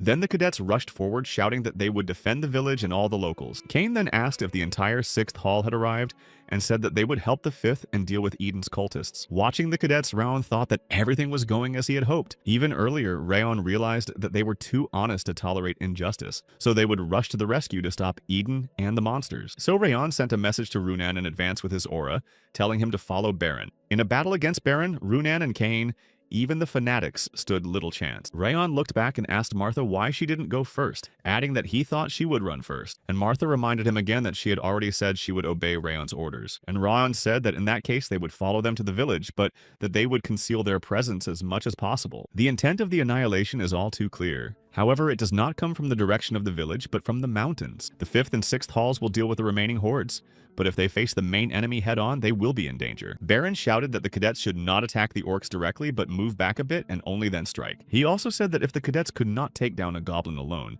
they could attack as a group. Fighting Baron realized that these orcs are much more vicious than those they fought yesterday, but if the problem was only in them, difficulties would not have arisen. The fact is that Eden is the main opponent, which means he won't stop at that. Drawing their attention again, Baron warned the boys to beware of enemies that might attack them from the forest. Turning to the forest, Baron saw a squad of Eden's green ghosts, goblin masks and those clothes of doubt. Baron suspected they were coming, but he didn't expect so many of them. Even at first glance, Baron could tell that there were over 40 of them. When the enemy is outnumbered, you can't act rashly. So Baron ordered Kane and his squad to hold off the orcs and keep them out of the village, while Runan asked them to cool the air and freeze their feet. When he heard that, Runan went to do what he had ordered, but Baron went first. When Runan swung her sword, a path of ice came from the snow. Crouching down on one knee, Baron used the continuous flow combat technique. With great speed, he rushed past his opponents and struck them. A warrior sitting in a tree shot something at Baron from a tube. Realizing that they were poisoned needles, Baron shouted for the cadets to repel them with their aura or dodge them as soon as possible. Seeing that bags of black smoke had fallen to the ground, the cadets shouted to Baron that the opponents had dropped a bag of poison gas. Closing his hand, Baron thought that it was stronger than what the monsters were using and ordered the others to cover the perfume paths. But the students had already started falling to their knees, gasping for breath, and said that they couldn't even lift their swords. Baron's hand trembled as he realized that the gas had affected not only the reps, but also his body. Turning around, Baron noticed that Runan was getting worse as well, but the green ghosts and orcs were getting worse. Just when Baron thought they would be wiped out if this continued, something exploded near him. When the smoke cleared, Baron saw Martha in front of him. She shouted that they would replace the dumbasses and kick Eden in the head. The gas-stricken students cheerfully began shouting that Lady Martha had brought reinforcements. Baron smiled, thinking that even though he couldn't see Raon yet, they were much stronger with Martha and fresh forces. The Shadow Squad was running, asking who these students were and how they could be so strong. However, they were met by the leader and asked if they were leaving the battlefield on their own. He walked past his subordinates and walked right up to the apprentices. Looking at the orc, Baron thought that his strength was greater than all the ghosts put together. He has a helmet of victory on his head and he speaks human, the green phantom of battle. Turning to him, Baron asked him what Eden's officer was doing here. The officer replied that he had received a report that they had left the village and had decided to return and disrupt their advance. He said he had been watching their strength and the dark-haired one over there was beginning to realize it. Putting his sword behind his back, the officer said that since they had barely gotten away from here a while ago, they should have just left peacefully, but now they were all going to die. He shouted that it was because they didn't know their place and swung his sword at Baron. Baron immediately fell to the ground, clenching his teeth in pain, and Martha and Runan crouched down from the blow. The students started shouting that the enemy had taken down 3 of them with one blow and asked each other where Mr. Kane was. Leaning on her sword, Martha stood up, listening to the students shouting that Raon would not come here after this. The officer asked her if she had any strength left. He concluded that Martha was the strongest of the trash and no wonder she could sense their presence. He added that Martha was just one of the bugs he was crushing with his boot, and that weak, pathetic, undisciplined bugs would not have any luck. Swinging his sword again, the officer said that they would all die here today. However, a voice behind him said no. Raon was already flying at him with a flaming sword. Holding his sword high, Raon shouted that he was the only one who would die today. Raon used the Thousand Flames First Form Ring of Fire technique and stripped his opponent of his arm. The officer looked back and laughed and said that Raon had a good ambush, but it seemed that Raon didn't expect him to dodge and keep his neck from being hit. Clenching his teeth, Raon replied that he was a crazy degenerate and sacrificed his arm and that's why he wanted to destroy him with one punch. When Raon got up, the officer told him that it was not bad, but that was the end of his luck. The officer also added that from the looks of it, Raon put almost all of his power into one punch. That was it. Raon's hands were shaking because he had relied too much on himself to finish everything with one punch, and now it was hard to move. Raon asked the officer in charge. The officer laughed and asked if Raon thought his masters would show up for such weaklings. The officer told Raon that he was talking too much. The officer swung his sword and shouted that they would see how long Raon's long tongue would last. Raon raised his sword thinking that he had not had time to regain his strength, but he was not the only one weaker. When the Protwinik's sword came down, Raon retaliated. The officer said that Raon was stronger than he thought, and Raon said that if such blows were beyond his strength, he would never have become a swordsman. Growling, the officer struck again, but Raon fought back. The officer said he had a good mind and called him a bastard. Crouching down on one knee, Baron wondered what was going on. When he saw the Raon and the officer fighting, Baron thought that the orc had taken them all down with one blow, and Raon was fighting him on equal footing. Baron thought he had almost caught up with Raon, but he was outmatched. Martha approached Baron and said that this was Raon's true power, and that they had only seen the tip of the iceberg before. Martha also pointed out that this was not enough because they might be equal in strength. But Raon had not recovered in time and had used up almost all of his aura in that attack. As Martha continued to watch, she wondered if Raon would be able to defeat the officer with what little strength he had. Runan came up to them and said that they needed to help Raon. Martha asked if Runan could see that she was already struggling. Martha also said that Runan was weaker than they were and that she thought she could be of some use to Raon. Pulling out her sword, Runan said it didn't matter. She was ready to fight. This surprised Martha, who had thought that Runan would be afraid, but now she was as calm as ever. It seemed that Runan had changed from her interactions with Raon. Baron spoke up and said he was ashamed of his hesitation. He said they would help Raon as Runan had said. Martha asked Baron if he had forgotten how Raon had scattered them. Turning to her, Baron said he would not turn his back on his comrade. Martha scratched the back of her head and said she didn't care, and if trouble came, they would be responsible. Drawing her sword, Martha said they would put their lives on the line and fight. Standing in front of Raon, the officer said that it was amazing how the little brat could hold on so long, and added that he would even take Raon to Eden. The officer asked for Raon's name, and he gave his full name. The officer asked him if he was a direct heir of the sea cards. He added that the color of his hair and eyes gave him away. He realized that Raon had the blood of the Northern King of Destruction in him. Swinging his sword, the officer said he takes back his offer, and he would do anything to end Raon here and now. As he struck, lightning bolts began to shoot from his eyes. Raon staggered backwards. Leaning back to avoid the blow, Raon realized that his opponent was moving faster now. Clenching his teeth, Raon wondered if the officer was using his life force to get stronger, as Raon could barely hold the ring of fire. But his strength was not restored. Raon looked up and saw Martha flying at the enemy with sword in hand. The officer roared and asked how she dared to be a pathetic little bug. The monster's arms and body began to be covered in ice. Raon's Runan stepped forward. She used her aura of cold and attacked with breath of winter. Turning to Baron, Runan shouted and Baron ran forward. He used the continuous flow technique and attacked the officer with multiple blows. However, the officer grabbed him and Baron coughed up blood. The officer asked they decided to defeat him with trivial tricks.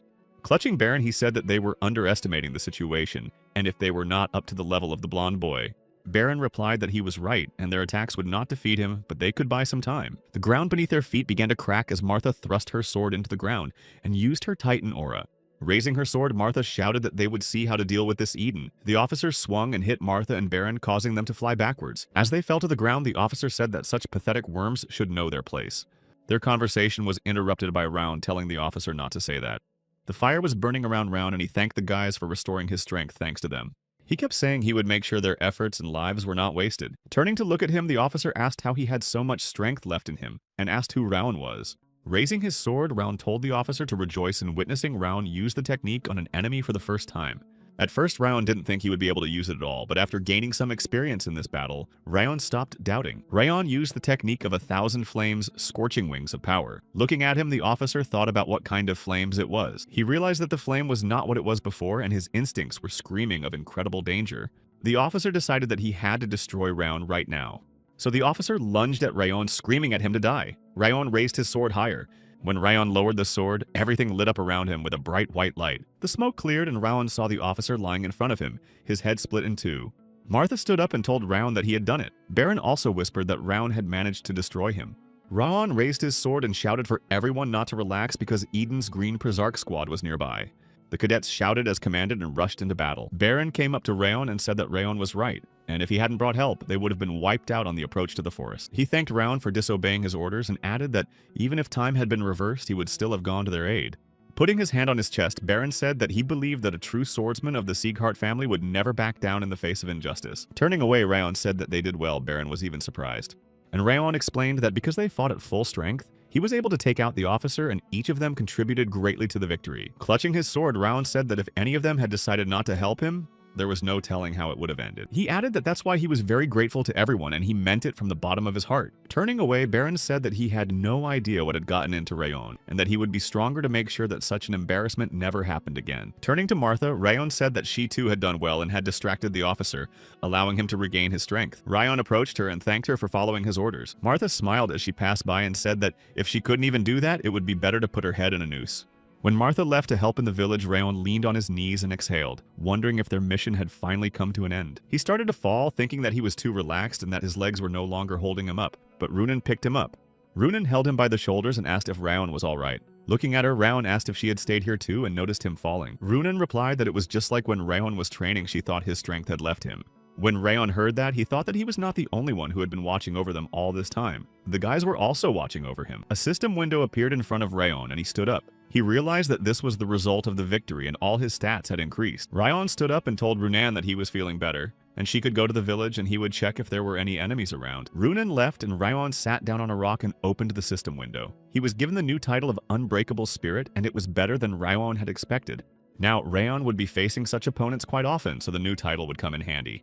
Raon also had the skill of the Unseen Strike and thought it looked like a special assassin's move. Nearby, a spirit was looking at Raon's awards and shouted that he had been awarded so many after fighting a weakling. Smiling, Raon said he was getting stronger every day thanks to the spirit and thanked him. The spirit yelled that he would show him. Waving his hand, Raon said, "Let him try if he can." Hearing this, the spirit roared. Meanwhile, the village was being rebuilt and the cadets were busy helping the villagers. Raon opened his eyes and rubbed his forehead, thinking that he wanted to lie down for a while, but it seemed he had accidentally fallen asleep. When he came out of the house, Raon saw that the wooden fence was almost finished while he was sleeping. Runan came to him with a bucket and asked how he was feeling. Raon replied that he felt much better after taking a nap. Runan said that he should go with her because everyone was waiting for him. Raon was surprised and asked who was waiting. Runan said that the villagers of Cebu were waiting for him. When Raon arrived, they all bowed to him. Standing in the center, the head said that everyone had come to express their gratitude to their saviors, the swordsmen of the Sieghart clan. He thanked the boys for saving the village, saying that they had put their own lives on the line to help them. And if it wasn't for them, Mr. Swordsman, everyone would be in great danger, and their valor and bravery would forever remain in their hearts. Turning around, Raon felt the respect of his comrades, their striving honesty and sincerity in the heartfelt words of the villagers. Raon felt it for the first time. In his previous life as a mercenary, he had never felt anything like this. His whole life was dedicated to Robert Darus. No matter how many people Raon had taken his life for him, no matter how many had gotten their hands dirty, Darus was the only one to receive awards. Now, for the first time, Raon's services were being recognized. Had this ever happened before, Raon felt his greed growing in him and wished it would happen more often. He wished he could be looked at more often with such admiration and gratitude. Looking up at the moon, Raon thought that from now on he would give up the mercenary lifestyle and live as a swordsman, and he would be approved more than once. As the head was leaving, Raon asked if he had a moment to say a few words. They left and Raon asked if the head knew who controlled the orcs that attacked the village. The head said yes because Baron had told him everything. He added that he didn't understand why the Cult of Eden would attack them, since the village was small and unremarkable. Raon said that Kanbar had told him that the head had once found a red stone in the mountains. The head replied that it was true and that he had been young at the time. Ahead of the question, Raon said that Eden had come to the village for the stone. The head said that he had almost ruined the village if it was all because of him. Raon said that they were able to stop them this time, but that if the stone remained here, Eden would come after it again and continue his attack. The head replied that after he had buried the stone, the land had become more fertile and the village warmer, so it seemed to be a blessing. The head looked at Raon and asked what they should do now, maybe dig up the stone and throw it away. But Raon said that he would take the stone with him. The head said that their savior would take it with him. Then Raon said that Eden believed that the stone could revive the dead and that he would take it with him to the Sieghards' house, so that they would not find it. If Raon did so, Eden would come for the Sieghards, and how could he give such a burden to their savior? Putting his hand on his chest, Raon assured him that it was all right to do it this way. The head bowed and said that it looked like the Sieghards were doing them a favor they could not repay again. Raon asked what that meant. Then the head said that decades ago, when the head was a little older than Raon, there had been a time when Glenn Sieghard, the current head, had also saved the village. Like Raon, he had saved the village from an influx of monsters and looked at them with a smile on his face, and was very kind to the villagers. Listening to this, Raon remembered what the head looked like now and thought they were definitely talking about the same person. As the head left, he said that he seemed to have lost his way and called Raon with him, saying that he would prepare a stone. When the stone was dug up, the head complained that what he had brought to protect the village was causing them great distress, and Raon asked what it was wrapped in. The head said that the cloth had been passed down in his family for generations, and that he had wrapped it around the stone so that the red glow would not be visible. Looking at the stone, Raon was convinced that it was the Goblin King's Mana Stone, and if it fell into Eden's hands, there would be new monsters with the Goblin King's abilities. Raon asked to start by hiding the stone back. Suddenly, a man appeared next to them and said that because of this cloth that hides the energy of the stone, he would never be able to find it. This made Raon very tense. He could not understand how he had not noticed the presence of the enemy. Even when he came close to him, Raon grabbed his sword. Holding an orc mask in his hand, the enemy asked what Raon thought he might be. Seeing his helmet, Raon asked the ghost of Mad Blood in front of him. The ghost asked Raon realize this by the helmet. Ghost then said that Raon is quite intelligent, even for a Sieghard's apprentice. He said he couldn't fully appreciate Raon's strength, but realized he was the one who had killed Eden's officer. Rayon replied by asking if the officer was his subordinate, and adding that according to the officer, he was not his superior. Putting on his helmet, the Phantom said that he had previously assigned him to lead this mission, and if Rayon hadn't finished him off, the Phantom wouldn't have come here. He added that it was Rayon's fault that he had to come here in person. Rayon's eyes opened wide and his body shook from the presence of the enemy. He knew that even if they attacked together, they would lose. The spirit appeared next to him and said that he really couldn't defeat him, and there were only two options. The first is to die miserably in a futile attempt to defeat the ghost. The second is to give up control of his body to the spirit. When the ghost turned into a monster, the spirit said that there was no third option. Watching the students rebuilding the fence, Baron saw Martha approaching them and asked her why she had come. She told him that she had come to check the results of his work and asked him if he thought carpentry was better than swordsmanship. When Baron came up to her, he said that if Martha had checked everything, he could shut his mouth and go away. When Martha heard footsteps, she turned around and saw Runan with a basket of fruit. Turning to her, Martha asked what Runan was doing, and she said she had brought fruit. Martha replied that the villagers had already brought them and why. Then Runan interrupted her and said that they were fresh for Rayon. When Runan passed by, Martha asked if she was being too helpful and added that they could be mistaken for newlyweds. Runan left in silence. Suddenly, something exploded at the other end of the village, and Runan stopped. When Runan looked back at the explosion, she realized it was Rayon and ran away. Baron realized that it was Rayon and ran, shouting to everyone to keep their weapons at the ready and to call for Cain and the 6th Hall. As they approached the house, Martha yelled that the head lived there and asked what was going on. Baron yelled for Rayon to tell them if everything was okay. But right in front of their faces, the house shattered and the boys had to cover their faces with their hands. As they lowered their hands, they saw Rayon flying past holding the chapter. When Rayon fell, they saw that there was a lot of blood on his face and clothes, and the head was unconscious. Throwing the old man to Baron, Rayon shouted that he was on top of him. Baron looked at the head in confusion. Crouching down, Rayon grabbed his sword and ordered everyone to get out of here quickly. Rayon's eyes were wide open. He asked to carry the chapter to safety and run. But the boys all stood and then fell to their knees. Baron said he couldn't breathe. Runan confirmed that it was as if his lungs had stopped working. Ghost came out to them and said that this was a very nice group of people. Looking up at the enemy, Baron noticed both the appearance and the Orcish armor. Watching the children shivering, the ghost asked if they could resist his presence and added that despite the loud name, they were all weaklings. Rayon shouted at the top of his voice, asking his friends if they all wanted to die. He shouted that if they stood there like pillars, Ghost would just kill them. Rayon then started handing out orders. Baron was told to run into the village and evacuate the villagers. Martha and Runan were ordered to retreat and prepare to take the fight. Rayon told them not to even think about attacking him and just stay alert. All three stood in front of the enemy. Rayon reminded them that Lemur had often said that one should be able to surpass one's limits. And now was the moment. Rayon said it was time to transgress the limits of one's body and mind. With a grin, the ghost said they had a good mindset and asked if they thought that was enough to win. Rayon knew that behind him were their recruits, Cebu village and its people. If he retreated, it would be all over. He thought the enemy must be defeated for sure.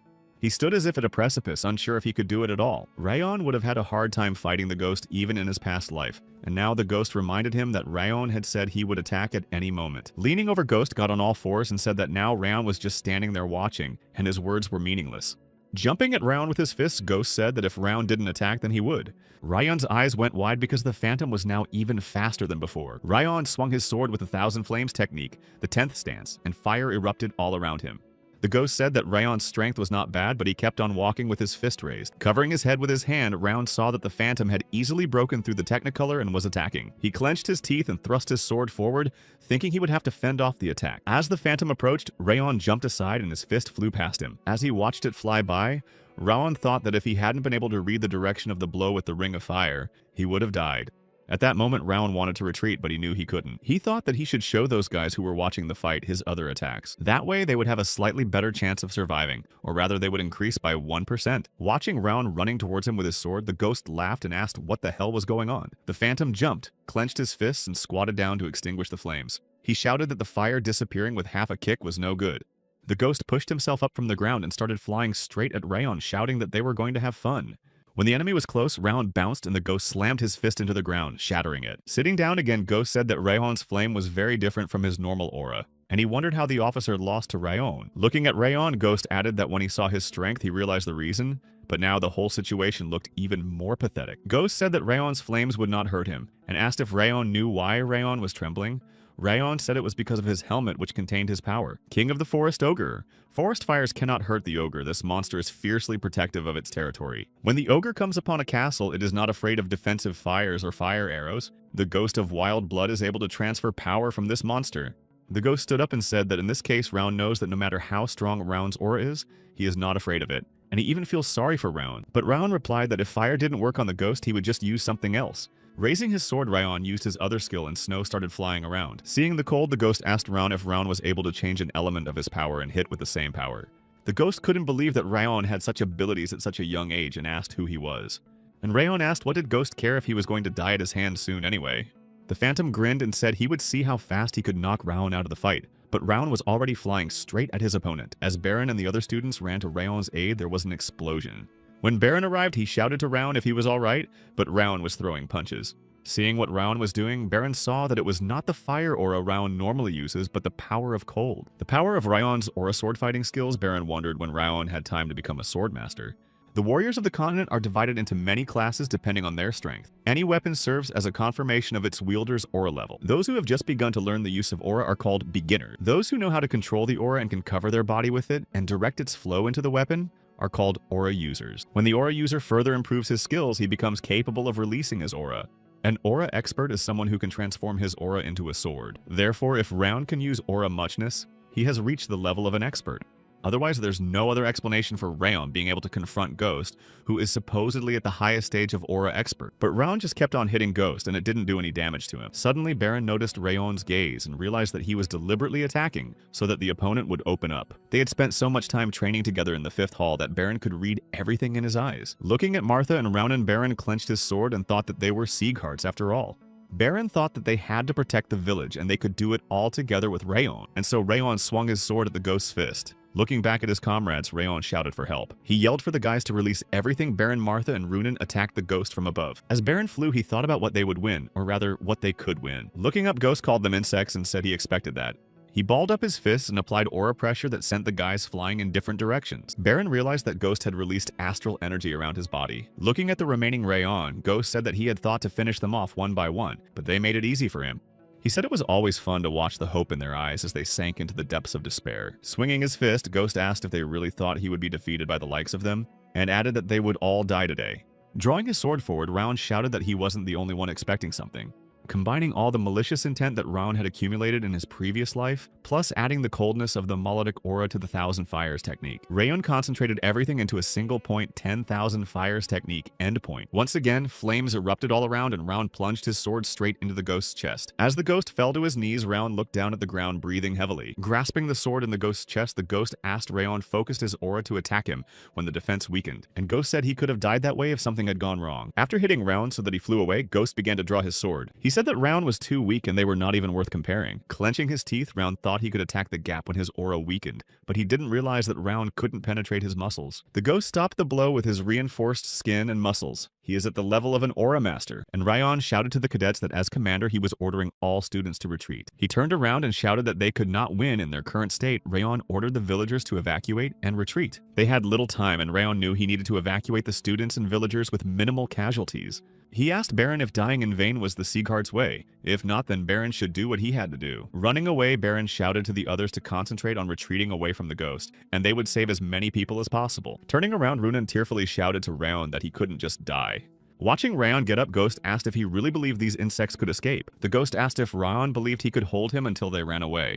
Calling the Ghost, Rayon asked, "What about the bet?" The Ghost smiled and said that it was finally the Essence King's turn. He said it was a better bet that Round was obviously going to fight to the last man, and asked what Round was betting on. And Round said he was betting that one of the two of them would die. Laughing, the Spirit asked Round if he thought he could win, and Round said that because he was asking for his body and aura to be restored, and the Spirit could reduce his resistance to anger. With a chuckle, the Spirit said that if Rayon died, then all his stats and his body would be useless garbage, so he would restore it. The Spirit then shouted for Rayon to take the rage of the Essence King and feel it in his gut. Looking at his opponent, the Ghost asked what this strange ability to regenerate was and added that it didn't look like Rayon was drinking the blood of an ogre or troll. Rayon pointed his sword at the Ghost and reminded him that he had already said that he didn't need to know, and Rayon told the Ghost to attack because he was willing to entertain him until dawn. Looking around, Baron yelled that he knew it was hard on everyone, but they had to move fast and they didn't have time, so they needed to find a safe place. The cadets were panicking that this was happening just as they came in. Standing behind Martha said that Rayon stood up to that monster alone for them and those people. The cadets turned around. She said that even with a broken arm and ribs, Rayon still made him angry, but what an attitude the cadets had. Martha shouted that they don't do anything and just stand there and maybe they are going to die so stupidly. Baron opened his mouth. Clenching his fist, Baron said that Martha was right and now was not the time to be paralyzed. With a wave of his hand, Baron said that they were speeding up from now on and reminded them that Crane had gone to request help and they should be on their way by now. While Baron was yelling that they needed to move faster, a shadow of a monster appeared behind him. The cadets shouted that it was an ogre and asked why such a creature was here. Turning around, Baron also wondered why the king of the forest ogre had come down so close to the village. On the other side, the cadets shouted that another monster had appeared. Now the students realized that they were surrounded by ogres, but they couldn't believe that it was possible for monsters to work together. Looking at the monsters, Martha remembered that the people of Eden could control the monsters, so maybe that's why the ghost had rushed at Rayon. Sitting down on a log, Cain said it was over and now they were stuck here and doomed to die. Standing with his sword raised in front of the two ogres, Baron told the students not to give up. He added that if they died here, it was pointless. How will they be able to face Rayon, who is single-handedly holding back that Phantom? Martha replied that for Baron, it was such a rare, sensible statement. Runan added that they should evacuate the people and then quickly go and help Rayon. Holding the sword, Baron thought that this was the greatest respect they could give Rayon fighting alone for them. Suddenly, the students were buffeted by the wind and leaves flew around. Baron had seen this somewhere before. Clenching his fist, Ghost said that Rayon was like a leech clinging to his life. Looking at Rayon, who was covered in blood and sitting with his back to the stone, the ghost said to just give up. Looking at his arm, Rayon thought that the broken arm was in his way, and if he separated it, he could fight a little longer. He wondered why he was doing this here. Every muscle and every skin cell was screaming. Why is Rayon enduring pain he never felt even in his previous life just to fight this monster? In a previous life, Rayon would have run away without a second thought. Sylvia's silhouette appeared in front of him. She hugged him and told him she wanted him to become a proud swordsman, worthy of the Knights of Seagard. Sylvia's words and the memories of his comrades who were with him still bind him to this place. Runan, who seems indifferent but is actually kinder than most. Baron, who started off on the wrong path but is now steadily moving towards his goal. And Martha, who supports everyone with her unwavering faith. It would be a lie to say that Rayon has not grown attached. Rayon thought he wanted to save those who were becoming swordsmen worthy of Seagard. The spirit asked Rayon if he tolerated his anger just to buy time for his comrades to get out of his reach. Looking away, Rayon replied that the spirit had some wits about him. And Spirit said he admires him, but there is a limit to ignoring him, and asked Rayon thinks he can regain control of his body.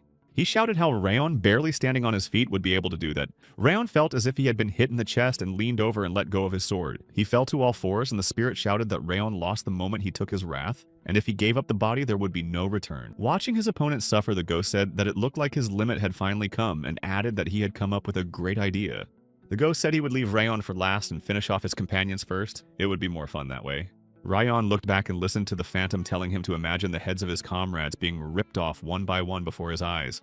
Looking after Ghost, Rayon realized that at the apprentice level, they would not be able to withstand the Ghost Master's attacks, and he would have to hold him back until everyone escaped. Suddenly, Rayon said his name. The ghost turned around when he heard it. Rayon said that he was a descendant of Glenn Sieghard, the Northern King of Fighters, and that one day he would be the strongest swordsman on the continent. Rayon raised his sword and said that as long as his heart was beating, he could not leave this place. Turning to him, Ghost said that at his age, such bravery is not even enough to say it is impressive. Clenching his fist, preparing to strike, Ghost said that a true warrior deserves such respect, and he will remember his name. Watching his fist fly at him, Rayon realized that he no longer had the strength to dodge the attacks. Just as Rayon lowered his head, a warm wind suddenly enveloped him. Rayon looked up and saw the familiar red hair in front of him. Limerus, meanwhile, had struck the phantom and a bright light illuminated everything around him. Smiling, Rayon told Lemur that he was too late. Lemur whispered sorry. Pointing his sword at the ghost, Lemur said he had gotten some sleep and asked to leave the place to him now. Looking at the weapon in Lemur's hands, Ghost recognized it as the diamond sword of the Sieghards. Lemur called him Baldy and said it had been a while. With a grin, Ghost asked how Limerick had gotten here. Limerick said he couldn't just stand by and watch some wretched man, and watch as some wretch trampled on young talent. Taking a swing, Ghost said that no one would have thought that a warrior of Limer's caliber would be put in charge of babysitting students. Shouting that the power of the Sieghards had definitely weakened Ghost struck, but Lemur deflected the blow with his sword. When Limerus pulled his sword aside, Ghost said that Limerus could still deflect such a blow, even if the balance in his body was already completely destroyed.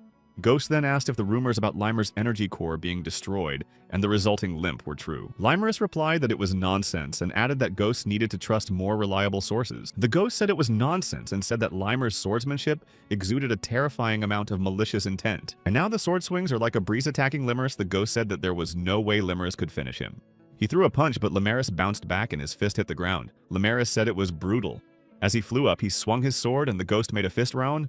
Who was watching them noticed that Limer was quite agile in the air. Moreover, many of Limer's attacks were so precise and systematic that they gave Rayon goosebumps. If Limer used all his strength, he would win. Rayon also wondered why Limers had interfered, and then suddenly thought that Limers had just decided to show him his sword skills again. Attacking his opponent, Limer said that he was so smugly belittling him, while he himself couldn't knock him down when he was so weak. In that case, Limer suggested that Ghost just throw that helmet away. With another fist bump, Ghost told Limer to shut up, but Limer dodged again. Ghost then told Limer to stop messing with him and fight him at full strength. Smirking, Limer thought he had almost reached his limit in dodging Ghost's attacks, and it was time to demonstrate the training program. Standing up, Limer told Round to watch closely as the Sieghards fight and what he would be learning. Raising his sword, Limer activated Megaspace and then used the Eye of the Storm. Watching this, Ghost said that the swordsman summoned the storm, and while it rages, he would be at the center of it, and with the level of aura he could destroy. With a grin, Ghost said that now he could not escape, and the only way out was to smash Lemera's head in. Ghost's eyes lit up, and reaching out his hand towards Lemur, he shouted that he would destroy Sieghard's diamond sword. Then there was a massive explosion so powerful that chunks of earth flew into the sky. Standing behind Lemur's back, the ghost said that part of the power he used to cover their bodies in auras and channeled all the wind from the center of the Eye of the Storm into his sword. Of course, the Sword of Space should work like that, but Limer wasn't a direct descendant of the Sieghards, so how could he create a Sword of Space? Smiling, Lemur replied that it was not a Sword of Space, but something close to it created from the mysterious forces of nature. Looking at the moon, the ghost said that even when a tiger grows old and weak, it is still a tiger. Turning to Round, Ghost said that if he had any regrets, it was that he couldn't destroy that guy.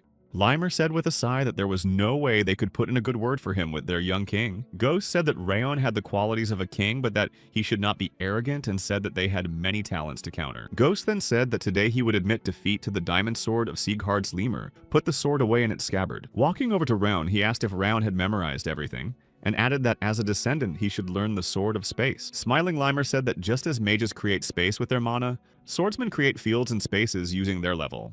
He kept saying that the Sword of Space was based on all the experience of the aura and even the future, and that as a direct descendant, Rayon would one day be able to use it. Then Limer turned to the students and clarified that they had seen everything from beginning to end. Rayon looked back too. Seeing their frightened faces and a crying Runan, Round asked why they were here. Martha called Rayon a bastard and shouted that he was alive. Runan knelt down next to him and asked how Round's wounds were, Baron behind him saying it was a relief that he was okay.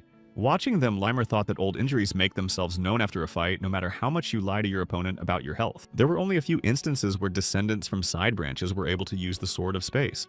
In this way, they were literally using up their own life. Limer thought he was using it to simply maintain his condition. But Limer didn't regret anything. What Raon had shown him after he had intervened in the battle. It was nothing short of the beginning of his becoming a new king. In that moment, Limer made a final decision. He would serve this child as his new lord. In his mind, he thought that with a shattered core, Limer lived like a dead man. But these children gave meaning to his life. Even so, he was not sorry that his lifespan had become shorter. And of course, before his life came to an end, Limer would be glad to see Rayon as king. When everyone arrived in the city, Limer reported to the head of the house about what had happened. The head clarified Rayon had fought the wild blood ghost from Eden. Smiling, Limer said he knew the head of household would be surprised, and had rushed to him with the report to see the reaction. Limer said that if he hadn't seen it with his own eyes, he wouldn't have believed it, and he swore that every word of it was true. Limer also added that he was not the only one who had witnessed it, and that the students and villagers of Cebu had seen Round fighting the wild blood ghost alone. In response, the head said that not every swordmaster could handle such a monster, and asked him to answer what the casualties were. Limer replied that there were a few people with minor wounds, and that Rayon had suffered more serious injuries during the battle. The head said he didn't believe it. Limer said that he knew what he had told him sounded absurd, but that the head would have no doubts when he saw what a master of the place Rayon was now. He fought the ghost valiantly and with the same strength as the phantom, and Limer wasn't even sorry to use the elven elixir on Rayon. The head exclaimed that this elixir is extracted from the Tree of Life and it is a priceless thing, but Limer replied that Rayon fully deserved it, and the head smiled, saying that Limer was too loyal to him. Closing his eyes, Limer exhaled and said he wouldn't say that. He added that he only wanted to give him and the others every opportunity to grow. Turning to Lowen, the head asked to call the division commanders so that when the recruits returned, they could give a large reception. Turning to Limer, the head said that he had done well. Limer exclaimed that it had been a long time since he had heard such praise from the head and went forward. The head asked when the recruits would return. Limer said that the apprentices would be back as soon as possible. As he approached the gate, Round thought that the mission to defend the village of Cebu had been a success, even if it had taken a lot more effort. Since the village had been almost completely destroyed in the attack, the apprentices had stayed longer than planned. to help with the rebuilding. Rayon was injured quite badly, so he lay in the elder's house trying to recover as soon as possible. As soon as he opened his eyes, he immediately asked Spirit about the reward for the bet he had won. Spirit insisted on canceling the bet because of the interference. The reward for the wager was quite weighty, but the Spirit was angry and asked why Rayon had chosen it. As Rayon looked at the system window, he thought to himself that he had not expected to receive something like this. This pleased Rayon because with this skill, he would be able to fight using the rage trait he had won in the argument. Looking at Rayon, the Spirit grinned, not understanding how he had managed to get an iron will. He decided that he should not have created such an elaborate system. He had designed it so that it would meet the user's needs if it wasn't for the rewards. Spirit thought he would have easily gotten him. Clenching his teeth, Spirit thought that he needed to calm down because he had plenty of time. The time for his recovery and return was approaching. Spirit had managed to plant even the seed of anger in this child. For a human, Rayon is showing incredible growth rates, so his victory is only a matter of time. The Spirit thought it would be a short time before Rayon's torso and soul would belong to him. When he descended to Earth, Rayon and his kind would wriggle under his feet. When the disciples arrived at the palace, they were met by the family's division commander, Sieghard Ilian. The apprentices were literally asleep as they walked. Dorian was thinking about going home to bed. Runan was thinking about ice cream. Baron said they were back after all. Ilian said he knew they were tired from the road, but it wasn't time to rest yet. Hearing this, Rayon just asked what. Ilian replied that the apprentices should go to the Lord's manor. When they arrived in the hall to the head, the apprentices approached the throne and knelt down on one knee to greet my lord. There was a whisper among the people that this was the same Rayon Sieghard who had defeated the Green Phantom of War and fought the Wildblood Phantom. At first, Rayon was worried about the sudden challenge, but now he realizes that this is a great opportunity because all the highest ranks of the Sieghard family are here.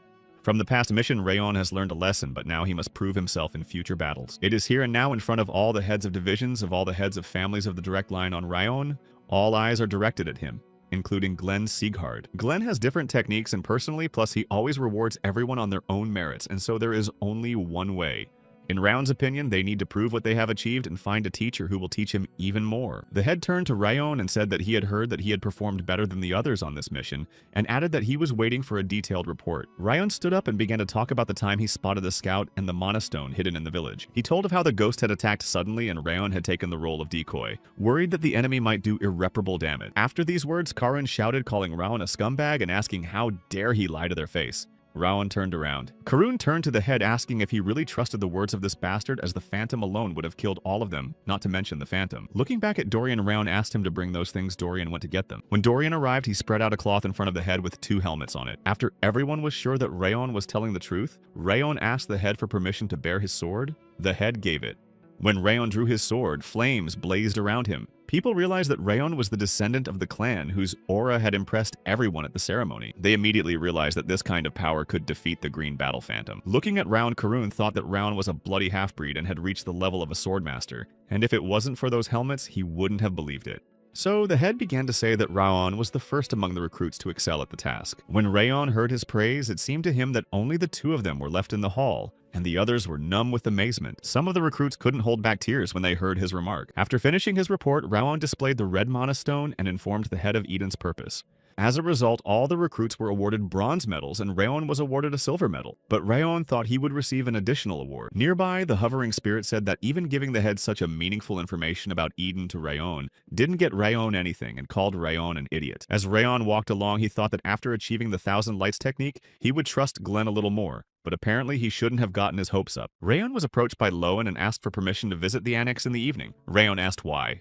Lowen smiled and said that the clan head had ordered Rayon to be brought to him and that he wanted to give him a second reward. When Rayon returned, Sylvia rushed to him and told him that she had heard Rayon fighting against Eden's own servants. Putting her hand on Rayon's face, she asked how his arm was. Helen stood beside him with her hands clasped together. Rayon said he was almost recovered. Sylvia hugged Rayon and apologized for what she had said before she left and for demanding that he act like Sieghard. She said that she was worried that it had all happened because she had behaved wrongly, because he had fought against the demons all alone. Tears came to Sylvia's eyes, but Rayon said it wasn't like that and he was grateful for her words.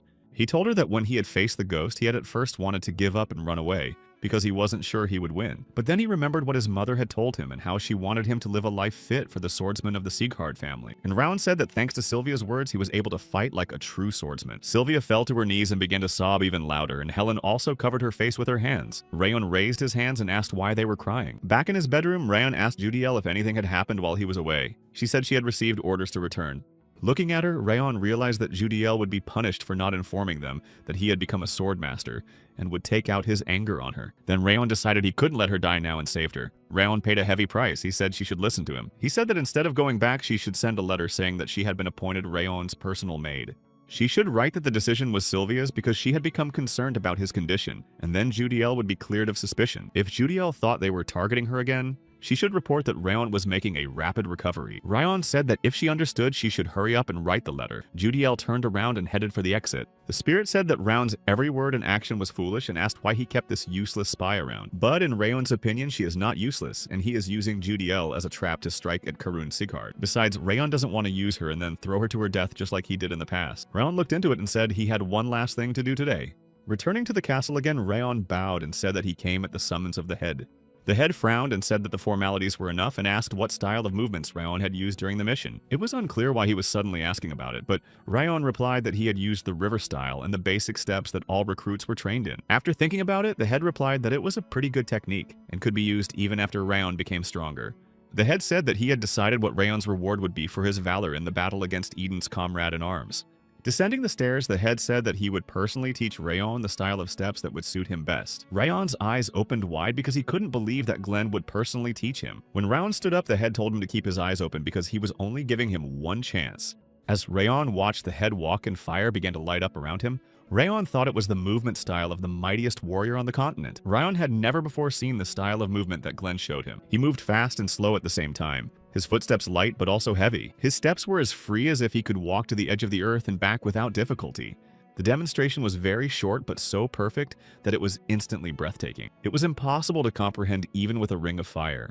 Glenn said that this technique was called Heavenly Harmony Steps. When he finished, he asked Rayon if he had been watching closely, and he replied that at his current level, the technique was incomprehensible. Rayon said that he could only remember the first step of what the head had shown him. When the head left, he said that the meeting was over and that Rayon had received his reward, and that the rest was up to him. Rayon bowed and thanked the head and wished him well.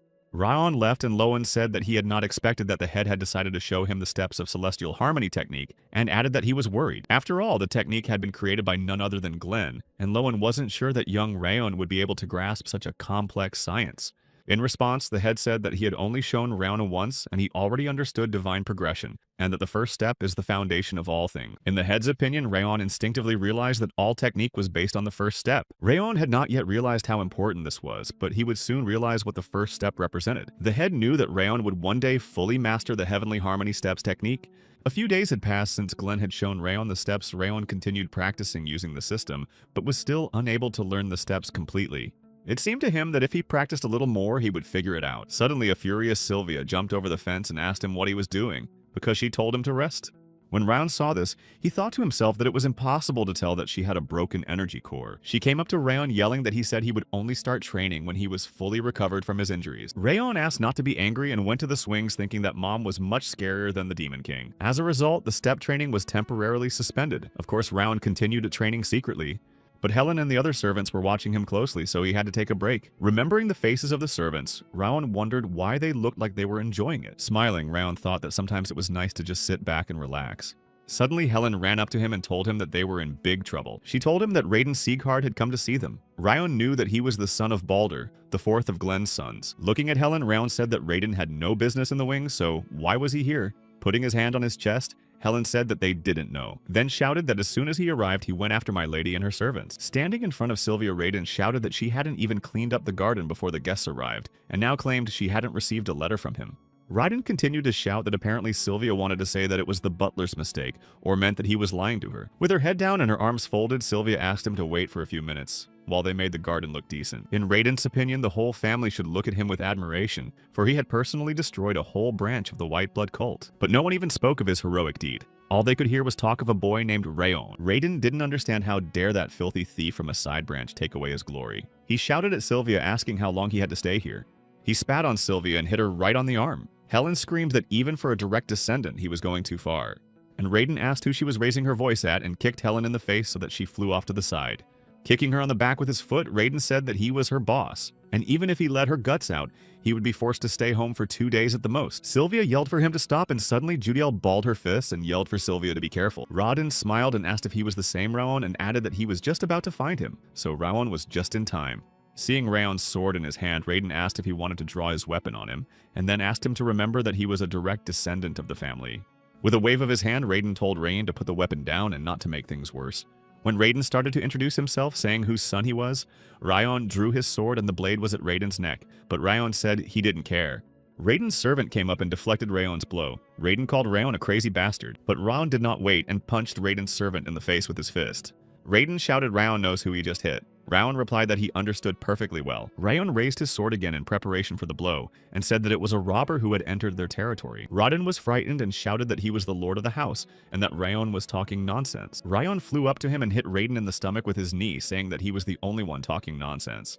Kneeling down and clutching his stomach, Raon called Raon a bastard and said he would get even with him. Raon said that their outhouse was not his home. Raon raised his sword above him and added that Raiden was neither lord nor chief, but that this place was his family's home. Raiden raised his head as the sword flew at him and shouted. At the last moment, another man intervened, telling Raon to move away. Looking at the man in front of him, Raon realized from his uniform that he was a member of the Heavenly Blade Division, a swordsman working under the personal command of the head. A trembling Raiden pointed his finger at Raon and told the knight to immediately blow Raon's head off because the mudblood dared to get at a direct descendant. But the knight replied that they only obeyed the head and Raiden should stop too. The servant helped Raiden up while he yelled.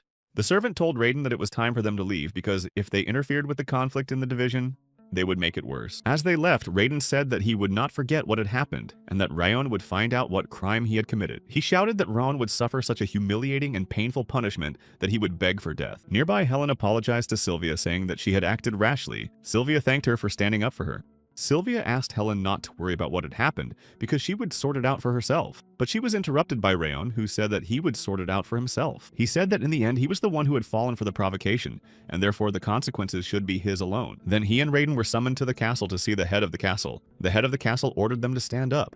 He told them that he had heard about the incident Raiden shouted that it had happened. He told them that he had sent a letter to the outhouse confirming the visit. Allegedly, he wanted to talk to Raon, but there he was met with a cold reception, and no one prepared for his arrival, and then Raon attacked him without warning. According to Raiden, if anything had gone wrong, Raon would have stabbed him. Looking at Raiden, Raon thought that acting was better than swordsmanship, and that he was different from what he had been told. When Raiden had finished, Raon closed his eyes and told him that everything the head had heard was a lie, especially the part where Raiden had tried to calm him down. At that moment, Raiden grabbed Raon by the scruff of the neck and called him a pathetic scum, and swung his fist at him. Lowen told him to stop immediately. He asked if they didn't realize who they were in front of. Closing his eyes, the head said they were both saying completely opposite things, and therefore needed an outside witness. Just as he snapped his fingers, Rachel from the Heavenly Blade Division knelt down in front of him. The head asked him to tell what he had seen. Rachel told him that Raiden claimed to have sent a letter, but that it had not been received in the outhouse. Lady Sylvia and her maids were gardening as usual. Without raising his head, Rachel said that it was at this moment that Mr. Raiden had come to visit. Looking at him, Raon was shocked because he thought he would protect Raiden's direct descendant and would not protect those who lived in the outhouse. The head looked at Raiden and said that Rachel's words were very different from his. The head asked Raiden dare to lie to his face. Spreading his hands, Raiden shouted that it wasn't true and started to say that it was more important that the mudblood attacked. But the head said that the issue Rachel had raised was important, but in this case both sides of the conflict were at fault, and therefore everyone would be punished. Rachel asked if punishment would be enough if they kept him alive, but Raon asked if he could do something first. Raon said that Raiden had humiliated his mother in front of everyone and had used physical force on the maids, and he should pay for it. And the head began to say that both sides were guilty, and that they were both too angry to begin with, and might have forgotten where they were. Raiden and Raon's lungs were flattened by the head's powerful aura. But Raon recalled through the pain that the head himself had recently said that they were a family of true swordsmen. Raon added that he believed that swordsmen could only resolve conflicts with the sword, and asked the head to duel. In response, the head said that it would be an entertaining spectacle and authorized the two of them to have a sword duel. The head also said that the duel would be held on the main training ground next week. Back at his house, Raiden announced that a sword duel would take place between the two of them. He said that Raon had brazenly demanded a duel in front of his honorable grandfather, and that if Raiden won, Raon's energy core would be destroyed. According to Baldur Raiden, no matter how talented Raon was, he was just a boy that Sylvia had carried from who knows where. In response, Raiden told his father not to worry because he had no weapons with him at the time of the attack, and therefore Raon had taken him by surprise. Just in case, Baldur said not to go on a rampage and take Raon's life because that would be considered bad form, and said it was okay to take his arm. Smiling, Baldur told Raiden to take Raon's last hope and crush him. Watching Raon train, Helen said that soon the Lord would duel Sir Raiden, and asked if they were sure they should stay away. She said that Raiden was a master swordsman and that Raon was barely at the novice level. Maybe it wasn't too late to stop him. Sylvia was silent, but thought that Helen was right that a sword duel was too dangerous, and if Rayon hadn't reacted so violently, they would have avoided it. Despite his goofy appearance, Rayon uses a flexible sword style that has many variations, and specializes in hitting open areas. But Sylvia told Helen that they were relying on Rayon's strength. Helen couldn't believe she'd really let that dreadful duel happen. In response, Sylvia said that she too was worried, but thought that Rayon had asked them to believe in him for a reason, so they would. Judiel walked up to Rayon and said that she had brought Rayon lunch. He turned around, Judiel said that there were a few sandwiches in the plate for a snack. She said that Rayon was working very hard on his training, but asked him to eat slowly so as not to irritate his hungry stomach. When Rayon picked up the plate, he noticed a book under the cloth that was familiar to him. The book contained information about the flexible sword technique that Raiden used. Moreover, the text was very concise and clear, and could be read and memorized at a glance. Looking at Judiel, Rayon thought how she had managed to gather so much data in a day, and recently she had even stood up for Sylvia. And now she had brought information about Raiden, even though Round had not asked for it. Round thanked Judiel in his mind. Time passed and the opponents spent it at their discretion. And now it was the day of the duel to which the eyes of many family members were fixed. Looking at Raiden, Rayon remembered how much he had been waiting for this moment, and the boy had no idea how much he itched to cut him to pieces. As he reached for the hilt, Rayon thought he would chop him up so badly that Raiden would never be able to hold the sword again. The instructor came out and asked the competitors to come forward as soon as they were ready to start.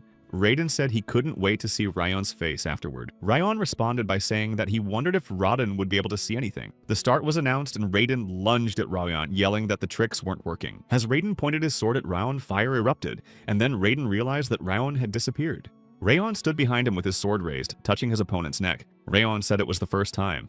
Rayon made a fist and said that today he would force Raiden to the brink of death 8 times. He struck Raiden with such force that he fell backwards, his mouth bleeding. Raiden wondered what had just happened, for he had not seen Rayon's movements at all. Clutching his sword, Rayon told Raiden to get up and clarify why he was on the ground. Once again, Rayon reminded him that he would make Raiden die 8 times today for lying about the letter. Raiden swung his sword and shouted that Rayon was an insolent degenerate, and that he would regret not ending the duel with a single blow. Suddenly, Raiden clenched his teeth as Rayon vanished again, but Raiden was sure he was going to hit Rayon. After hitting Raiden in the face with the hilt, Rayon asked where he was looking and told him he was on the left. When Raiden fell to his knee and screamed, Rayon said it was for spitting on a flower his mother had grown. Then Rayon struck again and Raiden fell to the ground and Rayon said it was for stomping on the flower. A new blow for Raiden hitting Helen Raiden thought it couldn't be because Rayon was using basic sword technique and river style. Moreover, Raiden was sure that Rayon's swordsmanship was at a beginner's level, because he was an order of magnitude below him. Taking another blow to the face, Raiden wondered why he was losing. Helen, watching the fight, saw that Mr. Round could have ended the duel with his first lunge, but he continued to fight, giving his opponent a chance to counterattack. Helen realized that Raon was not fighting to win the duel.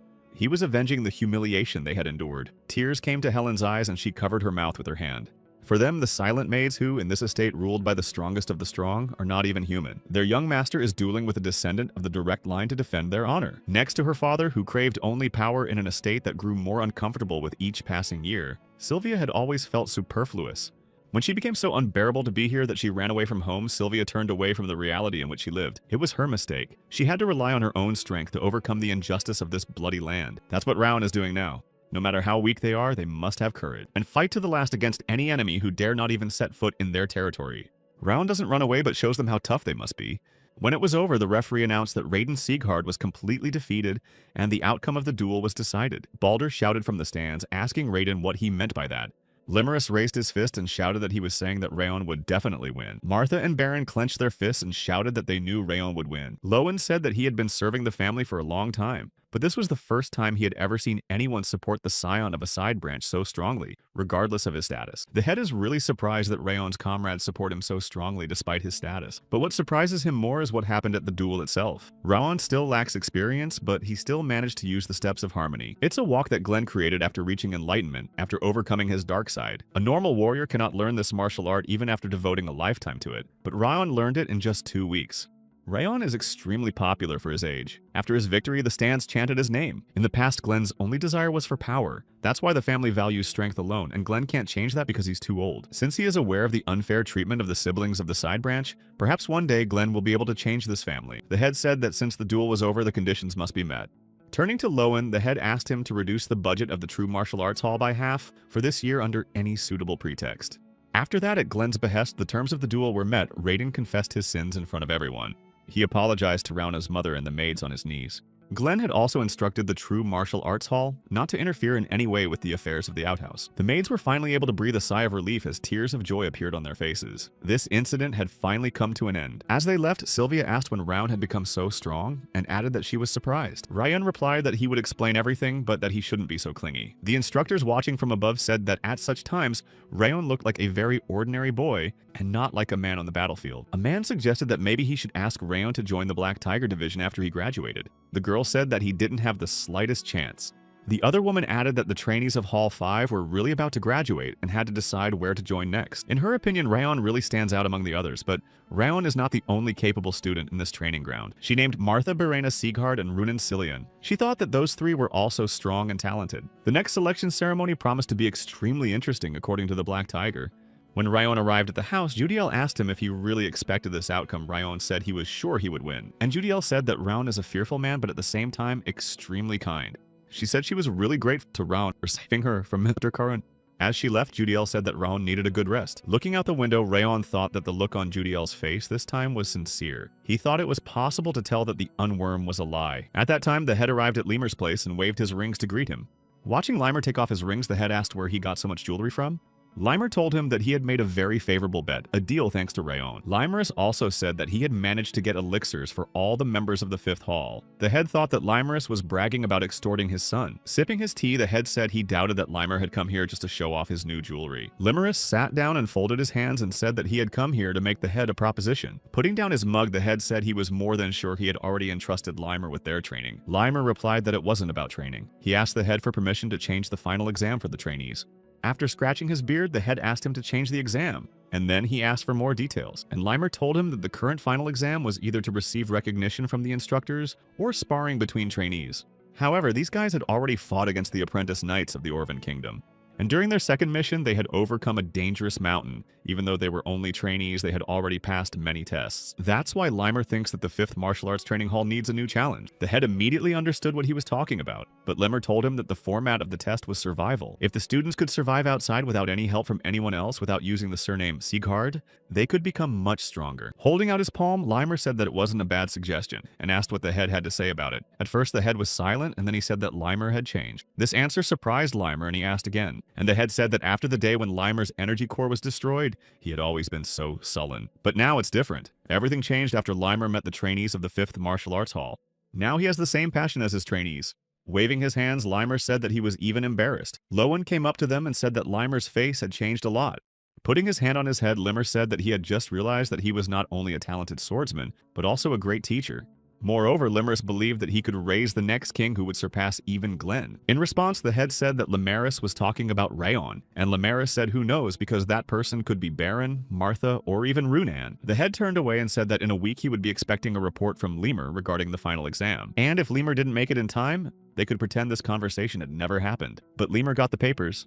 Standing on the platform, the students complained that Limer had gathered everyone but didn't show up again, and assumed that he had spent the whole night in a brothel. Limerus opened the door with his foot and apologized to the students for being late, saying that he had to stop by the orphanage on the way.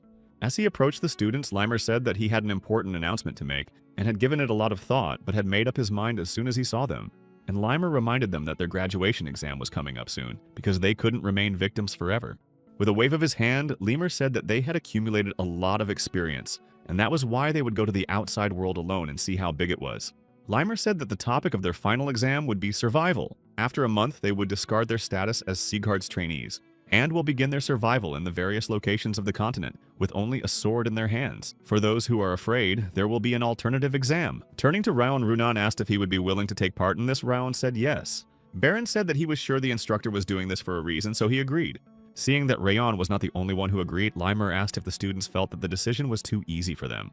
Rayon replied that he had no doubt that the journey would not be an easy one, but he was sure that Limer would not have taken it lightly. Rayon also added that in the end, Limer never gave them a challenge that was beyond their abilities. Taking out a sheet of paper, Limer said that he praised Rayon for his cleverness, but that he could expect no indulgences. Then Limer said that he would announce the destination for each of them: the Levain Desert for Baron, the Cyan Canyon for Martha, the Katam Jungle for Runan. Rayon's destination is the castle of Habun in the northeast, a battlefield where the warriors have to fight monsters coming from the North Sea and the mountains. According to Lemur, it's such a terrible place that people have nicknamed it the Battlefield of Hell, because the warriors here don't even have time to sheath their swords. Squatting down, Limer told Round that he would have a hard time, but that the others would have a hard time as well. Limerus then shouted to the students to remember to prepare for their departure in a month. Turning to Sylvia, Helen asked if she thought that the master had been training harder lately. Helen added that she wished Rayon would give up the exam as the place was extremely dangerous. Sylvia said that Helen was right, but at the same time it was a great opportunity for him to grow. She knew that all they had to do was to discreetly support Rayon so that he could focus on his training. As Rayon continued to train, he noticed that he was starting to get tired. The reason for this is that for a week after the details were announced, Rayon had been training. The monsters of Castle Haben have tough skin and huge size and are hard to cut even with a blade. Since Sigurd's sword arts involve a balance of attack and defense, Rayon is doomed to be at a disadvantage. Rayon can use the Thousand Fires technique, but it uses up a lot of aura, which can be bad for prolonged battles. With his hand on his chest, Rayon thought that all this time the Ring of Fire had helped him compensate for the disadvantage, but he couldn't rely on them alone. There were only 3 weeks left before Rayon left. He thought that he should learn as much information as possible regarding the castle and the additional technique. This technique is called Attack Sword Art, and it will complement the Thousand Flames technique. In order to get what he wanted, Rayon would need to make some investments.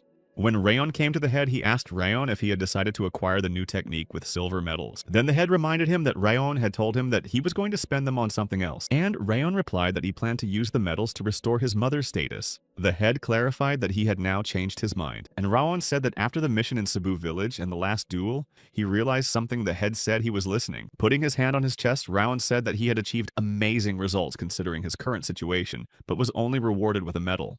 It was then that Rayon remembered Glenn's words that it would not be easy to achieve this. According to Rayon, he couldn't change anything with the medals as he needed the gold ones to restore his status.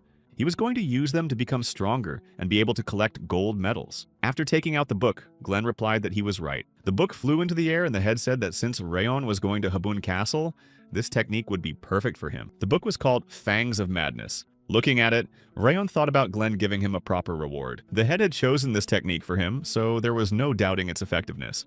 After bowing, Rayon said he would gladly accept the book, and the head told him to keep working hard. Then Rayon said he would go, but the head said he had a question to ask him. The head said that since Rayon had come to him in search of new technology, he knew exactly what Habun Castle was. Glenn wondered if Rayon was not frightened to find out that his exam would take place there.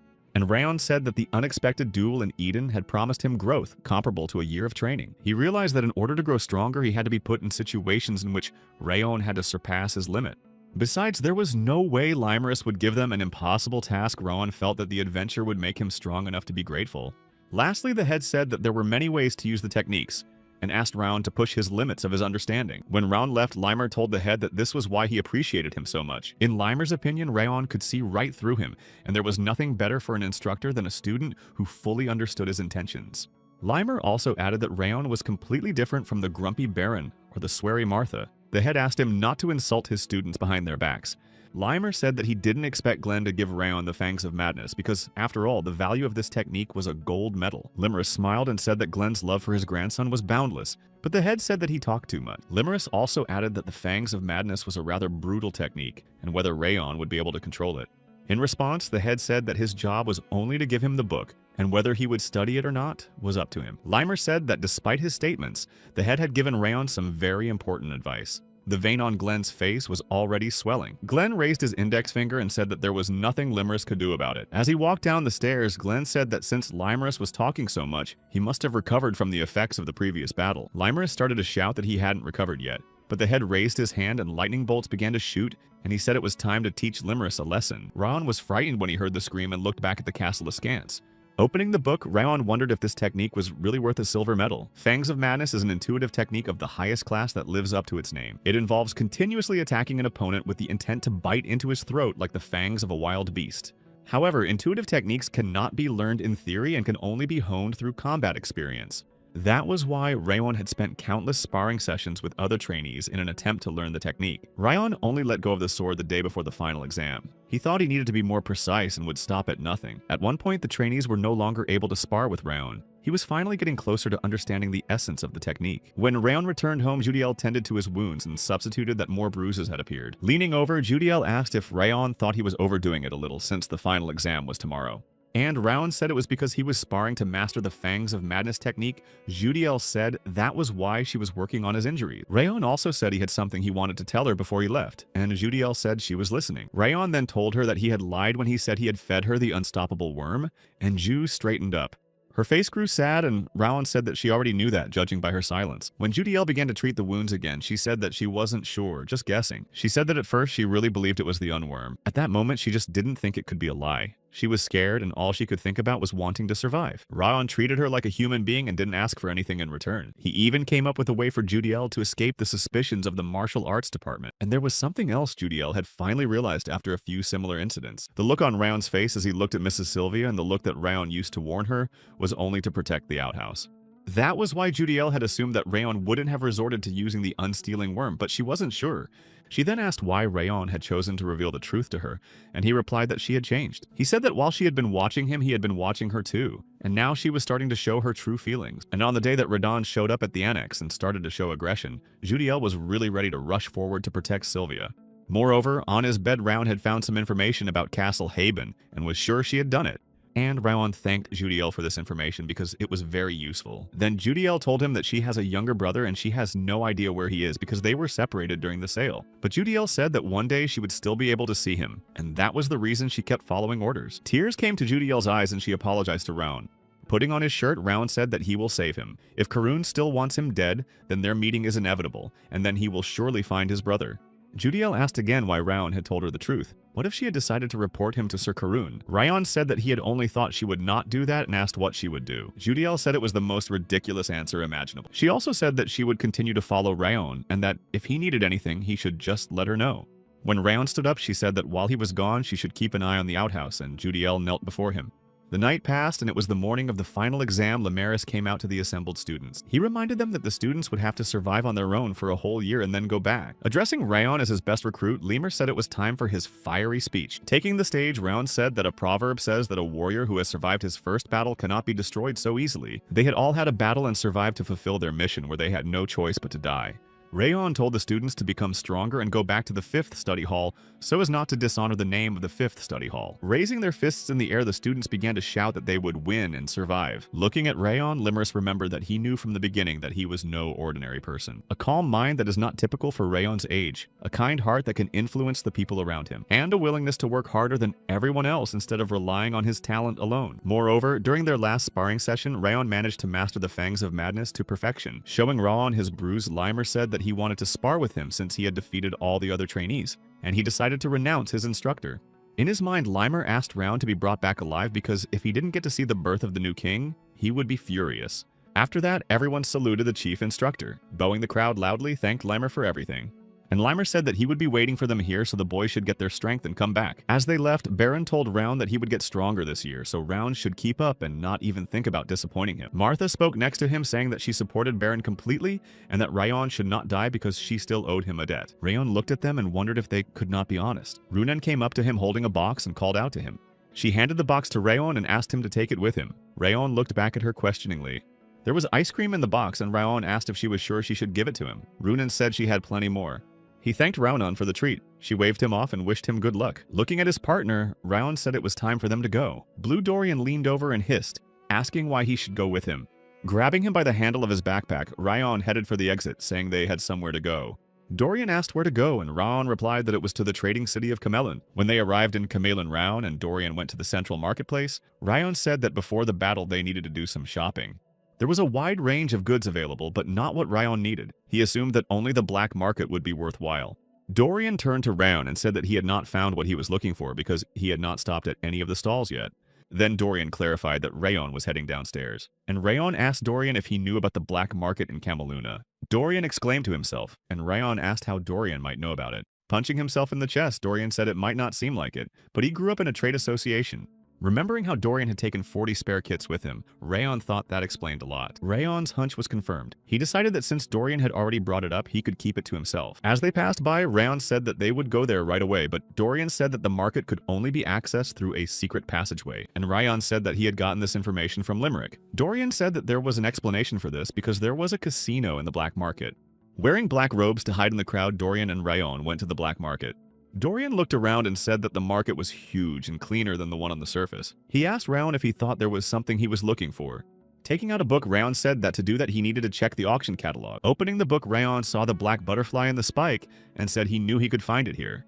Looking in the book, Dorian said that it was an expensive item. Raon thought he could spend all the money he had saved, but it was too risky. Raon got up and decided that he would have to find a pawn shop to get some money. An hour later, Dorian asked why Raon was considering other items to go to the auction. Raon decided to look around because there was still time before the auction, and he had some extra money. Usually these places are full of undervalued treasures that are just waiting for the right buyers. Raon decided it was time for them to move out. Suddenly, Raon noticed the ring of the first head of the Sieghart family. He had seen it in the memories that popped into his head after he had learned the technique of the lights. Raon picked up the ring and asked the merchant what its price was. The merchant began to say that the ring could increase strength and purify the mind. When the merchant said the price was 5 gold coins, Dorian screamed who the hell they thought they were, and apparently thought they were fooling them. He shouted that it was obvious to a fool that they had bought the ring for a couple of silver coins. Slamming the table, Dorian told him to listen. Dorian began to tell him, raising his index finger, that if such an effect cost 5 gold pieces, the ring would be in a store instead of here. Dorian finished his lecture and said that the ring was worth 1 gold piece. Rolling his eyes at the haggling, the salesman said they could take it. Dorian looked around and gave a thumbs-up wink to Raon. The spirit behind him said that the ring was indeed a secret and asked if he felt like Dorian had changed. Suddenly, Raon was called out. He turned around and saw a girl asking if they had already paid for the ring. The girl with the guards said she would give Raon 10 times the original price, whatever it was, and asked him to sell the ring to her. She also added that by Raon's appearance, you could tell that he was an adventurer in dire need of money. The merchant, meanwhile, shouted that he had bought the ring for 50 silver pieces and that it wasn't that valuable. He was telling Raon that she had to agree, for she was willing to buy this trinket for 10 times its value. Holding the box in his hands, Raon thought that this girl knew the true value of the ring, and judging from her tone, the ring was worth at least 100 gold coins. Turning away, Raon said that he didn't like selling his things, and he wouldn't sell the rings no matter how much she offered. The guard girl said she had no idea where Raon had come from, but they advised him to watch his mouth, and Raon asked if they thought he should change his mind just because of her origin, and added that he didn't care about such things. In response, the girl told Raon not to treat her like that and demanded to give her the ring. Raon asked if she just wanted to brag about her origins before she left, or if she had something else to say. The girl said that Raon had no idea how ugly the world could be and asked her to think about why people bow down to someone. Raon turned away and said that if she was done, he should go. Turning to Setoru, the girl said that they were going to the auction immediately because if he came here, he would be participating in the auction. The girl said that she would get what Raon was going to buy no matter what it cost her. With a wave of his hand, the auctioneer shouted that Dotha's necklace had a price of 70 gold coins. Sitting with his arms folded, Raon thought that there had been nothing interesting so far and decided that maybe they weren't going to exhibit the black butterfly. And so the auctioneer said that the lot was now a majestic black butterfly that feeds on mana stones. Because of their eye-catching and subtle shimmer, these butterflies are often used as a decorative element. These butterflies have a short lifespan and extremely high maintenance costs as they feed exclusively on stones. When it came to the bidding, Raon raised his hand and called a price of 3,000 gold coins. In Raon's opinion, such a high bid should discourage others from fighting further. Even 13 gold coins for an ornamental butterfly is a lot. Someone behind Raon raised his hand and bid 50 gold coins. The auctioneer shouted that it was the highest bid in their history. The butterfly was sold and the girl turned around and told Sitar that they were leaving if he didn't want to buy anything else. The girl was sure that the guy had come here solely for the butterfly.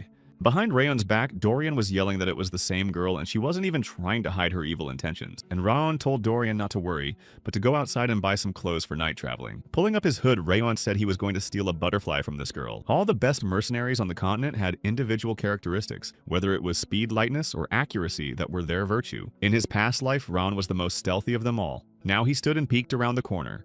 The secret lies in a special technique called Bisten steps that Raon was using at the time. 10 minutes ago, Dorian brought the clothes to Raon and they both got dressed. Raon asked if Dorian had managed to find out anything about the masked girl. Dorian scratched his head and Raon asked why he hesitated. And Dorian told Raon that he thought they should stop, because the locals said that this girl was Princess Jaina of the Kingdom of Balkar. She has shown an incredible talent for magic since she was a child. Besides, she has the skill of evaluating magical items, which makes her more valuable. Spreading his hands, Dorian said that he was sorry to admit, but this time it was really better for them to retreat. Pulling on his gloves, Raon said that they just had to do a further evaluation of the items they had purchased. And Raon said that the easiest way to steal the butterfly was to steal it now. While it was still in the possession of the black market, Dorian shouted for him to stop. Looking around the corner, Raon thought that they hadn't delivered the goods to her yet, just as he'd hoped. The auctioneer looked at the butterfly and told him that it had been bought for 50 gold pieces, adding that he could never understand the rich no matter how hard he tried. The black butterfly was still here. The auction staff was still here, but at the moment they were busy playing cards. Black butterflies are usually kept in bird cages because they can die in an enclosed space. Due to the fact that these butterflies like to sit on magical combs and absorb pure mana from them, the moment it feels the mana of the Thousand Fires technique, which is much purer than that of the stones, it will want to break out of the cage. When the butterfly landed on Round's hand, he smiled and thought to himself. Suddenly, the auctioneer noticed that the butterfly was gone. He jumped up and started shouting where it had gone. His partner thought it had disappeared. They rushed to look for it, but Rayon was already rushing back with a bag in his hand. Walking down the corridor, Dorian thought that if Rayon was caught, this could turn into a diplomatic scandal with the Kingdom of Balkar. He felt like his heart was about to stop. Grabbing his head, Dorian screamed why he didn't stop him. Rayon was already behind him.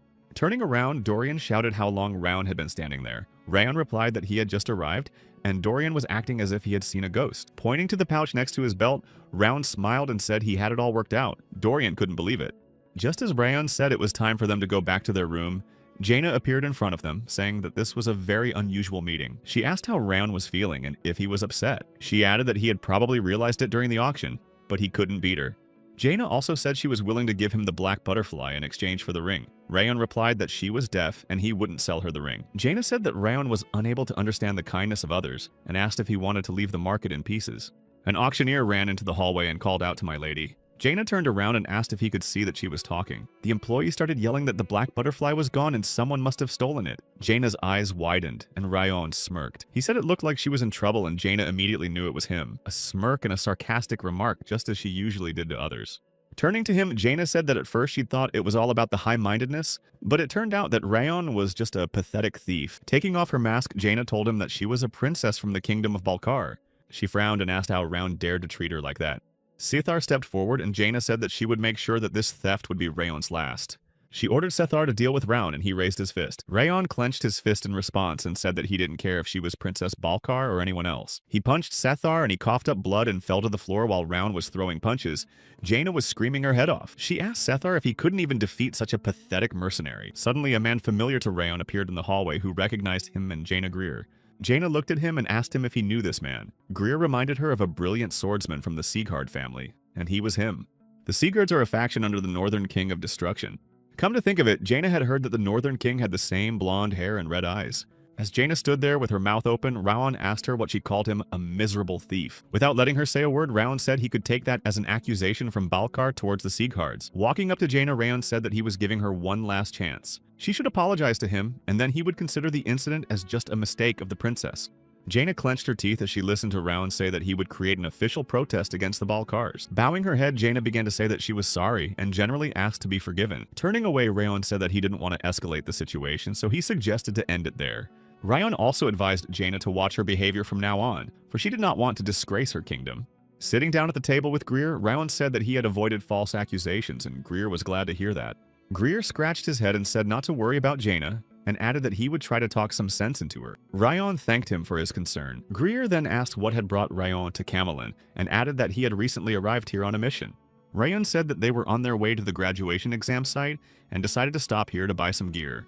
When Greer asked what they were looking for, Rayon said he was looking for a sword, although his current one wasn't too bad, but he had used it enough. Greer said that there was a workshop at the corner of the Western Craft District, and he would like to introduce Rayon to the blacksmith in person, but he couldn't because of the mission. Greer stood up and headed for the exit, saying that he had to go and that he would wait for Rayon's visit to Orvin. Rayon replied that he would be sure to stop by after the final exam. Dorian breathed out that they were saved and said that he hadn't thought Rayon would be so reckless, but he reminded him that he had a plan. Putting on his backpack, Dorian asked if they were going to go straight to the workshop. He replied that they would go there tomorrow, but for now he had work to do. Sitting down on the bed in his room, Rayon took the butterfly and pulled out one stone. He told the black butterfly that it was time for some work. The black butterfly feeds on mana but is unable to absorb it. The Teuton flower cannot collect mana. When the two meet, they are able to rid each other of their curses. The Teuton flower is forced to store the mana collected by the black butterfly to finally become an elixir of the highest grade of energy harnessing. People who know about it are rare, but Rayon himself only knows about it from memories obtained through the fire technique. When Rayon swallowed the flower, one of the loops of livid cold disappeared. Energy, willpower, and other characteristics of Rayon were increased. Looking at the system window where the main characteristics were,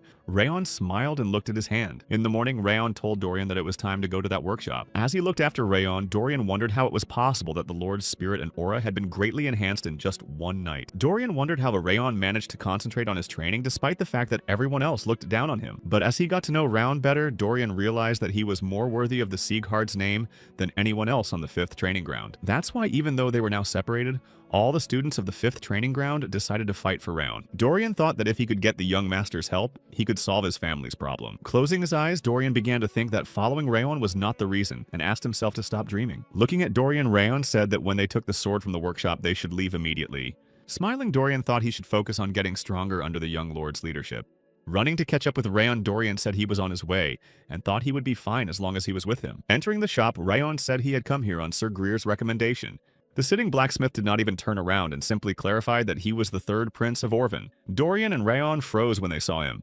Raon came closer and said that Prince Greer said that his workshop could be trusted. The blacksmith asked if Greer had really recommended his workshop to someone. Looking at Raon, the blacksmith saw that this boy was so young but had already surpassed Greer. He told Raon that his pressure was very different from that of the 3rd prince and asked if Raon was a Seaguard. Raon didn't understand how the blacksmith knew that. The spirit behind Raon said that true blacksmiths can tell a person's origins with just a glance, and some can even determine skills. The blacksmith kept saying that he had seen countless swordsmen in his life, but this was the first time he had seen one like Raon. In response, Raon apologized for not apologizing and introduced himself, and Dorian also gave his name. The blacksmith said his name was Kuberad and he was just an old man who kept swinging his hammer because he had nothing else to do. Raon knew that Kuberad was the father of countless masterpieces owned by the Orvans and the Balkars, a man whose name is known throughout the continent. Before them was Kuberad. Jate and Raon had never thought he would meet him in such a secluded workshop. Kuberad asked what had brought them to him. Raon said he needed a good sword for the journey ahead. Kuberad asked if he wanted him to forge a new sword for him. Raon replied that not really because he had not yet become a full swordsman. He had already been promised to forge his first sword. Kuberad asked if it was about Balkan. Raon replied that it was. Kuberad laughed and exclaimed that he knew that Balkan was back on the case, and added that it was because he had promised to forge Raon a sword. Kuberad then said that they could have whatever they wanted. Dorian asked if he could choose his own weapon. Looking at the swords, Raon thought that these weapons were truly worthy of the title of one of the best blacksmiths on the continent. Raon also thought that he could choose any of these swords and they would not disappoint him. In the barrel, Raon saw a sword that interested him and approached it. Dorian said that the swords were amazing and his eyes were running wild and he didn't even know which one to choose. Kuberad said that he had forged them. Suddenly, Kuberad felt energized and turned around and saw Raon with the sword from the basket in his hand. When he saw this, he shouted for Raon to take any of the swords immediately. Dorian didn't understand what had happened, and Kuberad said it was a possessed sword. He said they should knock the sword out of Raon's hands before it was consumed by the monstrous energy. Dorian said there was no need. Looking at Raon again, Kuberad wondered how it was possible that no matter how much energy came out of that sword, it couldn't get near him. Meanwhile, the spirit was screaming at the sword, how dare it target a body that was already possessed by the king of the underworld. He yelled for the sword to know its place and not to even try to absorb Raon, or it would freeze him and shatter him. Raon picked up the sword and told the spirit to stop because it was not his property, and this blade could not swallow him anyway. Kuberad came up to him and asked if Raon was alright. He said yes and asked if this blade was not an ordinary weapon, but what was it? Kuberad frowned and said that the sword was a mistake, and he didn't know if Raon had heard him or not, but this blade was possessed. He said that once upon a time there was a small village in the south called Lilac. The villagers served Othello's sacred tree. The village was a peaceful corner of fragile and kind people who relied on each other. But one day the village was attacked by members of the White Blood cult. Their fanatics massacred half the villagers, and the other half were supposedly kidnapped. But that's to be expected. In the end, there were no survivors in Lilacs. Kuberad learned of the incident sometime later. He took a branch from Othello's tree and forged a sword. He did this to pray for the repose of the souls of the dead. The moment the dagger was completed, its blade and hilt turned red. It had absorbed all the hatred of the Lilacs, though Kuberad had hoped otherwise. He had kept it because no one could deal with it. Raon closed his eyes and felt the memories of the Lilacs flow into him through the dagger.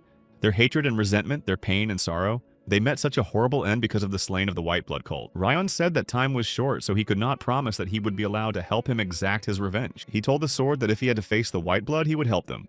Kuberad then saw that the monstrous energy of the dagger had faded, and perhaps it recognized Raon as its master. Raon picked it up and said that it was a dagger forged to comfort the souls of the dead, and called it the Dagger of the Memorial. As they left, Raon thanked Kuberad for providing them with excellent blades. Kuberad said he was honored when a sword was used by a master. Finally, Raon said that they would prepare a warm welcome if he decided to visit the Seaguard family. Kuberad said that he would rely on Raon. As he watched them go, Kuberad pondered what he thought Raon was just a child with a remarkable talent, but he had managed to master a terrifying blade and become its master. Kuberad knew that Raon had the potential to achieve something greater, and thought that the name of the Seaguards would once again be heard around the world. The boys moved north for several days, leaving Camelin behind. Their surroundings became a field of snow. By the time they got used to the monotonous scenery, they had finally arrived. The boys had finally reached Castle Haben, the location of their final exam. Covering his face with his hand, Dorian asked what that smell was. The spirit shouted that it was the air of the battlefield that made him feel alive. Looking at him, Rayon asked why Dorian was like this when they finally arrived, reminding him that there had been no hardship on the journey. Sweat rolled down Dorian's face, and he looked at Rayon and shouted, asking if he was serious. He said it was getting colder and colder as they approached Hebun Castle, but Rayon said it was important to keep moving when he complained. From Dorian's words, Rayon constantly commented on his sword stand from morning until evening, except when they were on the road. He said he couldn't sleep the whole trip because of it, and Rayon really thinks it's okay to say it wasn't difficult. The spirit said that the fool was right the first time and should be trained wisely. He added that the king of the underworld couldn't rest because of Rayon either. A man came out to them and asked if they were the mercenaries who were supposed to arrive, and added that they had arrived later than planned. The man introduced himself as Tarion, and he is the deputy commander of this castle, and the commander of Rayon and Dorian, who would lead them from now on. Getting closer, Rayon said he was looking forward to working with him. Looking at Dorian, Rayon said not to worry because these things happen. Dragging Dorian by his backpack again, Rayon told him to get up and walk by himself. Dorian asked to go home. As he passed by, Rayon looked around and thought that the situation here was even worse than he had heard. The walls showed signs of much destruction and rebuilding, and the inhabitants looked exhausted. The smell of blood and the stench of burning bodies permeates the castle. It's consistent with the information Judiel had given him beforehand. It was unlikely that she had been here before, but Judiel had really managed to figure it all out in such a short time. She decided she hadn't seen them here, but she was curious about the mercenaries. Her grandfather looked back at her and asked what she was doing and reminded her that they had to go prepare for the opening of the store. Meanwhile, Tarion warned the commander that he was coming into the office. He said that he had brought the previously mentioned mercenary. To be more precise, the trainees from Sieghard Rayon and Dorian entered the room and saw a gray-haired old warrior man behind the desk. It was the commander of the castle, Milland Bryden. He greeted the trainees and introduced himself. Looking at him, Rayon thought he knew they were from Sieghard, and this man is the famous Milland Bryden. He is called the Giant of the North. He is the protector who has been guarding Castle Haben for over 20 years. The spirit said that from the look on Milan's face, he is a true general, and he hasn't seen one in a long time. Rayon clarified, the spirit feels it too. Millen said that only the people in this room know the information about their identities, and their status will be hidden from the others. He added that he was also aware of the reason why Limer sent them here, adding that he probably hoped they would gain a lot of experience. Locking his hands together, Millen leaned forward and said that there would be no training or lessons here. There would be no instructors or warm dinners with beds. All there was here was endless battles and cold wind penetrating the bones. Milland also added that if they were looking for a comfortable life, they could leave now. Dorian was pleased and clarified that they could indeed leave. Rayon raised his hand and interrupted him, saying that they had come here to become stronger and would accept any battle or situation. Milland responded by saying that he liked their attitude and would be watching to see how long Dorian lasted. Milland then said that their rank from now on is soldiers and they start at the lowest rank. Turning to Charles, Milland asked to add them to the 3rd Scout group and they should do all kinds of jobs.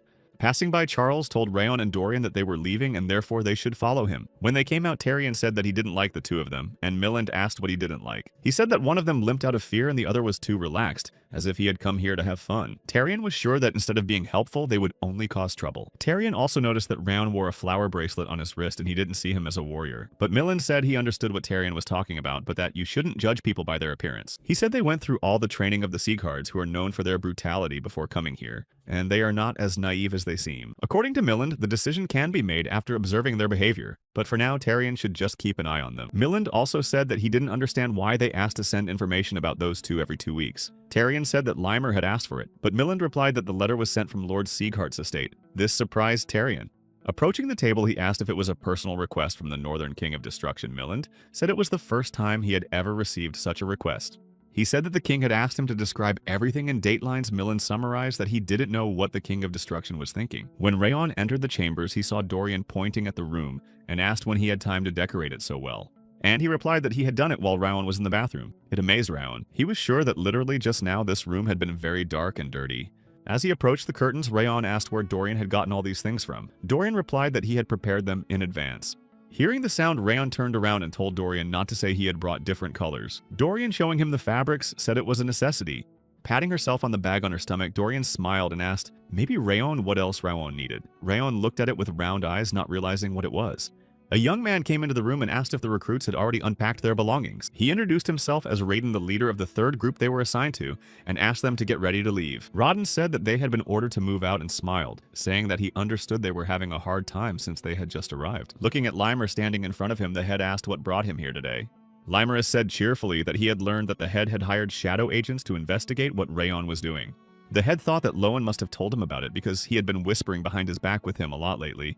Lemur began to tell how Round had managed to grow and consume the Teuton flower, and had managed to teach the princess the head didn't approve. In response, Lemur said that stealing might be a problem, but the princess was the provocateur and Rayon was just responding in kind. Suddenly, the head said that the fun was over because he had ordered the shadow agents to retreat. Lemur shouted and asked why. The head explained that he had sent the agents as a precaution against interference from other houses and had ordered them to return. And Lemur cheerfully said that the head must have requested a report from Castle Haben. The head turned to look sternly at Lowen, and the latter shouted that he hadn't. And Lemur said that the head was wrong to accuse Lowen because it was clear that he would contact the castle, and asked why the head should not tell Round that he was the best. With a wink, Lemur said that if the head did so, the misunderstanding with the annexes would be resolved, and it would make him happy. Standing up, the head interrupted Lemur's chatter and said that apparently the last lesson wasn't enough. Lemur said that he would be leaving. Rubbing his fists, the head said that this time he would make sure that Lemur's body learned its lesson. Again, the deafening scream of Lemur was heard in the chapter house, which brought the chapter to its feet. Turning back, Round looked around and thought he heard a scream.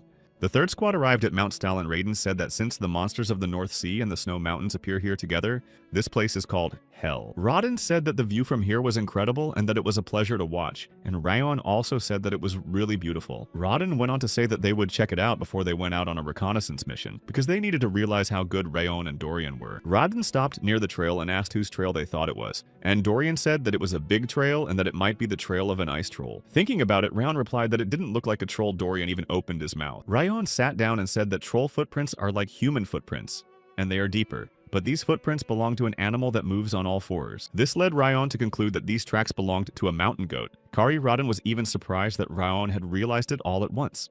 Turning to Rayon, Rodin asked if he could tell how long ago the tracks had been left. Rayon said that it was about 12 hours ago. Rodin asked what it was. Rayon replied that the marks had been left by a direwolf. After touching the scratches, Rayon said that direwolves mark their territory with their strong claws, leaving marks on rocks or trees. And Rayon added that this one was already dead. Rodin asked how Rayon had realized this. He said that the mark was old and that he was probably already dead. Looking at Rayon, Raiden thought why that little brat was so easy. The new recruits who join their squad are hazed. They're taught a provocative little lesson, which shows how useless their book knowledge is and how dangerous this place is. And now Rodin didn't understand how Rayon knew all this, thinking that hazing shouldn't work that way. Turning to Dorian, Raiden shouted for him to answer what those tracks were and showed him the branch. Dorian asked why he was being dragged into this. Grabbing Dorian by the head, Raiden shouted that he was a petty jerk and didn't even know such a thing. Rayon walked away from them in the other direction. He decided to reconnoiter. Looking at his blade, Rayon thought that if he used it, he could see what was around. Rayon pulled out the dagger of the Memorialist, which independently explores the area and reports the results through the transmission of ghostly energy. If you think about it, the same thing had happened on the way to the castle. Rayon had used the blade to harvest the extra pure energy from the monsters he had defeated. Behind Rayon's back, the spirit shouted that he was a moron and asked him what he was doing, and then reminded Rayon of the legendary sense technique. Looking at the spirit, Rayon replied that he respected how hard he was working on his behalf, and added that there was no reason to use his ability. But the spirit shouted that this technique was a fraction of the Underworld King's power, and it was many times better than the terrible energy of this blade. Rayon asked how he knew it was better, and the spirit shouted that it was obvious since he was the Underworld King. Rayon turned away and said he understood. Roaring, the spirit asked how dare he ignore it, and what kind of arrogance it was, but Rayon replied that what was more important was that it was the spirit's ability. He was always looking for opportunities to take over his body, and who knows what side effects might be waiting for him. The spirit replied that Rayon needn't worry about that because the technique he would teach him would allow him to use the cold energy inside. The spirit said that the king of the underworld would personally teach Rayon how to use cold energy, which is superior to the trick Rayon uses now. After hearing all this, Rayon thought the matter had taken an unexpected turn. Rayon sat down in the forest and concentrated. The spirit flew nearby and said that this technique was called Glacier, and that ordinary people could not learn it. He said that with Rayon's little talent, it would take a huge amount of effort and time to learn it. According to the spirit, Rayon needs to fuse the cold energy within himself with the coldness that covers the earth. He needs to maintain this state and look at his cold energy. The spirit asked what it looked like. Rayon said that it merged with the snow. And the spirit replied that this is only a superficial view and it is not about snow at all. The two cold energies are merging with each other. The important point is that Rayon needs to harmonize his cold energy with that which covers the surrounding area. You need to visualize them connecting on their own, not Rayon connecting them. Once this is done, he will be able to sense even distant terrain and see it as if it were right in front of him. The weight of the cold of this land would become Rayon's eyes, ears, and skin. The world around him slowed down. and Rowan realized that he was slowing down. His body became heavy, but Rowan's senses were heightened to a frightening level. He saw Dorian being mauled by Raiden as the direwolf successfully completed the hunt. Rowan saw it clearly. Instead of just sensing their presence, Rowan could even find out what they were doing. He thought it was absurd.